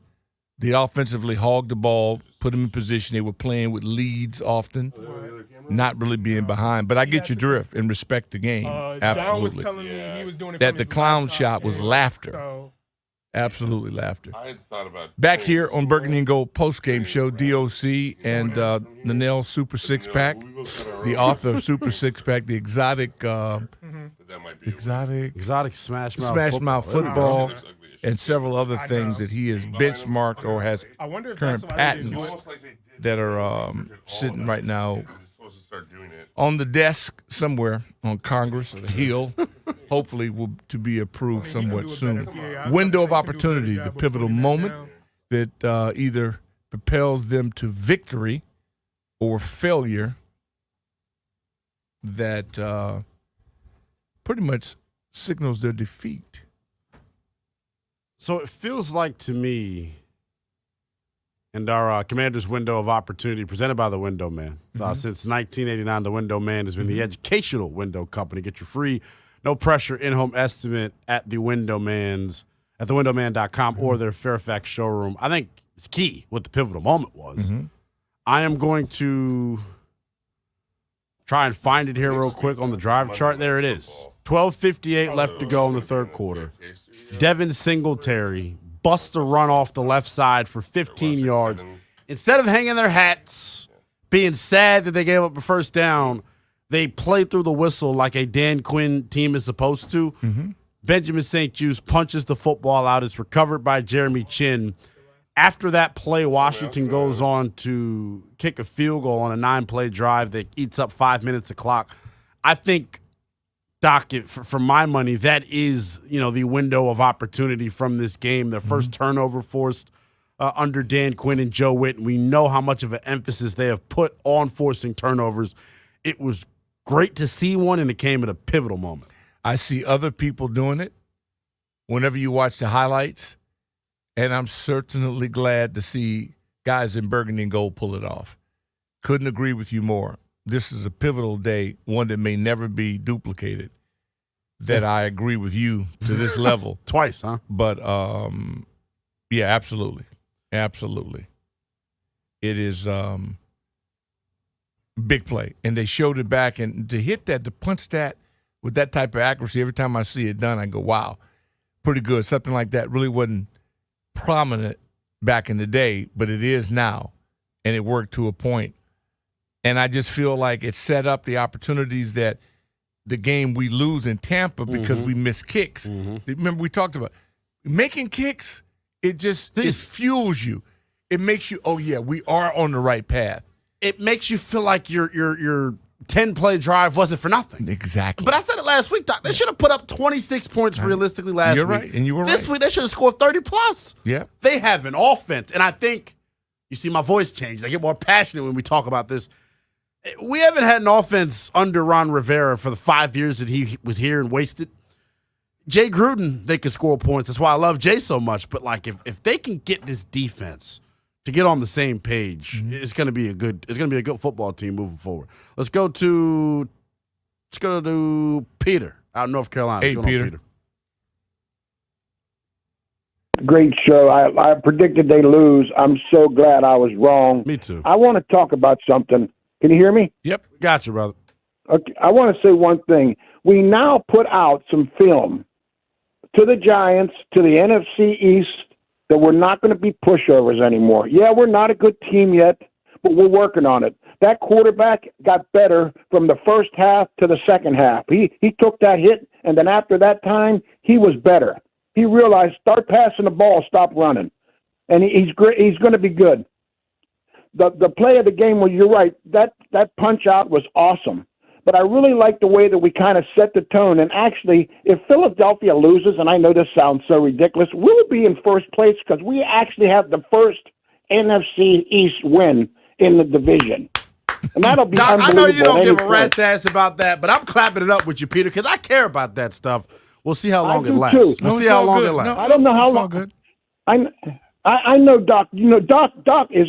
Doc's been there. He's done it. I watched that man. That team that they were on, they were the hardest working team in football. They were great, but they weren't super great. But as a team, they were fabulous. They fought. Every guy came in. Every single player fought their ass off, and you'll never repeat that. That was impossible. But hell to the Skins. I hope they do repeat it. I hope because they do have a chance. If they keep working the way they're working now. Shout out to Danny Frank. I know my boy.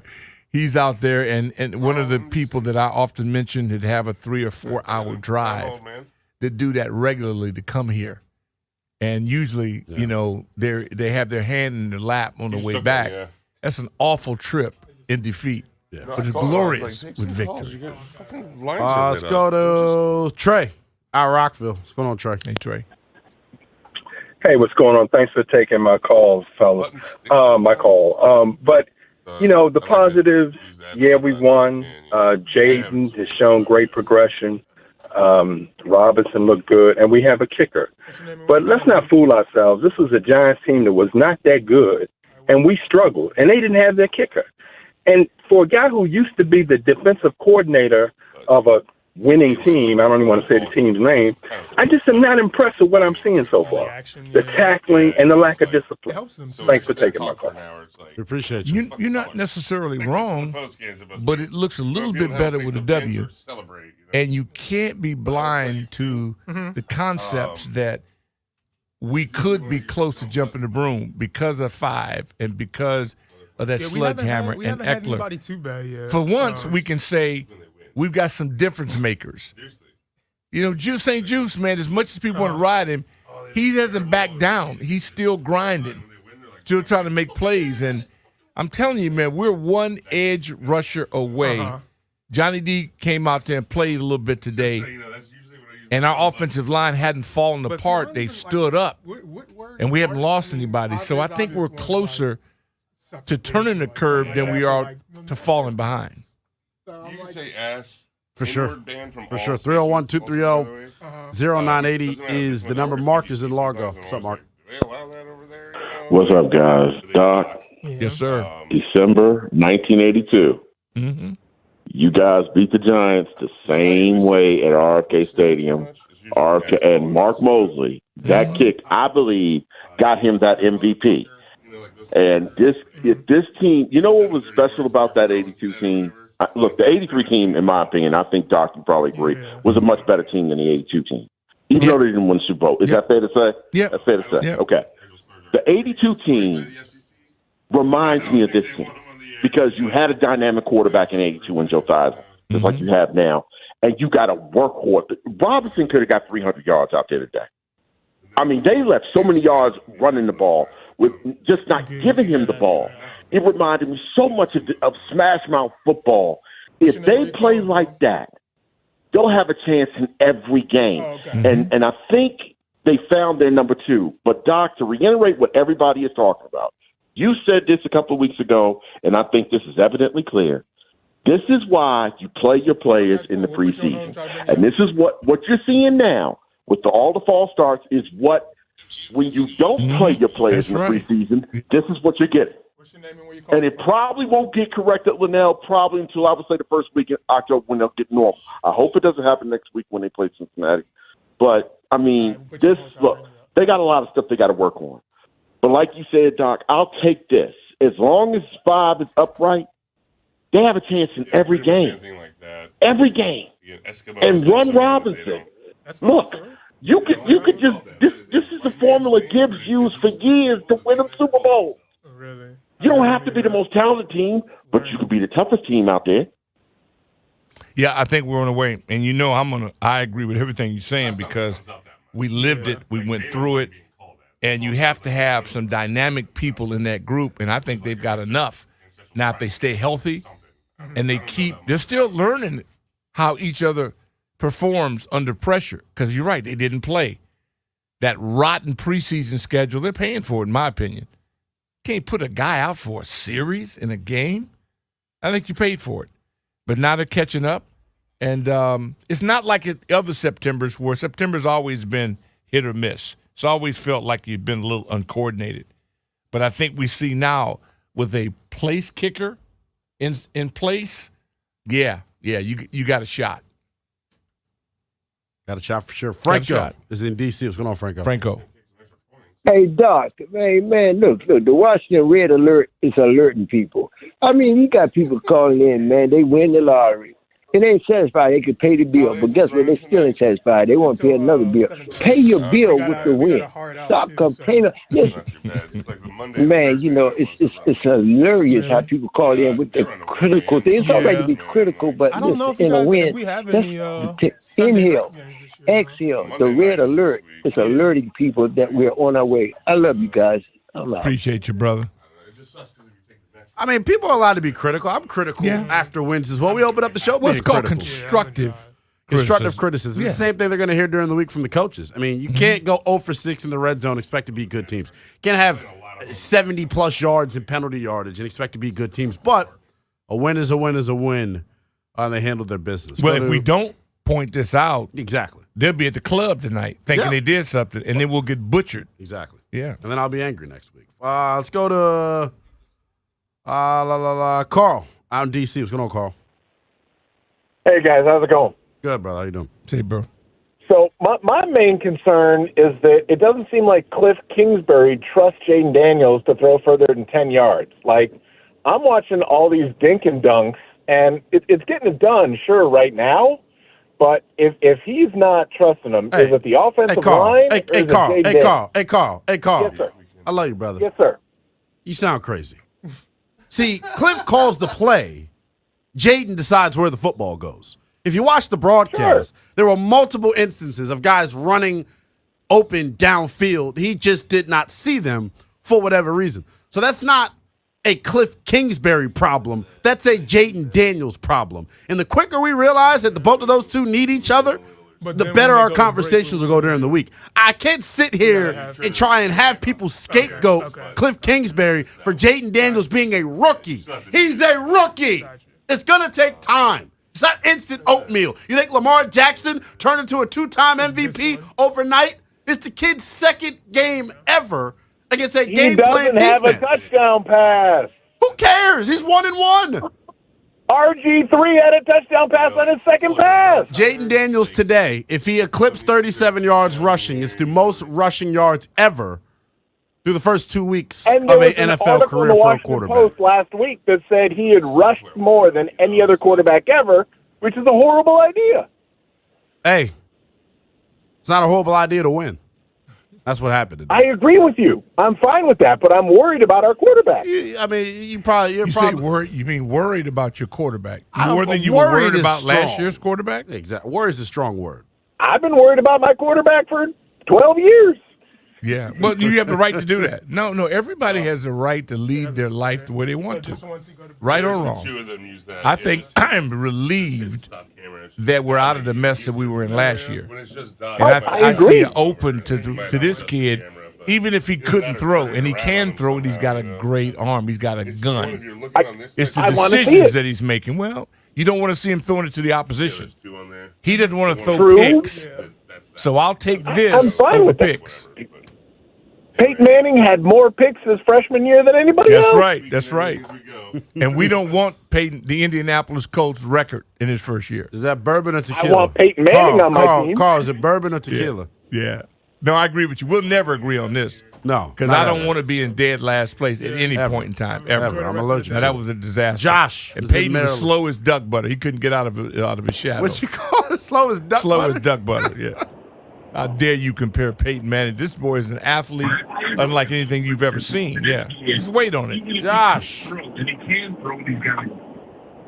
Yes, sir. What's up, Josh? What's up, brother? Yes.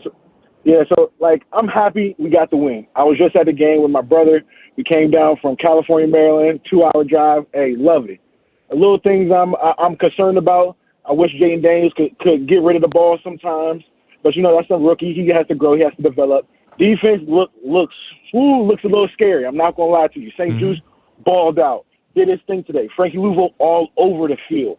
It's just that, when we make plays on defense, we got to get a little juice, though. Sometimes we look on the sidelines, they just dead and just kind of, we got Eckler, did his thing. He's a spark every time he comes on the field. Eckler gives us juice.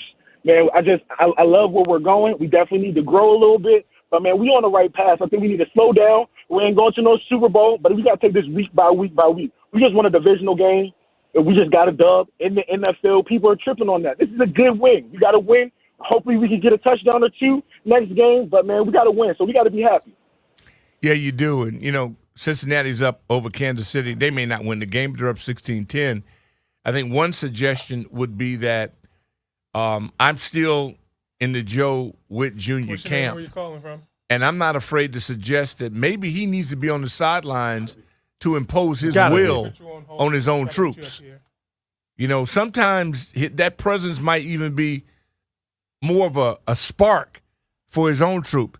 You look for everything you can to be able to bring out the best in your own people. Just a suggestion. 301-230-0980. Let's go to I got Junkyard Dog. JYD. Hello. What's up, dog? You act like you don't want to talk to me. I act like I don't. What you mean, brother? What you mean? I'm the reason you got on. What's up, brother? Yeah, okay.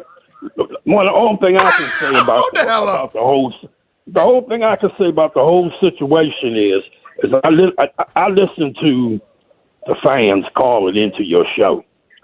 And I hope Doc is sitting there with you. Yes, sir. Because first of all,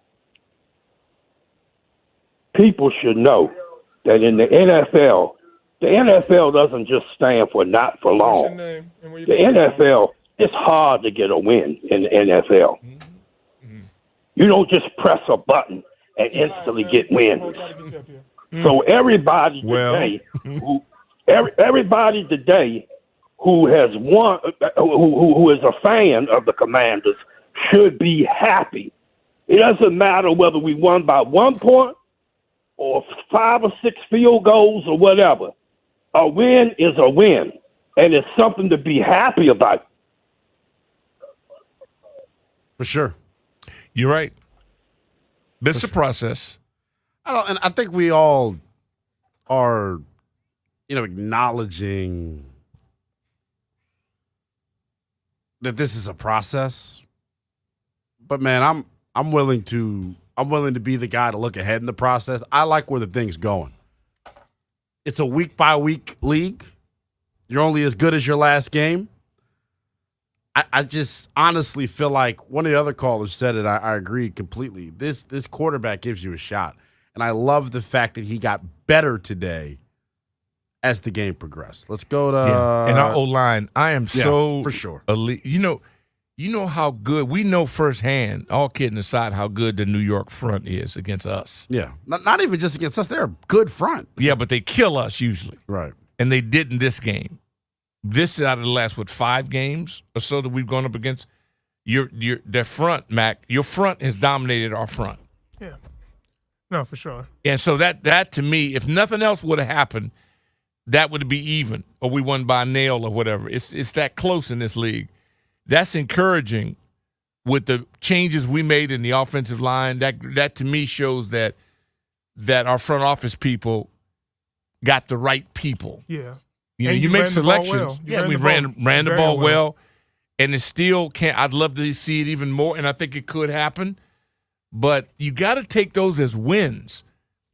And you got to respect who the Giants are. And to get that win, I'm with JYD.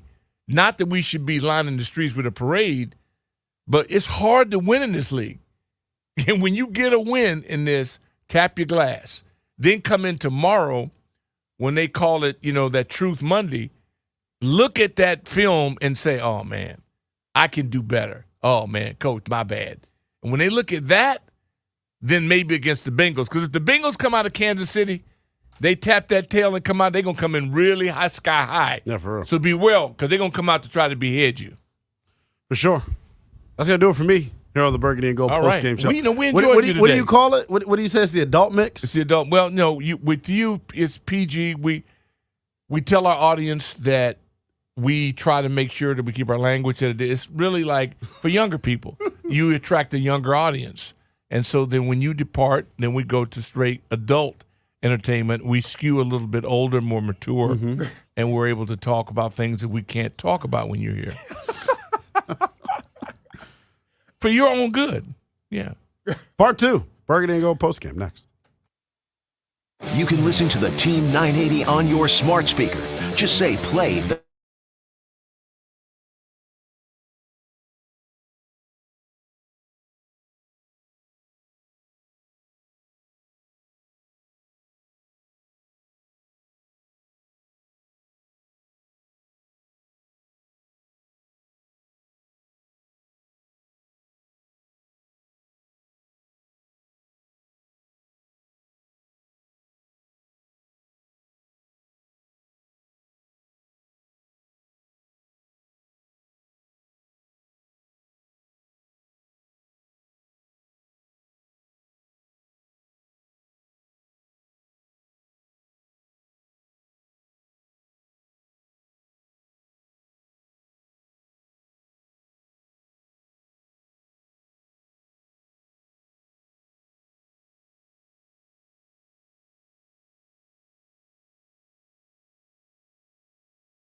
Gold postgame show with Doc Walker, presented by Rude. If it ain't rude, it ain't right. All right, great team win. We're on a journey. That's one, man. But we got to give 2 balls to our fearless leader, Dan Quinn out of Peter.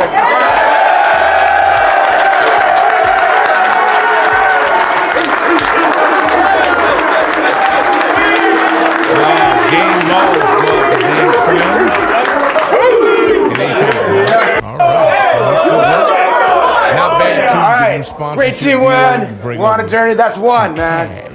But we got to give 2 balls to our fearless leader, Dan Quinn out of Peter.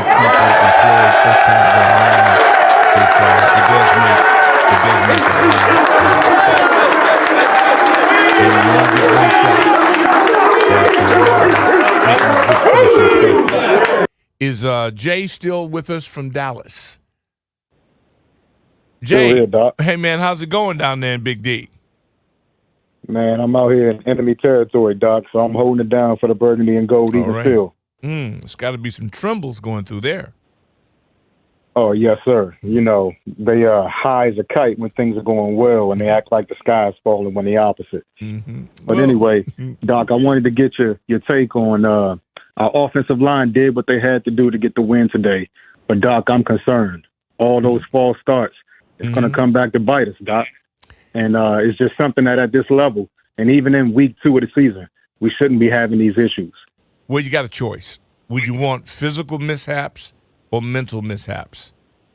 And if I don't want either, but if I had to pick one, I'd pick the mental, because the physical means you're getting your behind whipped. And we've been getting whipped up front. That day's over. So we can physically deal with the Giants front.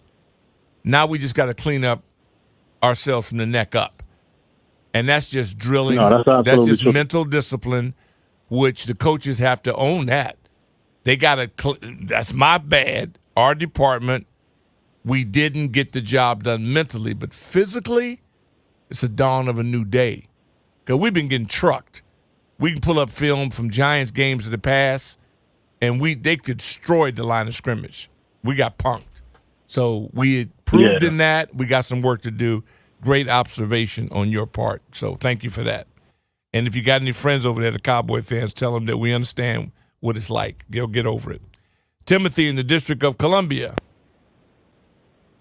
Hi, Doc. Hey, Tim. What's going on? My man. Thanks for taking my call. Came to the game on my way back from it, and one thing I didn't hear you discuss with Lynnell, you may have just before I got on, was a couple of plays by Ertz in the first half. Yeah, I when praised he him ripped to the open ball right down the field. But today, the story of it was only one guy. That could have been a momentum shift. You know, when you talk guys that are older, you expect them to bring wisdom to the game, and they settle things down. But when they move the needle physically, then that's a bonus. And I don't know how long that you'll get from them, but like what what Wags going to the doing, presser right man, now. Stay tuned because we'll have more conversation when he's done. I thought first thing I was going to hit with you, but you don't expect him to make really plays in for space. the fans here for today. You can hope you can, so but you win here. It's a low I felt percentage. him for so the when fans he makes here. those, When he's be done. glad I that thought, he does. first thing I was going to hit with you, and rallying around, but don't make Stay him do tuned it because we'll have all more the time. conversation when That's he's just done. not smart. Yeah, appreciate that. I got Go one ahead. other quick question for you. Quinn said they worked a lot this summer or through training camp on the red zone, and we all saw what the results were today in the red zone. What's missing? What's the missing piece? Well, number one, you weren't going against their receivers, that neighbors. When you're practicing against your people, and they kind of got an idea of what's going on. That's why when they don't have live practices and you don't get a chance to go against people that are equals or better, it's just you throwing it up for air. You have no idea what's going to happen. That's real. They're running underneath. They're running things that you go, well, why don't we adjust? Well, they're just not used to it. It's early. It's September, and they don't play in the preseason. You pay for that. Now, it's a gamble. Now, you put them out there and they get hurt, we'd stop be bitching about that. So I can understand where they're coming from. They can't win. Play a guy gets hurt, they get booed. Don't play him. The guy comes out, he's not himself. Nobody's happy. So when you win in September under these circumstances, pop the cork. Don't overanalyze it. Be glad you won and move on. Got it? Gone in Connecticut. Hey, Doc. What's up? Gone. You got to explain it to me. Did I get it right? Is it gone? Don, yes, Doc. Yep. Yeah, okay. You and Donnell do a great service for me. I'm about 2 hours into my 5-hour ride back home. Took the family to the game. Oh, good deal. And just a couple of observations. Yeah, did you get so you're familiar with the Lynnell Super Six Pack, right? Are you familiar? Okay, good. I just want to make sure. Yeah, he's Yep. Yeah, okay. And to me, this was not a must-win game because we're so damn early into the season, but it was a must-not-lose game. It can't lose game. Getting us so far behind. And, we're a developing club, and I'm keeping everybody, including the coaches, on a very short leash. But I'm also making sure that they have an opportunity to do better and encouraging them. I'm not going to be critical right now, but I'm not going to be unfair praising them as well. So I'm looking forward to a better season as we go on. And I don't even want to talk about playoffs right now. I want to talk about getting better week to week. That's about it. Well, you're smart, and you must be over 40. And I'm also looking forward to victory. Looking forward to Victory Monday tomorrow, Doc, and cracking open a nice bottle of Cab. So, and thanks Rooster again for the drive home. I appreciate it. Thank you. Rooster will have the Motown Monday thing going, and we'll have to wait until Wednesday to when that's what I look forward to, when the Rooster and when they engage in WWE warfare. And then, of course, the Pigskin Tuesday, or as my dear friend has labeled it, AARP Tuesday. Yep. That's going to also have a nice twist on it because I've got a surprise for the Rooster this Tuesday. So it's a lot of fun. Boss, do we have time to get out to Fredericksburg? We do. Johnny, thanks for being patient. Welcome to Burgundy and Gold Post Game. Hey, Doc, thank you. Oh, sorry.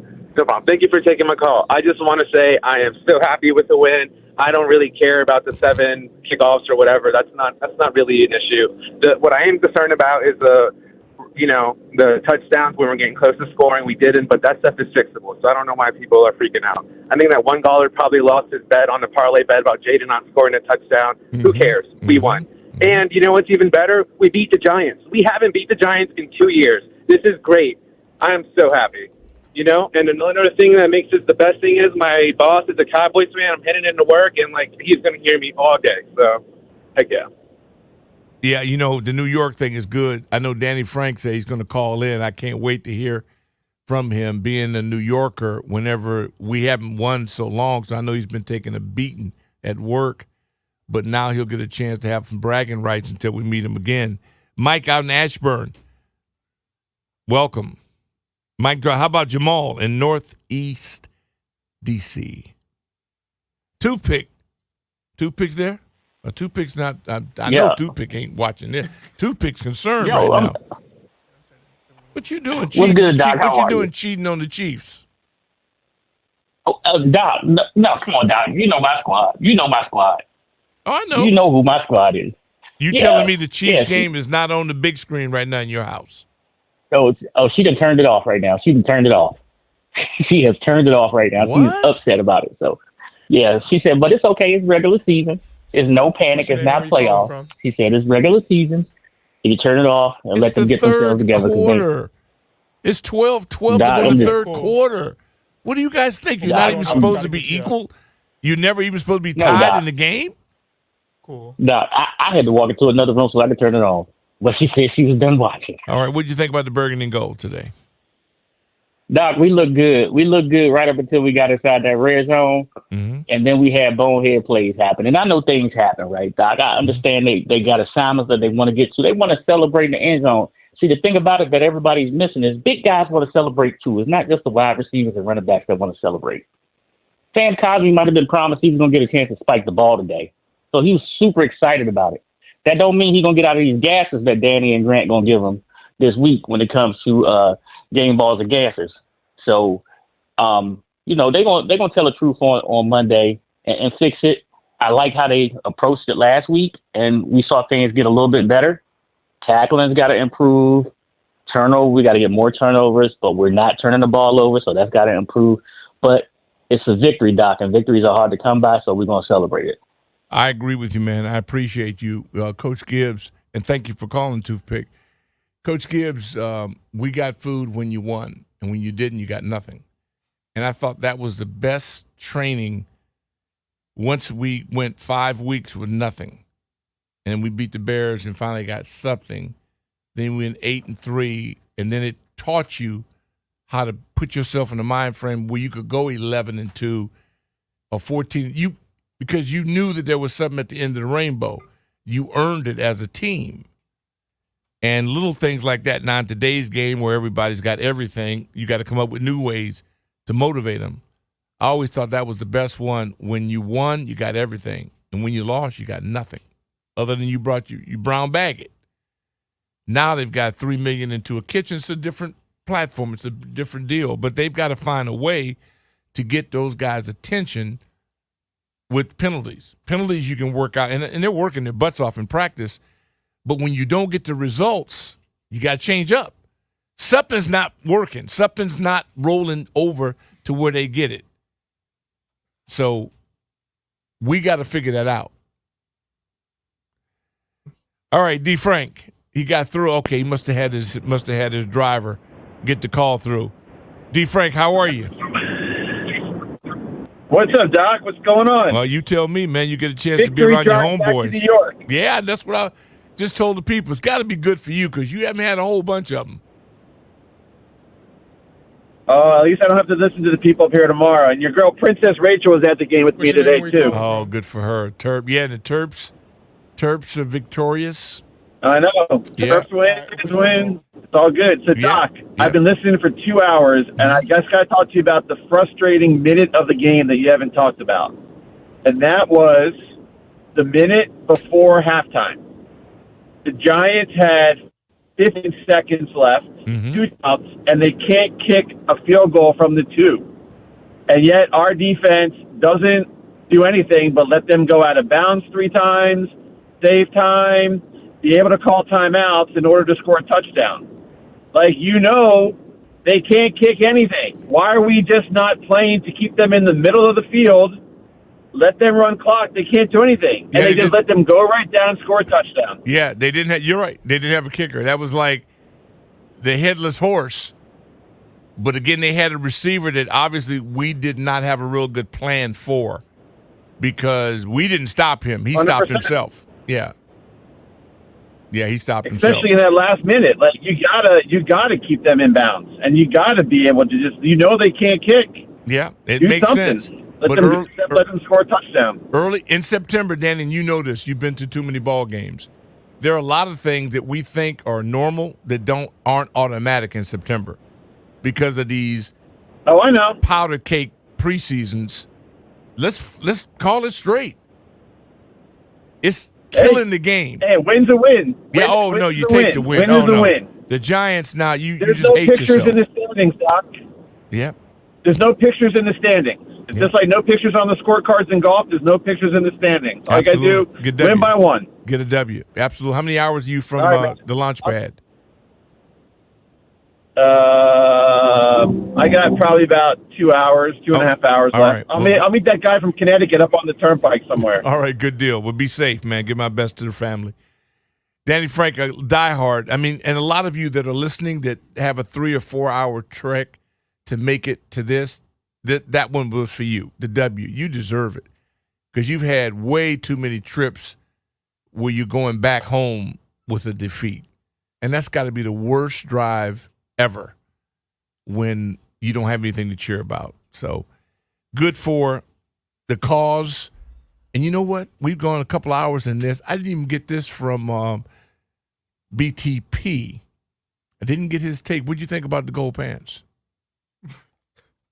The gold pants. Yeah. What'd you think? I mean, I think that there are some concerning things, but the fact that you guys were able to get a win, despite how it looked, getting a win. You can call us by our name, winners. You can say the winners. It's just okay. Get used to it. Listen, both of us are losers. No, we didn't lose today. You did. Yeah, we've earned this for 24 hours at least. I knew this was coming. Doc was being too nice for the I'm not being majority of the nice. show. I'm just keeping it real. Yeah. I'm asking your opinion. Yeah. Y'all look good in the white. That's a nice look. Mm-hmm. I wonder what you thought about the burgundy and gold. Yeah, I think that you guys found You're stuttering a little bit. You nervous? You gonna let me finish, Doc? You gonna let me finish? No, you just want to be an engineer, or you want to be on air talent too, right? No. Oh, you don't? Okay, No. good. All right. No, but I can give you this perspective, right? If Okay, you're gonna let good. me. I'll let you. Go ahead. All right. Go ahead. So I think you guys were able to find out a way to win, but there are still a lot of concerns. The offensive line, I don't think that they did well in pass protection. There was a couple of times when Daniel Jones was able to get sacked. Oh, I'm sorry. That's Daniel your quarterback. You sound confused. Yeah, Let's just go to break. I don't want to do you. I like you. I don't want to do this to you. I obviously caught you off guard. This is way too much pressure. So let's go to break. Give you a chance to think about this, and then we'll come back. All right? Sound good? Let's do that. All right. We'll be back. Bring Natalia Esquire, Slater Schulman, LLP, attorney advertising is responsible for this ad. Attention, former childhood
ain't right.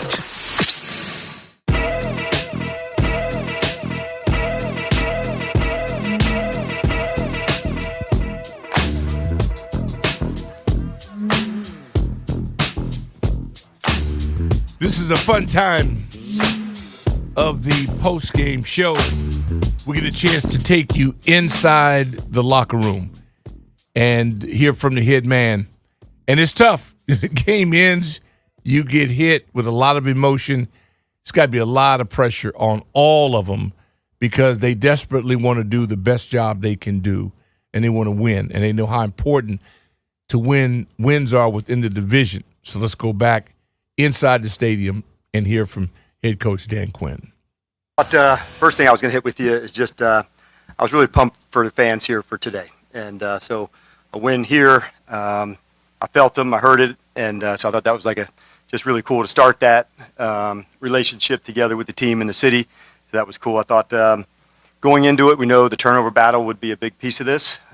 It's how we want to play as part of our identity. And so to win the turnover battle I thought was big. I really felt Brian Robinson was a real factor in the run game today, and just we know that he is, but that felt good. And then I thought, Noah Brown, his first time as a commander, making some plays, but I think the story of the game certainly goes to Austin, and to have a franchise record in your very first game, that's a big deal. So it's not easy going into a new locker room without all the time and chemistry with everybody. So I thought for him and Tress, and they really did a good job of helping him get there. So I thought that was the story of it, going down, all the way to the end to get ready to go, kick the game winner. I thought that was a big deal. So at the end, when winning time came, I thought that was a real factor. The wind knocked out of him. Any concern with how much he was running, especially early in this game? No, I wouldn't say I had concerns. I mean, it's obviously going to be a story that we're going to keep working through. We don't want the hits, so I'll look at the tape and probably have a better assessment for you on that tomorrow. I think probably in this one there was 4 that were called that he could have a read off of it, one that he checked into. So I'll take a look and have a sense for that. But yeah, he was good to go. Coach, obviously you want touchdowns every time you get down the field, but yes, how much encouragement can you take out of 7 scoring drives in one game? I think the other part that I can take out is just the time of possession. That's what happens in those moments. We wanted to be aggressive. We had some 4th down opportunities that we were going to go, and so we thought we wanted to play fast and start fast. At the end of it, you're right, and I thought the penalties were, the real story that knocked us out of some, from plays when it's 2 downs from here, or a penalty that could knock you out. Now you're looking at a completely different situation. But I thought those are things that we've got to be able to clean up. You've heard me say before, the combative ones, we're going to continue to teach and go with, but pre or post snap, those are the ones that we got to get out of our game. And so we'll work hard to do that. Coach, is there anything in particular to take out of the fact that Jaden, through 2 games as a rookie, has no interceptions? Yeah, there's a lot. I think he has a real conscience for the ball and security for it. That was one of the things that made him so unique coming out of college. That many touchdowns for that many interceptions. And so he has a real mindset about it. It's a really important thing for us, taking care of the ball. And so that was. You can tell the difference in a victory and a defeat. Coach is upbeat and should be. And I emphasize when you win within the division, it's special. Conference is special. That is hard because in the end, these are the games that'll either put you in a position, playoff position, or not. Very important. And you can't put enough emphasis on how big it was when you have people that invest in you in naming rights, bring all the big shots there, and you want to put on a good show, and there's no better show than the exclamation mark of a victory. That is key. And I don't care what anybody says, there's nothing like it. A victory. So that's good, and especially against the Giants. And we're kidding, but it's important because they have found a way to hang in there. And there's when you're paying a guy $50 million, don't think that that's not done without people wondering. I don't think he did anything to make you think. I mean, he has really good games against Washington. I thought he'd run a little more. Are you surprised that he didn't use his legs a little bit more? No, I don't think so. I think that, like, we had some good drives. I think our defense just couldn't get off the field. You guys did a good job of, like, maintaining drives and marching down the field. Yeah, our defense just couldn't get off. I think that's the bigger question and the thing that Definitely you guys explored. Threat in the quarterback upgrade. If nothing else, you look at last year, this year, you go, oh, my goodness. You know, day and night in terms of threatening your defense with the quarterback. And we know that he'll get even better and better, but his presence is a game changer. And not everyone has that. Physically, he presents problems. And as those around him get better, yeah, you can see that it's a scary proposition. Now, it's not automatic, but it looks like on the surface to me, there's a potential here that I'm interested. Yeah, well, I'll say this. I'm eager to see what happens. This keeps you really interested in it and to see what could happen, and especially if the Bengals pull it off. Because everybody knows, and if they do, and they're down now by 1, but if you beat the Chiefs, that's a game changer. It's that, wow, we beat champs. So would you rather get the Bengals coming off a win or a loss here? Which one Always do you think? better to get somebody off a win. Okay. Yeah, because you take things for granted. You overeat, you overdrink, you stay up later. You just, because you have that pressure off of you. Everybody's patting you on the back. Yo, dog, man, y'all beasts. Come on by, I got some ribs. So you run over there and sit and you eat too. And seriously, because you lose, you're not even taking the phone call. Because you know back to back in the AFC, man, that's poison. That's poison. So those are the things that happen, you know, and based on it also mean how you lose. I just think now when you put us on film, you get some legitimate respect. Because you look at, and everybody looked at us as our corners being vulnerable. People look at you, they go, hey, do you have people that can cover? And if you don't have a man cover guy, then you say, how do they handle it? The safeties hit?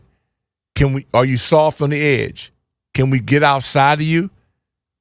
What kind of pressure? We got strong inside presence, but we got to be better outside. We've got to create more havoc, you know, off the edge, and maybe it'll make our middle better. So they're still finding pieces.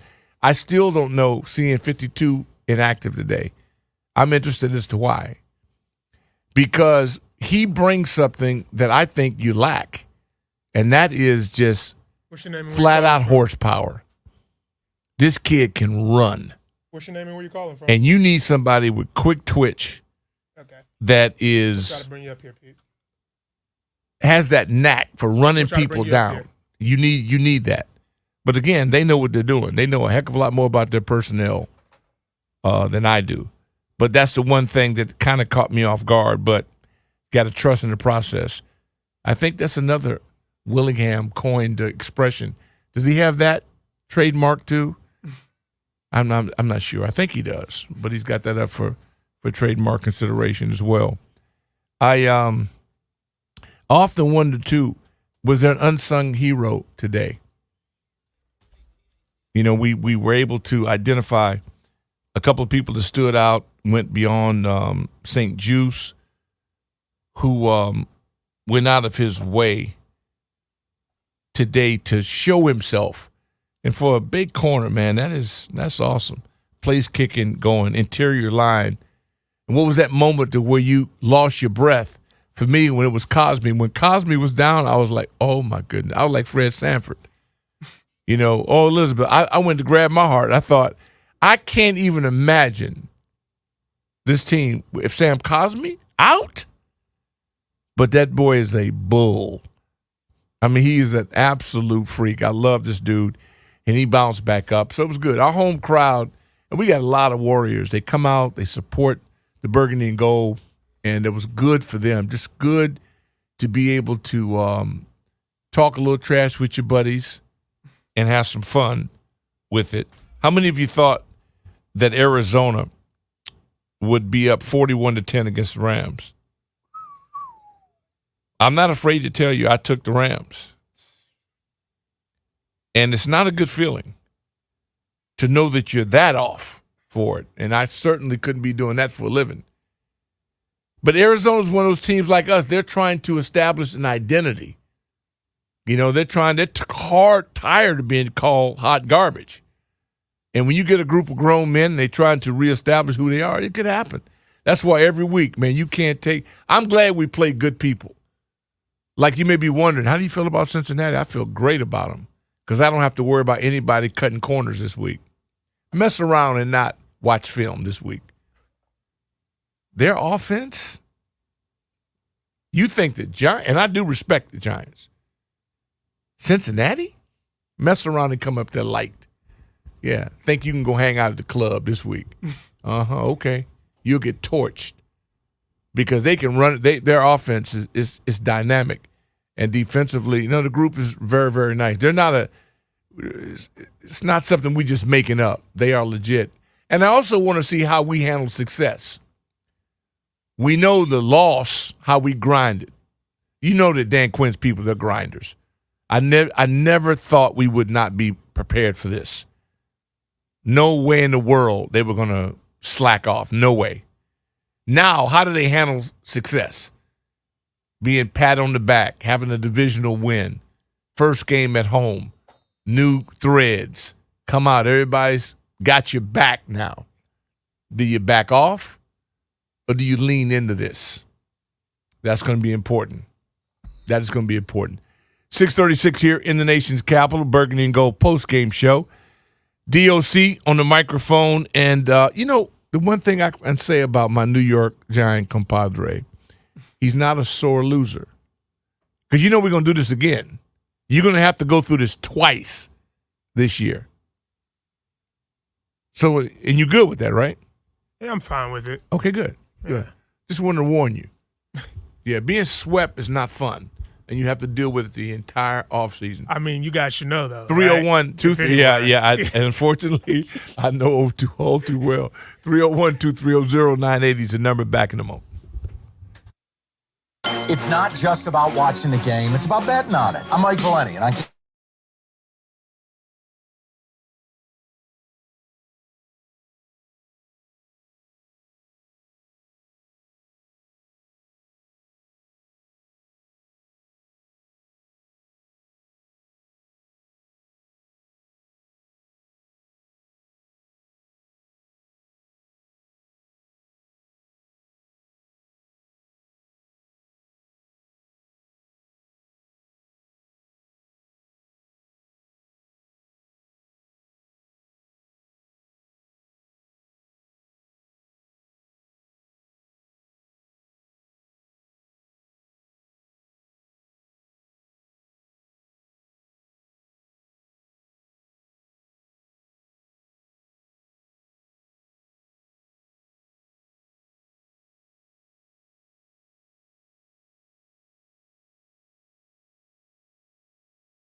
If it ain't rude, it ain't right.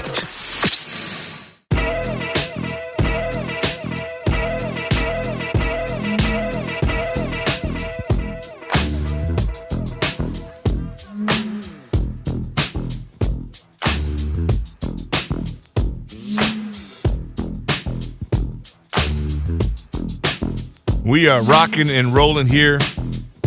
It's nice to have a victory Sunday.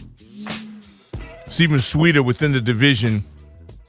And boy, have we had some wars with New York. I love the divisional challenge. New York, Philly, Dallas, because although we all have one thing in common, we all hate Dallas. But the Giants and Philly, their rivalry is thick as thieves. I mean, I'm not certain that anybody's really focused on Washington like you think they are. Philly and New York is brutal. It's brutal rivalry. But this puts us in the race right now because they're like 2 wins or 2 losses to me. I always thought the division is like double. And you definitely don't want to be on the wrong side of it. Let's go out to Laurel. Jacob. Welcome. Hey, Doc. How you doing? What's up, Jacob? Hey, Doc. How you doing? I'm good. How about you? Good. Thanks for taking my call. You're one of my favorite all-time Redskins, I'm glad we're talking on better terms than last week. You better believe it. I've seen us lose so many of these kind of games over the years, and there is all kinds of things to be positive about. I was disappointed with the game plan last week and the performance in game. I was much more satisfied with the game plan this week. I think number 8 there is maybe one of the canine for you. I love the 138 rushing yards. That's awesome. I think we had a 3-headed run attack today with Eckler, Robinson, and Daniels, and they never really had an answer for it. But more importantly, it kept this defense off the field, which I think is ultimately why we won this game.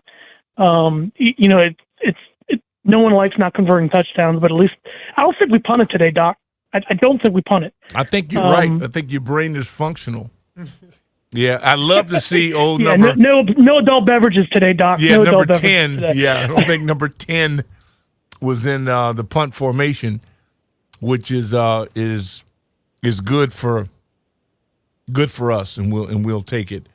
It's man, these you don't very take happy. for granted. And again, I love Quinn. Love Quinn's coaching demeanor and stuff today. The only thing that I'd like to say to the rest of us fans of this team is we got to be patient because this isn't their roster yet. They've inherited. They tried to plug holes, and I think the biggest change we'll see in the next 2 years is defensive personnel. I think because of who number 5 is, we got a shot in every game we play now, which I don't think we've been able to say for a while. But the defense is going to have to do better, and we still can't tackle very well. It's early, I know, but this defensive personnel's best friend is probably going to be that 3-headed running attack, and I was very pleased. And as always, Doc, I can't wait till Tuesday. Man, I'm with you, brother. Winning in the division, there's nothing like it. Defense, even for the world champions that are on their way to try to three-peat, they force turnovers. They got to scoop and score as we speak, and hey, it's what rings the bell. That's what we've got to get over. If, and of course, there's no penalties. We have far too many flags today. Appreciate you, Jacob. Good luck out in Laurel. Let's go to Baltimore. Terrell, welcome to Burgundy and Gold postgame. Terrell going once? Yeah. We lost Terrell? Okay, no problem. That's okay. It's and defense is Chiefs don't get credit for their D. It's amazing. Them boys ball. And they're young. Yeah. Young. Found a way to ball out. But they have a showstopper. 95 is a showstopper. So you almost have to have one guy. And our guys get double. So Payne get double today. John gets double. But they seem to be right now, the results-wise, they're one notch below what a lot of these freaks are doing. And there ain't that many of them. But everybody has one. Giants have one. Yeah. But today, give this line credit. And that's where Cosme, you got to give him a lot of credit. When you're going up against Lawrence, who's this dude is humongous. He is an animal. And he doesn't take the game over. Holla at Sam. Venmo Sam. Send him a 5 spot so he can get him a frosty beverage.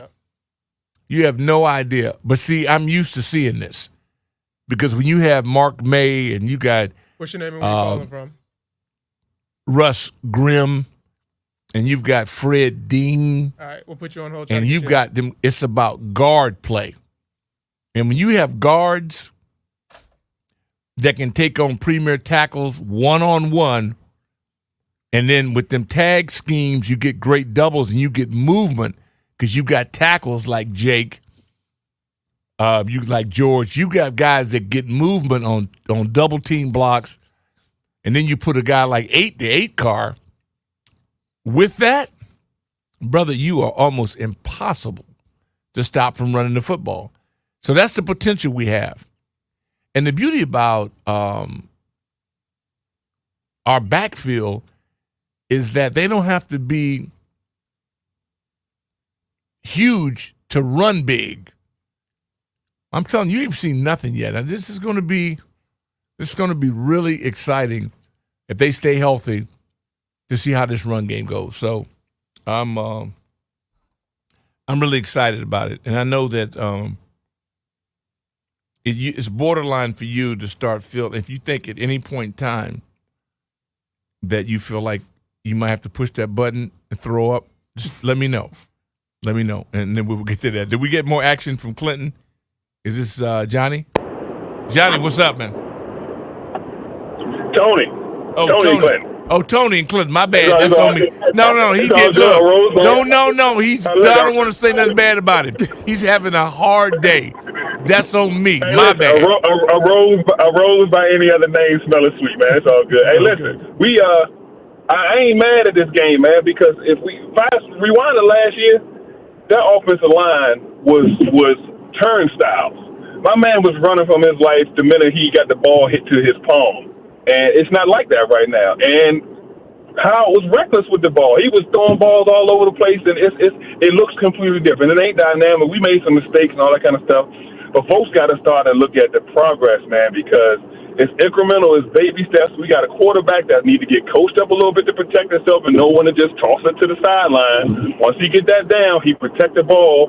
And if you got a dude that's not reckless and protect the ball, you can stay in football games. If you don't have no turnovers, even if you're not that great, you can stay in football games. So I'm not mad at other than the false starts inside the 5. We're gonna be what we're gonna be. So, but folks need to rewind to last year and remember how incompetent that offense looked in comparison to today. Thank you. That, you know what? It's amazing how cocky you can get in less than a year, not realizing how just awful we were in certain phases of the game. This is a breath of fresh air. Even had we lost today, I would have still, tomorrow when I recovered, I would have saw some things that I could say I could build upon, because I know he's a nightmare for people to play against. Because he puts you in a trick bag. What do you do? Because once he breaks that pocket, you're in a world of trouble. Because he can still throw it. He's just going to get better and better and better. That is going to happen. I understand that J.P. Finley is knocking on the door, so we usually get that. That's one of the traditions of Burgundy and Gold post game. So we had Rock in the district. How about Johnny and Clinton? Hey, Rock. Hey, Rock. Rock must have put us on hold. There we go. Hey, Rock. Did you say Mock, Doc? No, I said Rock, R-O-C-K. That's what I got down here. It's all good, because my name Mark, man. Look, your name is Mark. Okay. Man, he's having a hard day. Y'all back off him, man. His team got it's all good. thumped. Yeah, he's having a rough day. Give him a break. Hey, Doc, it's all good. Hey, look, man, it's a pleasure to talk to you, bro. I'm going to just tell you this. Okay. You was at my son game-changing event with Terrence Bird and the Maryland Heat, bro. I was there, and one thing that stuck with me is what you told the young man about his shades. Man, when you take that off, this ain't the time and the place you want a man to see your eyes. But If you want him to trust you, if you want him to trust There you you, if you want him to want to get to know you, he got to look you in your eye. If you hiding behind them shades, then I think there's something you don't want me to see or know about you, and I'm gonna oblige you by that by letting you go. Oh man, hey, look, that stuck with me and my son. You know what I'm saying? But as far as the Redskins is concerned, well, I'm sorry, Commanders. I got to get out of that habit. The Commanders. Hey, look, I saw a lot of good things today. Number 8, that 8 car, special. Like we got that thunder and we got that lightning He's with vicious. Eckler. Eckler, my goodness. Yeah, man, I love the boy, man, and I really feel like we gonna get better and better and better. Now, yeah, we missed a lot of open field tackles in the secondary. That's gonna come with experience, and I don't down our secondary like everybody else, because that's one of the hardest positions you could play on the football field is in that secondary, man. All eyes on you, and sometimes it's one-on-one, and you got to win that one-on-one battle. But I think that we're in a good spot. You know, we ain't had a rusher that's gonna go over 100 yards every game like this. I think number 8, man, he the goods. You know what I'm saying? He the goods. If we limit the penalties that we get, man, this team we on to something, Doc. You know what I'm saying? And Yeah, potential is there. Potential is there, and the interior stay healthy, and everybody get better. Ertz is still. I'm giving him a fun bunch high five. This brother is at the peak. He's at the top of his game, and he's giving you everything he has. And I think that Quinn's and this staff, how they want everybody to compete, he's accepted the challenge. He stay healthy. You get mass production, and it's contagious. You can tell everybody's competing. Ain't nothing like the older pros when they're gassing out and they putting pedal to the metal. Everybody watches that, and it makes the young people go, okay, if this dude can do it at his age, I got to match him, and everybody gets better. So it's and you saw that today even with the Giants.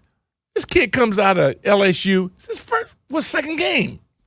Second, yeah. He's the instant leader. Yeah. Everybody looking at this dude. This dude was trying to take the game over.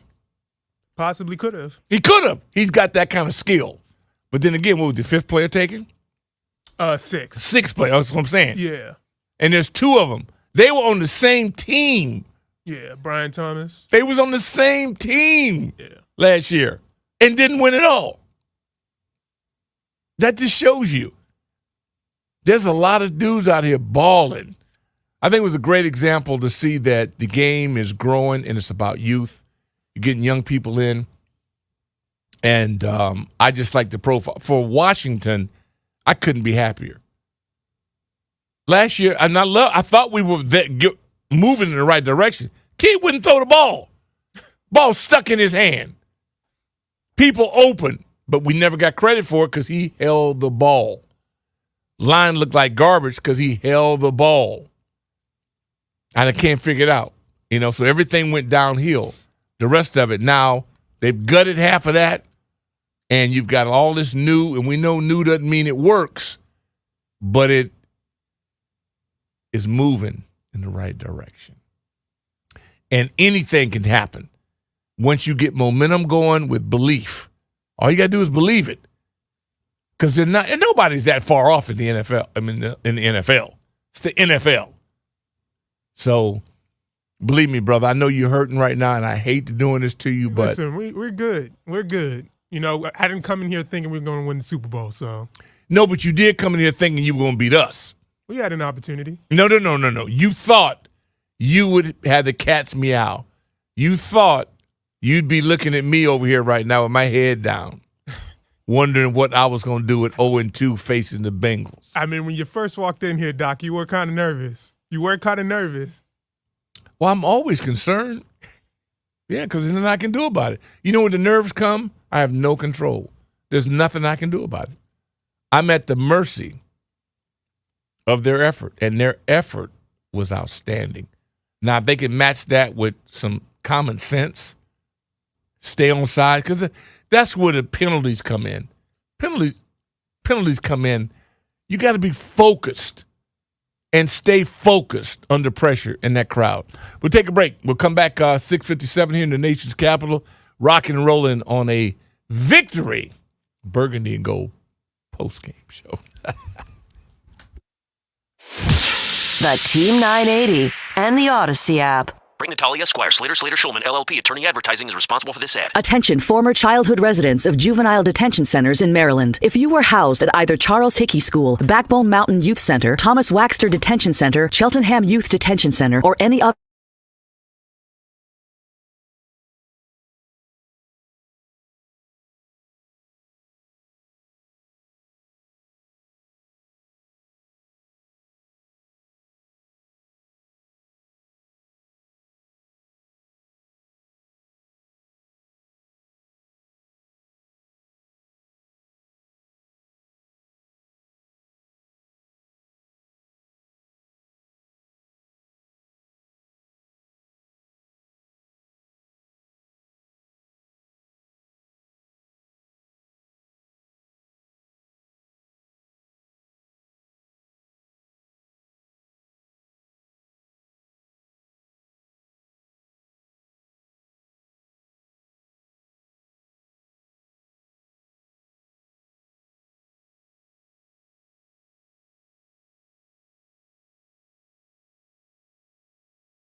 Team 980. Always live on the free Odyssey app. It's the Burgundy and Gold postgame show with Doc Walker, presented by Rude. If it ain't rude, it ain't right.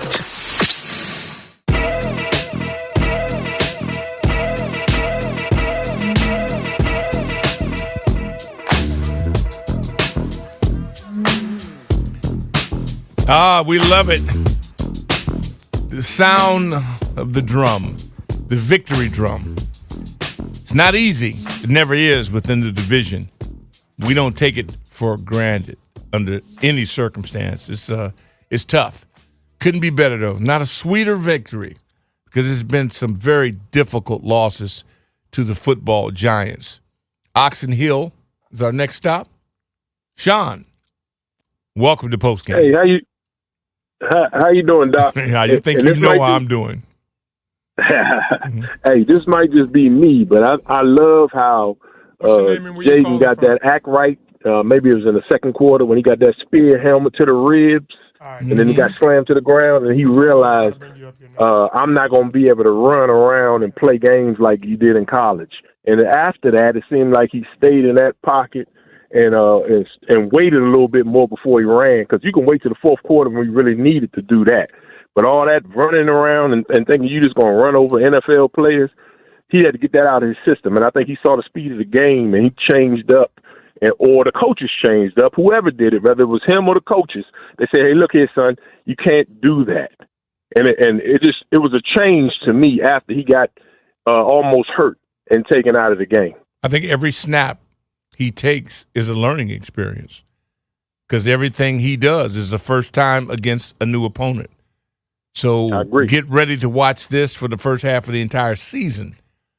The good news is for us is that we don't have to lose while he learns.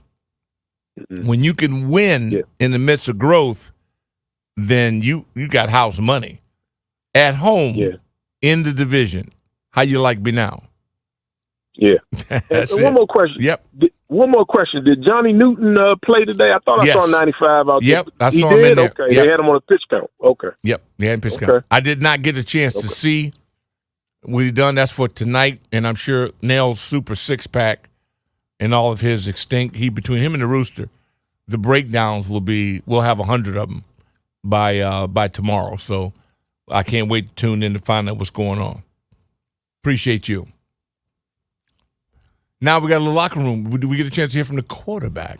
Always love to hear that. One of the beautiful things that we provide here at Burgundy and Gold postgame is that we take you inside the winning locker room. And here's number 5. I feel blessed. Can't really complain. It wasn't the prettiest game, but, win is a win.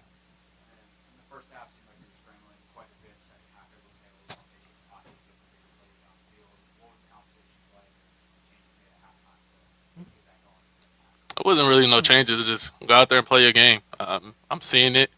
We're moving the ball really well in both halves. So it wasn't a conversation like, hey, sit in there a little bit more. It was just like as the game went going, it's kind of just play football.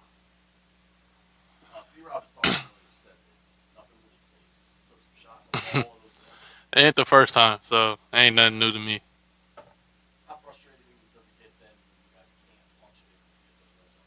It's extremely frustrating. Obviously, we moved the ball efficiently down the field, and not to say anything, but go out there and leave points on the field, man. We work so hard to get down there. We want touchdowns.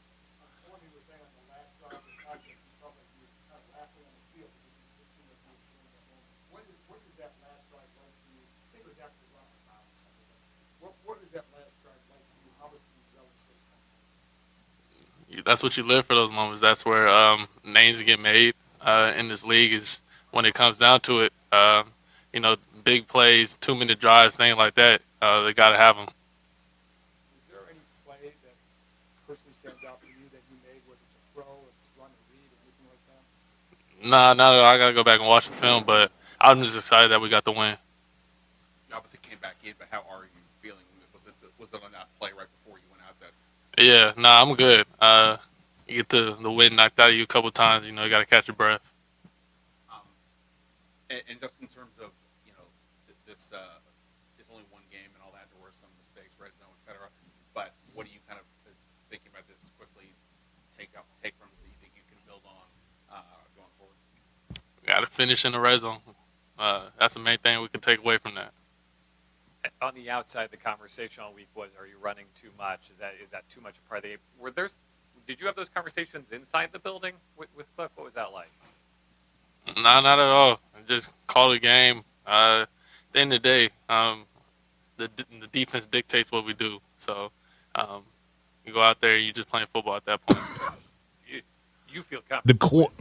The quarterback. I mean, you got to pick and choose. Makes your a spots. difference when you're in the winning locker room go out there as opposed to the manage losers the locker game, room. play football. I got a question for you, though, Doc. Do you think, because he kind of talked about it there, do you think that they should change how they're using? Because they ran him a lot, and he wasn't really Brian sliding Robinson, too Nelson much. Eckler, and just having Did those they two run him a lot, or they did help the you? defense force him to run out the pocket?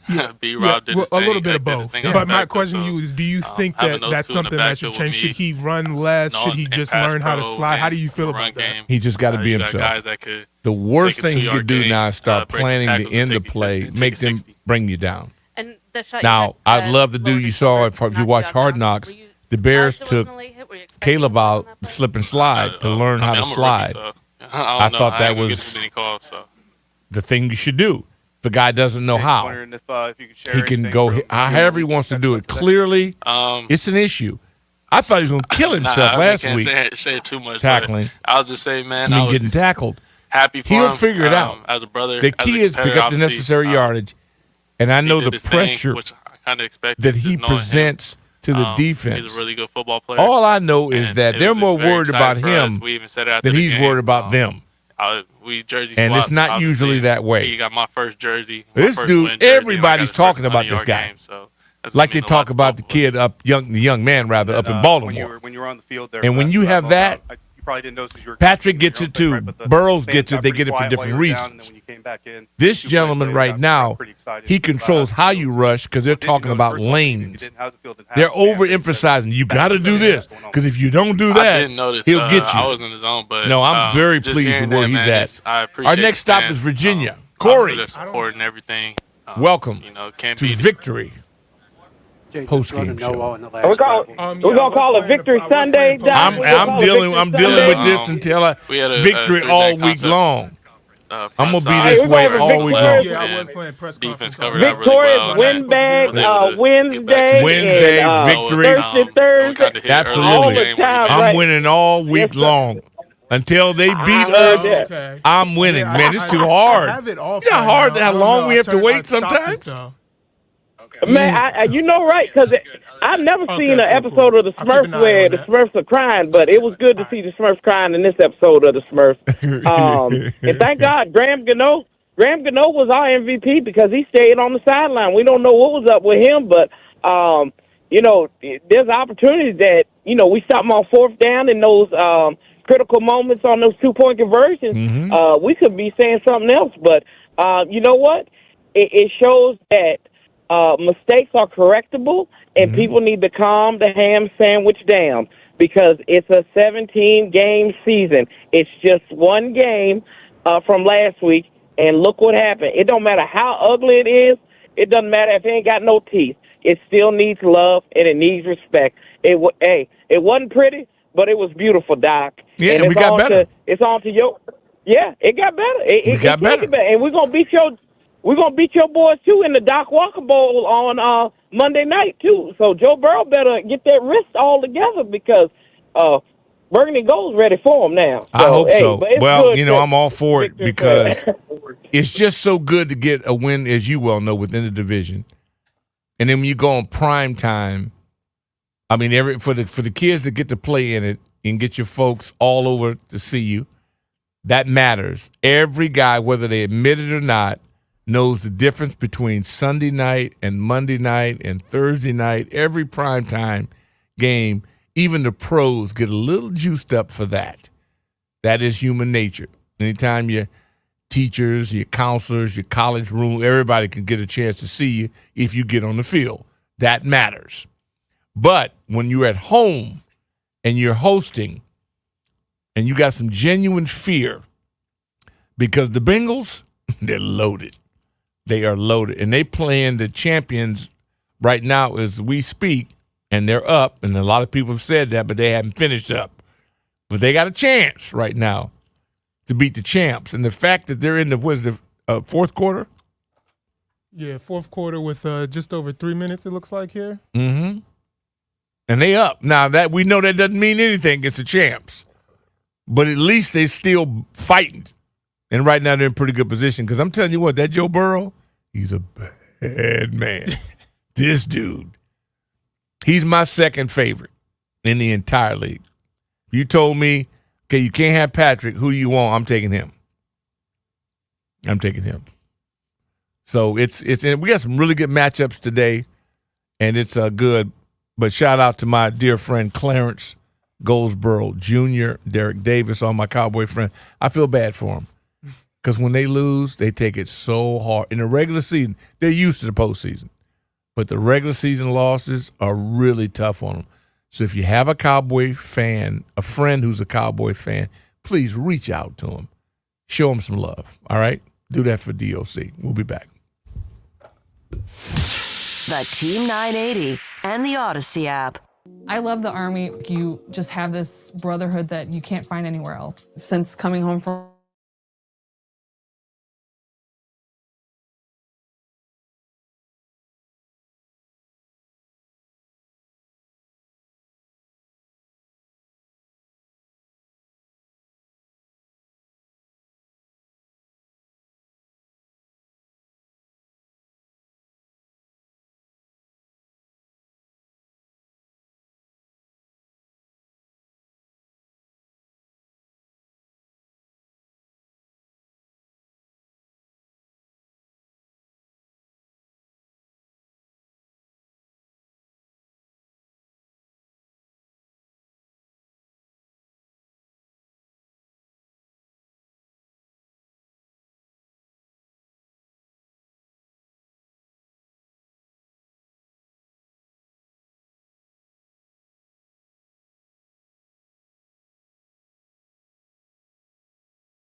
If it ain't rude, it ain't right.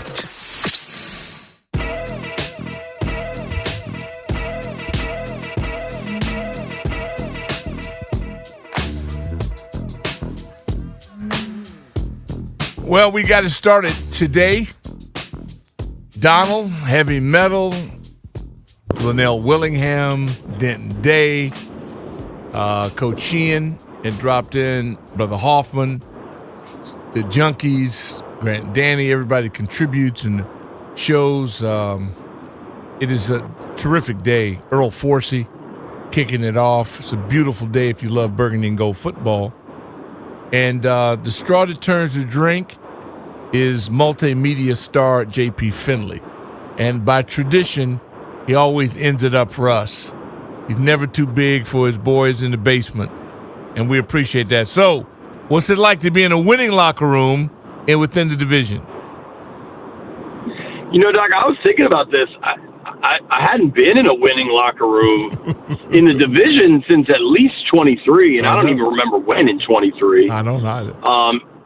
And I mean, they finished last year losing 8 straight. Yep. So it's been a while, and they haven't beat the Giants since 22.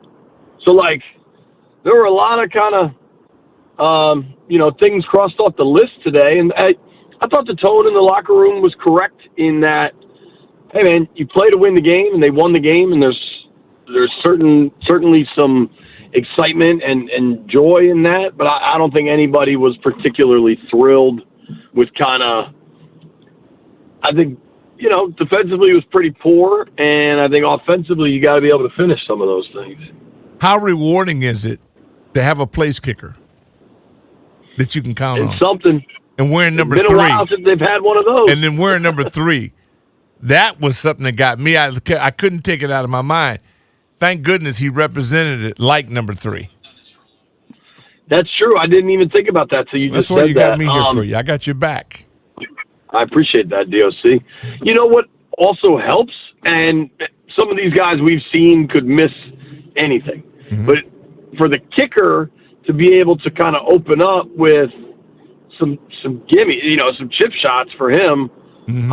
I think is probably fairly rewarding too. But yeah, I mean, 7 field goals. Have you ever been in a game with 7 field goals, Doc? I mean, I don't know if Mo kicked 7 with us or not, but I know he could have. It felt like, he carried us. On his back. So maybe could have been to being the MVP. It was taken back by that. This man really did a good job. The punch out St. Juice, I thought was admirable, and he's flexing now. I mean, he went up against a Hall of Famer and got beat on a play that 99% of the people would have. But I like the fact that it hasn't affected his confidence. And you can tell that he's buying into what they're teaching and preaching. And as they get more pressure, he's even going to be better. So I'm excited about that. Yeah, I thought St. Jude's had a good game. And you're right. I mean, that Mike Evans throw last week in Tampa was just a really great throw against a really great player. Maybe he could turn his head a little bit. But yeah, he admitted it. Wrong way. He turned the wrong way. Playing corner is like trying to hit in baseball. 3 out of 10, you're pretty good. 4 out of 10, you're going to the Hall of Fame. It's just an inherently hard position. What I like today from St. Jude's, he had the punch out, yes, but Malik Neighbors was torching them in the first half. That last drive just before halftime was basically the Neighbors show, and then well constructed. Mike. Yeah, running underneath. I mean, he was protected. It was brilliant. The design was half the battle. Yeah, I mean, Neighbors on that drag, I don't know that anybody's keeping up with them. Mm-hmm. But, in the second half, they did make an adjustment where they benched Mike Davis and they moved St. Juice over to Neighbors. And, Neighbors still probably had a couple more catches, but it wasn't anything like we saw in the first half. You're right. Well, it's a game of adjustments. One of the reasons Coach Joe is in the hall is what he did at halftime. Right. It's the adjustments he made. I mean, that's the whole key to it. Somebody's going to outflank you, and then you got to go and adjust to it and have the players smart enough to make those adjustments. I thought Cosme, when he went down, almost had a heart attack. And I'm thinking, because to me, you asked me, what's the one player other than 5 that you can't afford to lose, it'd be him to me.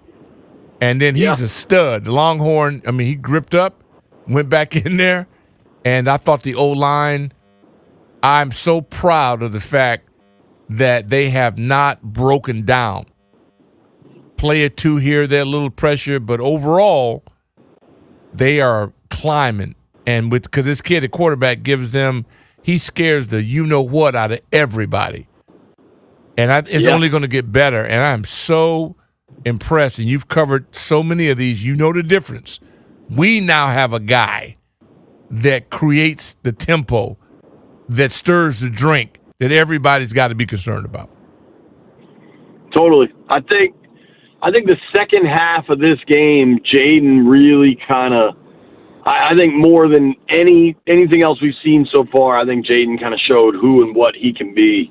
Settled down in the pass game, got the ball out, made some really good throws, still able to use his legs. It's frightening. And the way that offense ran, the way Brian Robinson ran. Eckler and B-Rob. Yeah. Butch Cassidy and the Sundance Kid. Tell me, it's frightening. What the potential is frightening.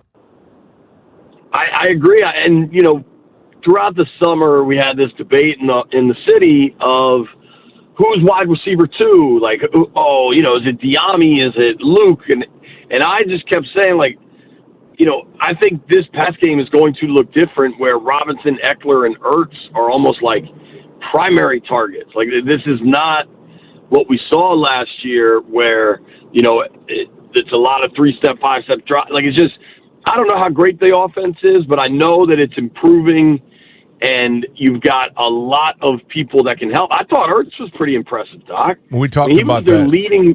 He was their leading receiver. There was that stretch in the first half when they really weren't able to get much done. He had pretty big catches on like 3 straight plays for a first down. He's doing it with edge, too. That's edge. A veteran. Yeah, totally. He's got edge. He's got intensity. If he's again, we always said his health. He stay healthy, the league's in trouble. If he stays healthy, because he's still got that premier skill set, of course, required by health, and it inspires. It gives everybody a jump start. So I'm really, I just hope we get edge pressure, gets a little bit better, and we just got to get a playmaker to come out of this defense like St. Juice has stepped up, elevated his game, and that'd be a really good thing. Yeah, I mean, Doc, you really didn't get much from the edges or the interior in terms of pass rush. Or the Giants were able to run the ball really well. There were some big holes for Motor Singletary today.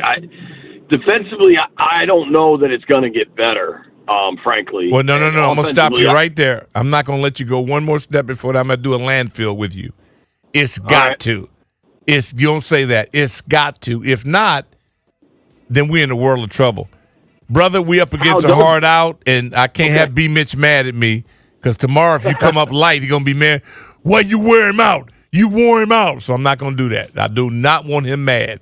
Hey, man, appreciate you, man. We love you, and we'll be listening tomorrow when you and the fellas do what you do. Thanks, buddy. Appreciate Talk you. soon. JP Finley, B. Mitch and Finley on 106.7 The Fan. Hey, man, we got another – this ain't over. We up 1. We'll settle our score later in the season, but you're a good sport, and you did one heck of a good job today. God bless all of you, all the Burgundy and Gold out there. Enjoy this one. They don't come as often as we like them to. Don't take it for granted. And, G-Men, you'll be all right, okay? We're rolling to the night. Victorious! Ha-ha! We love it. We out of here.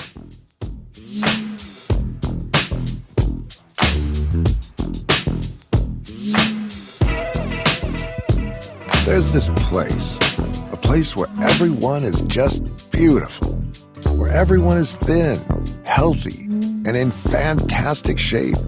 It's a place where the beautiful people can eat whatever they want, whenever they want, and never gain weight. Where pro basketball players slam dunk chicken nuggets, hard-bodied supermodels supersize their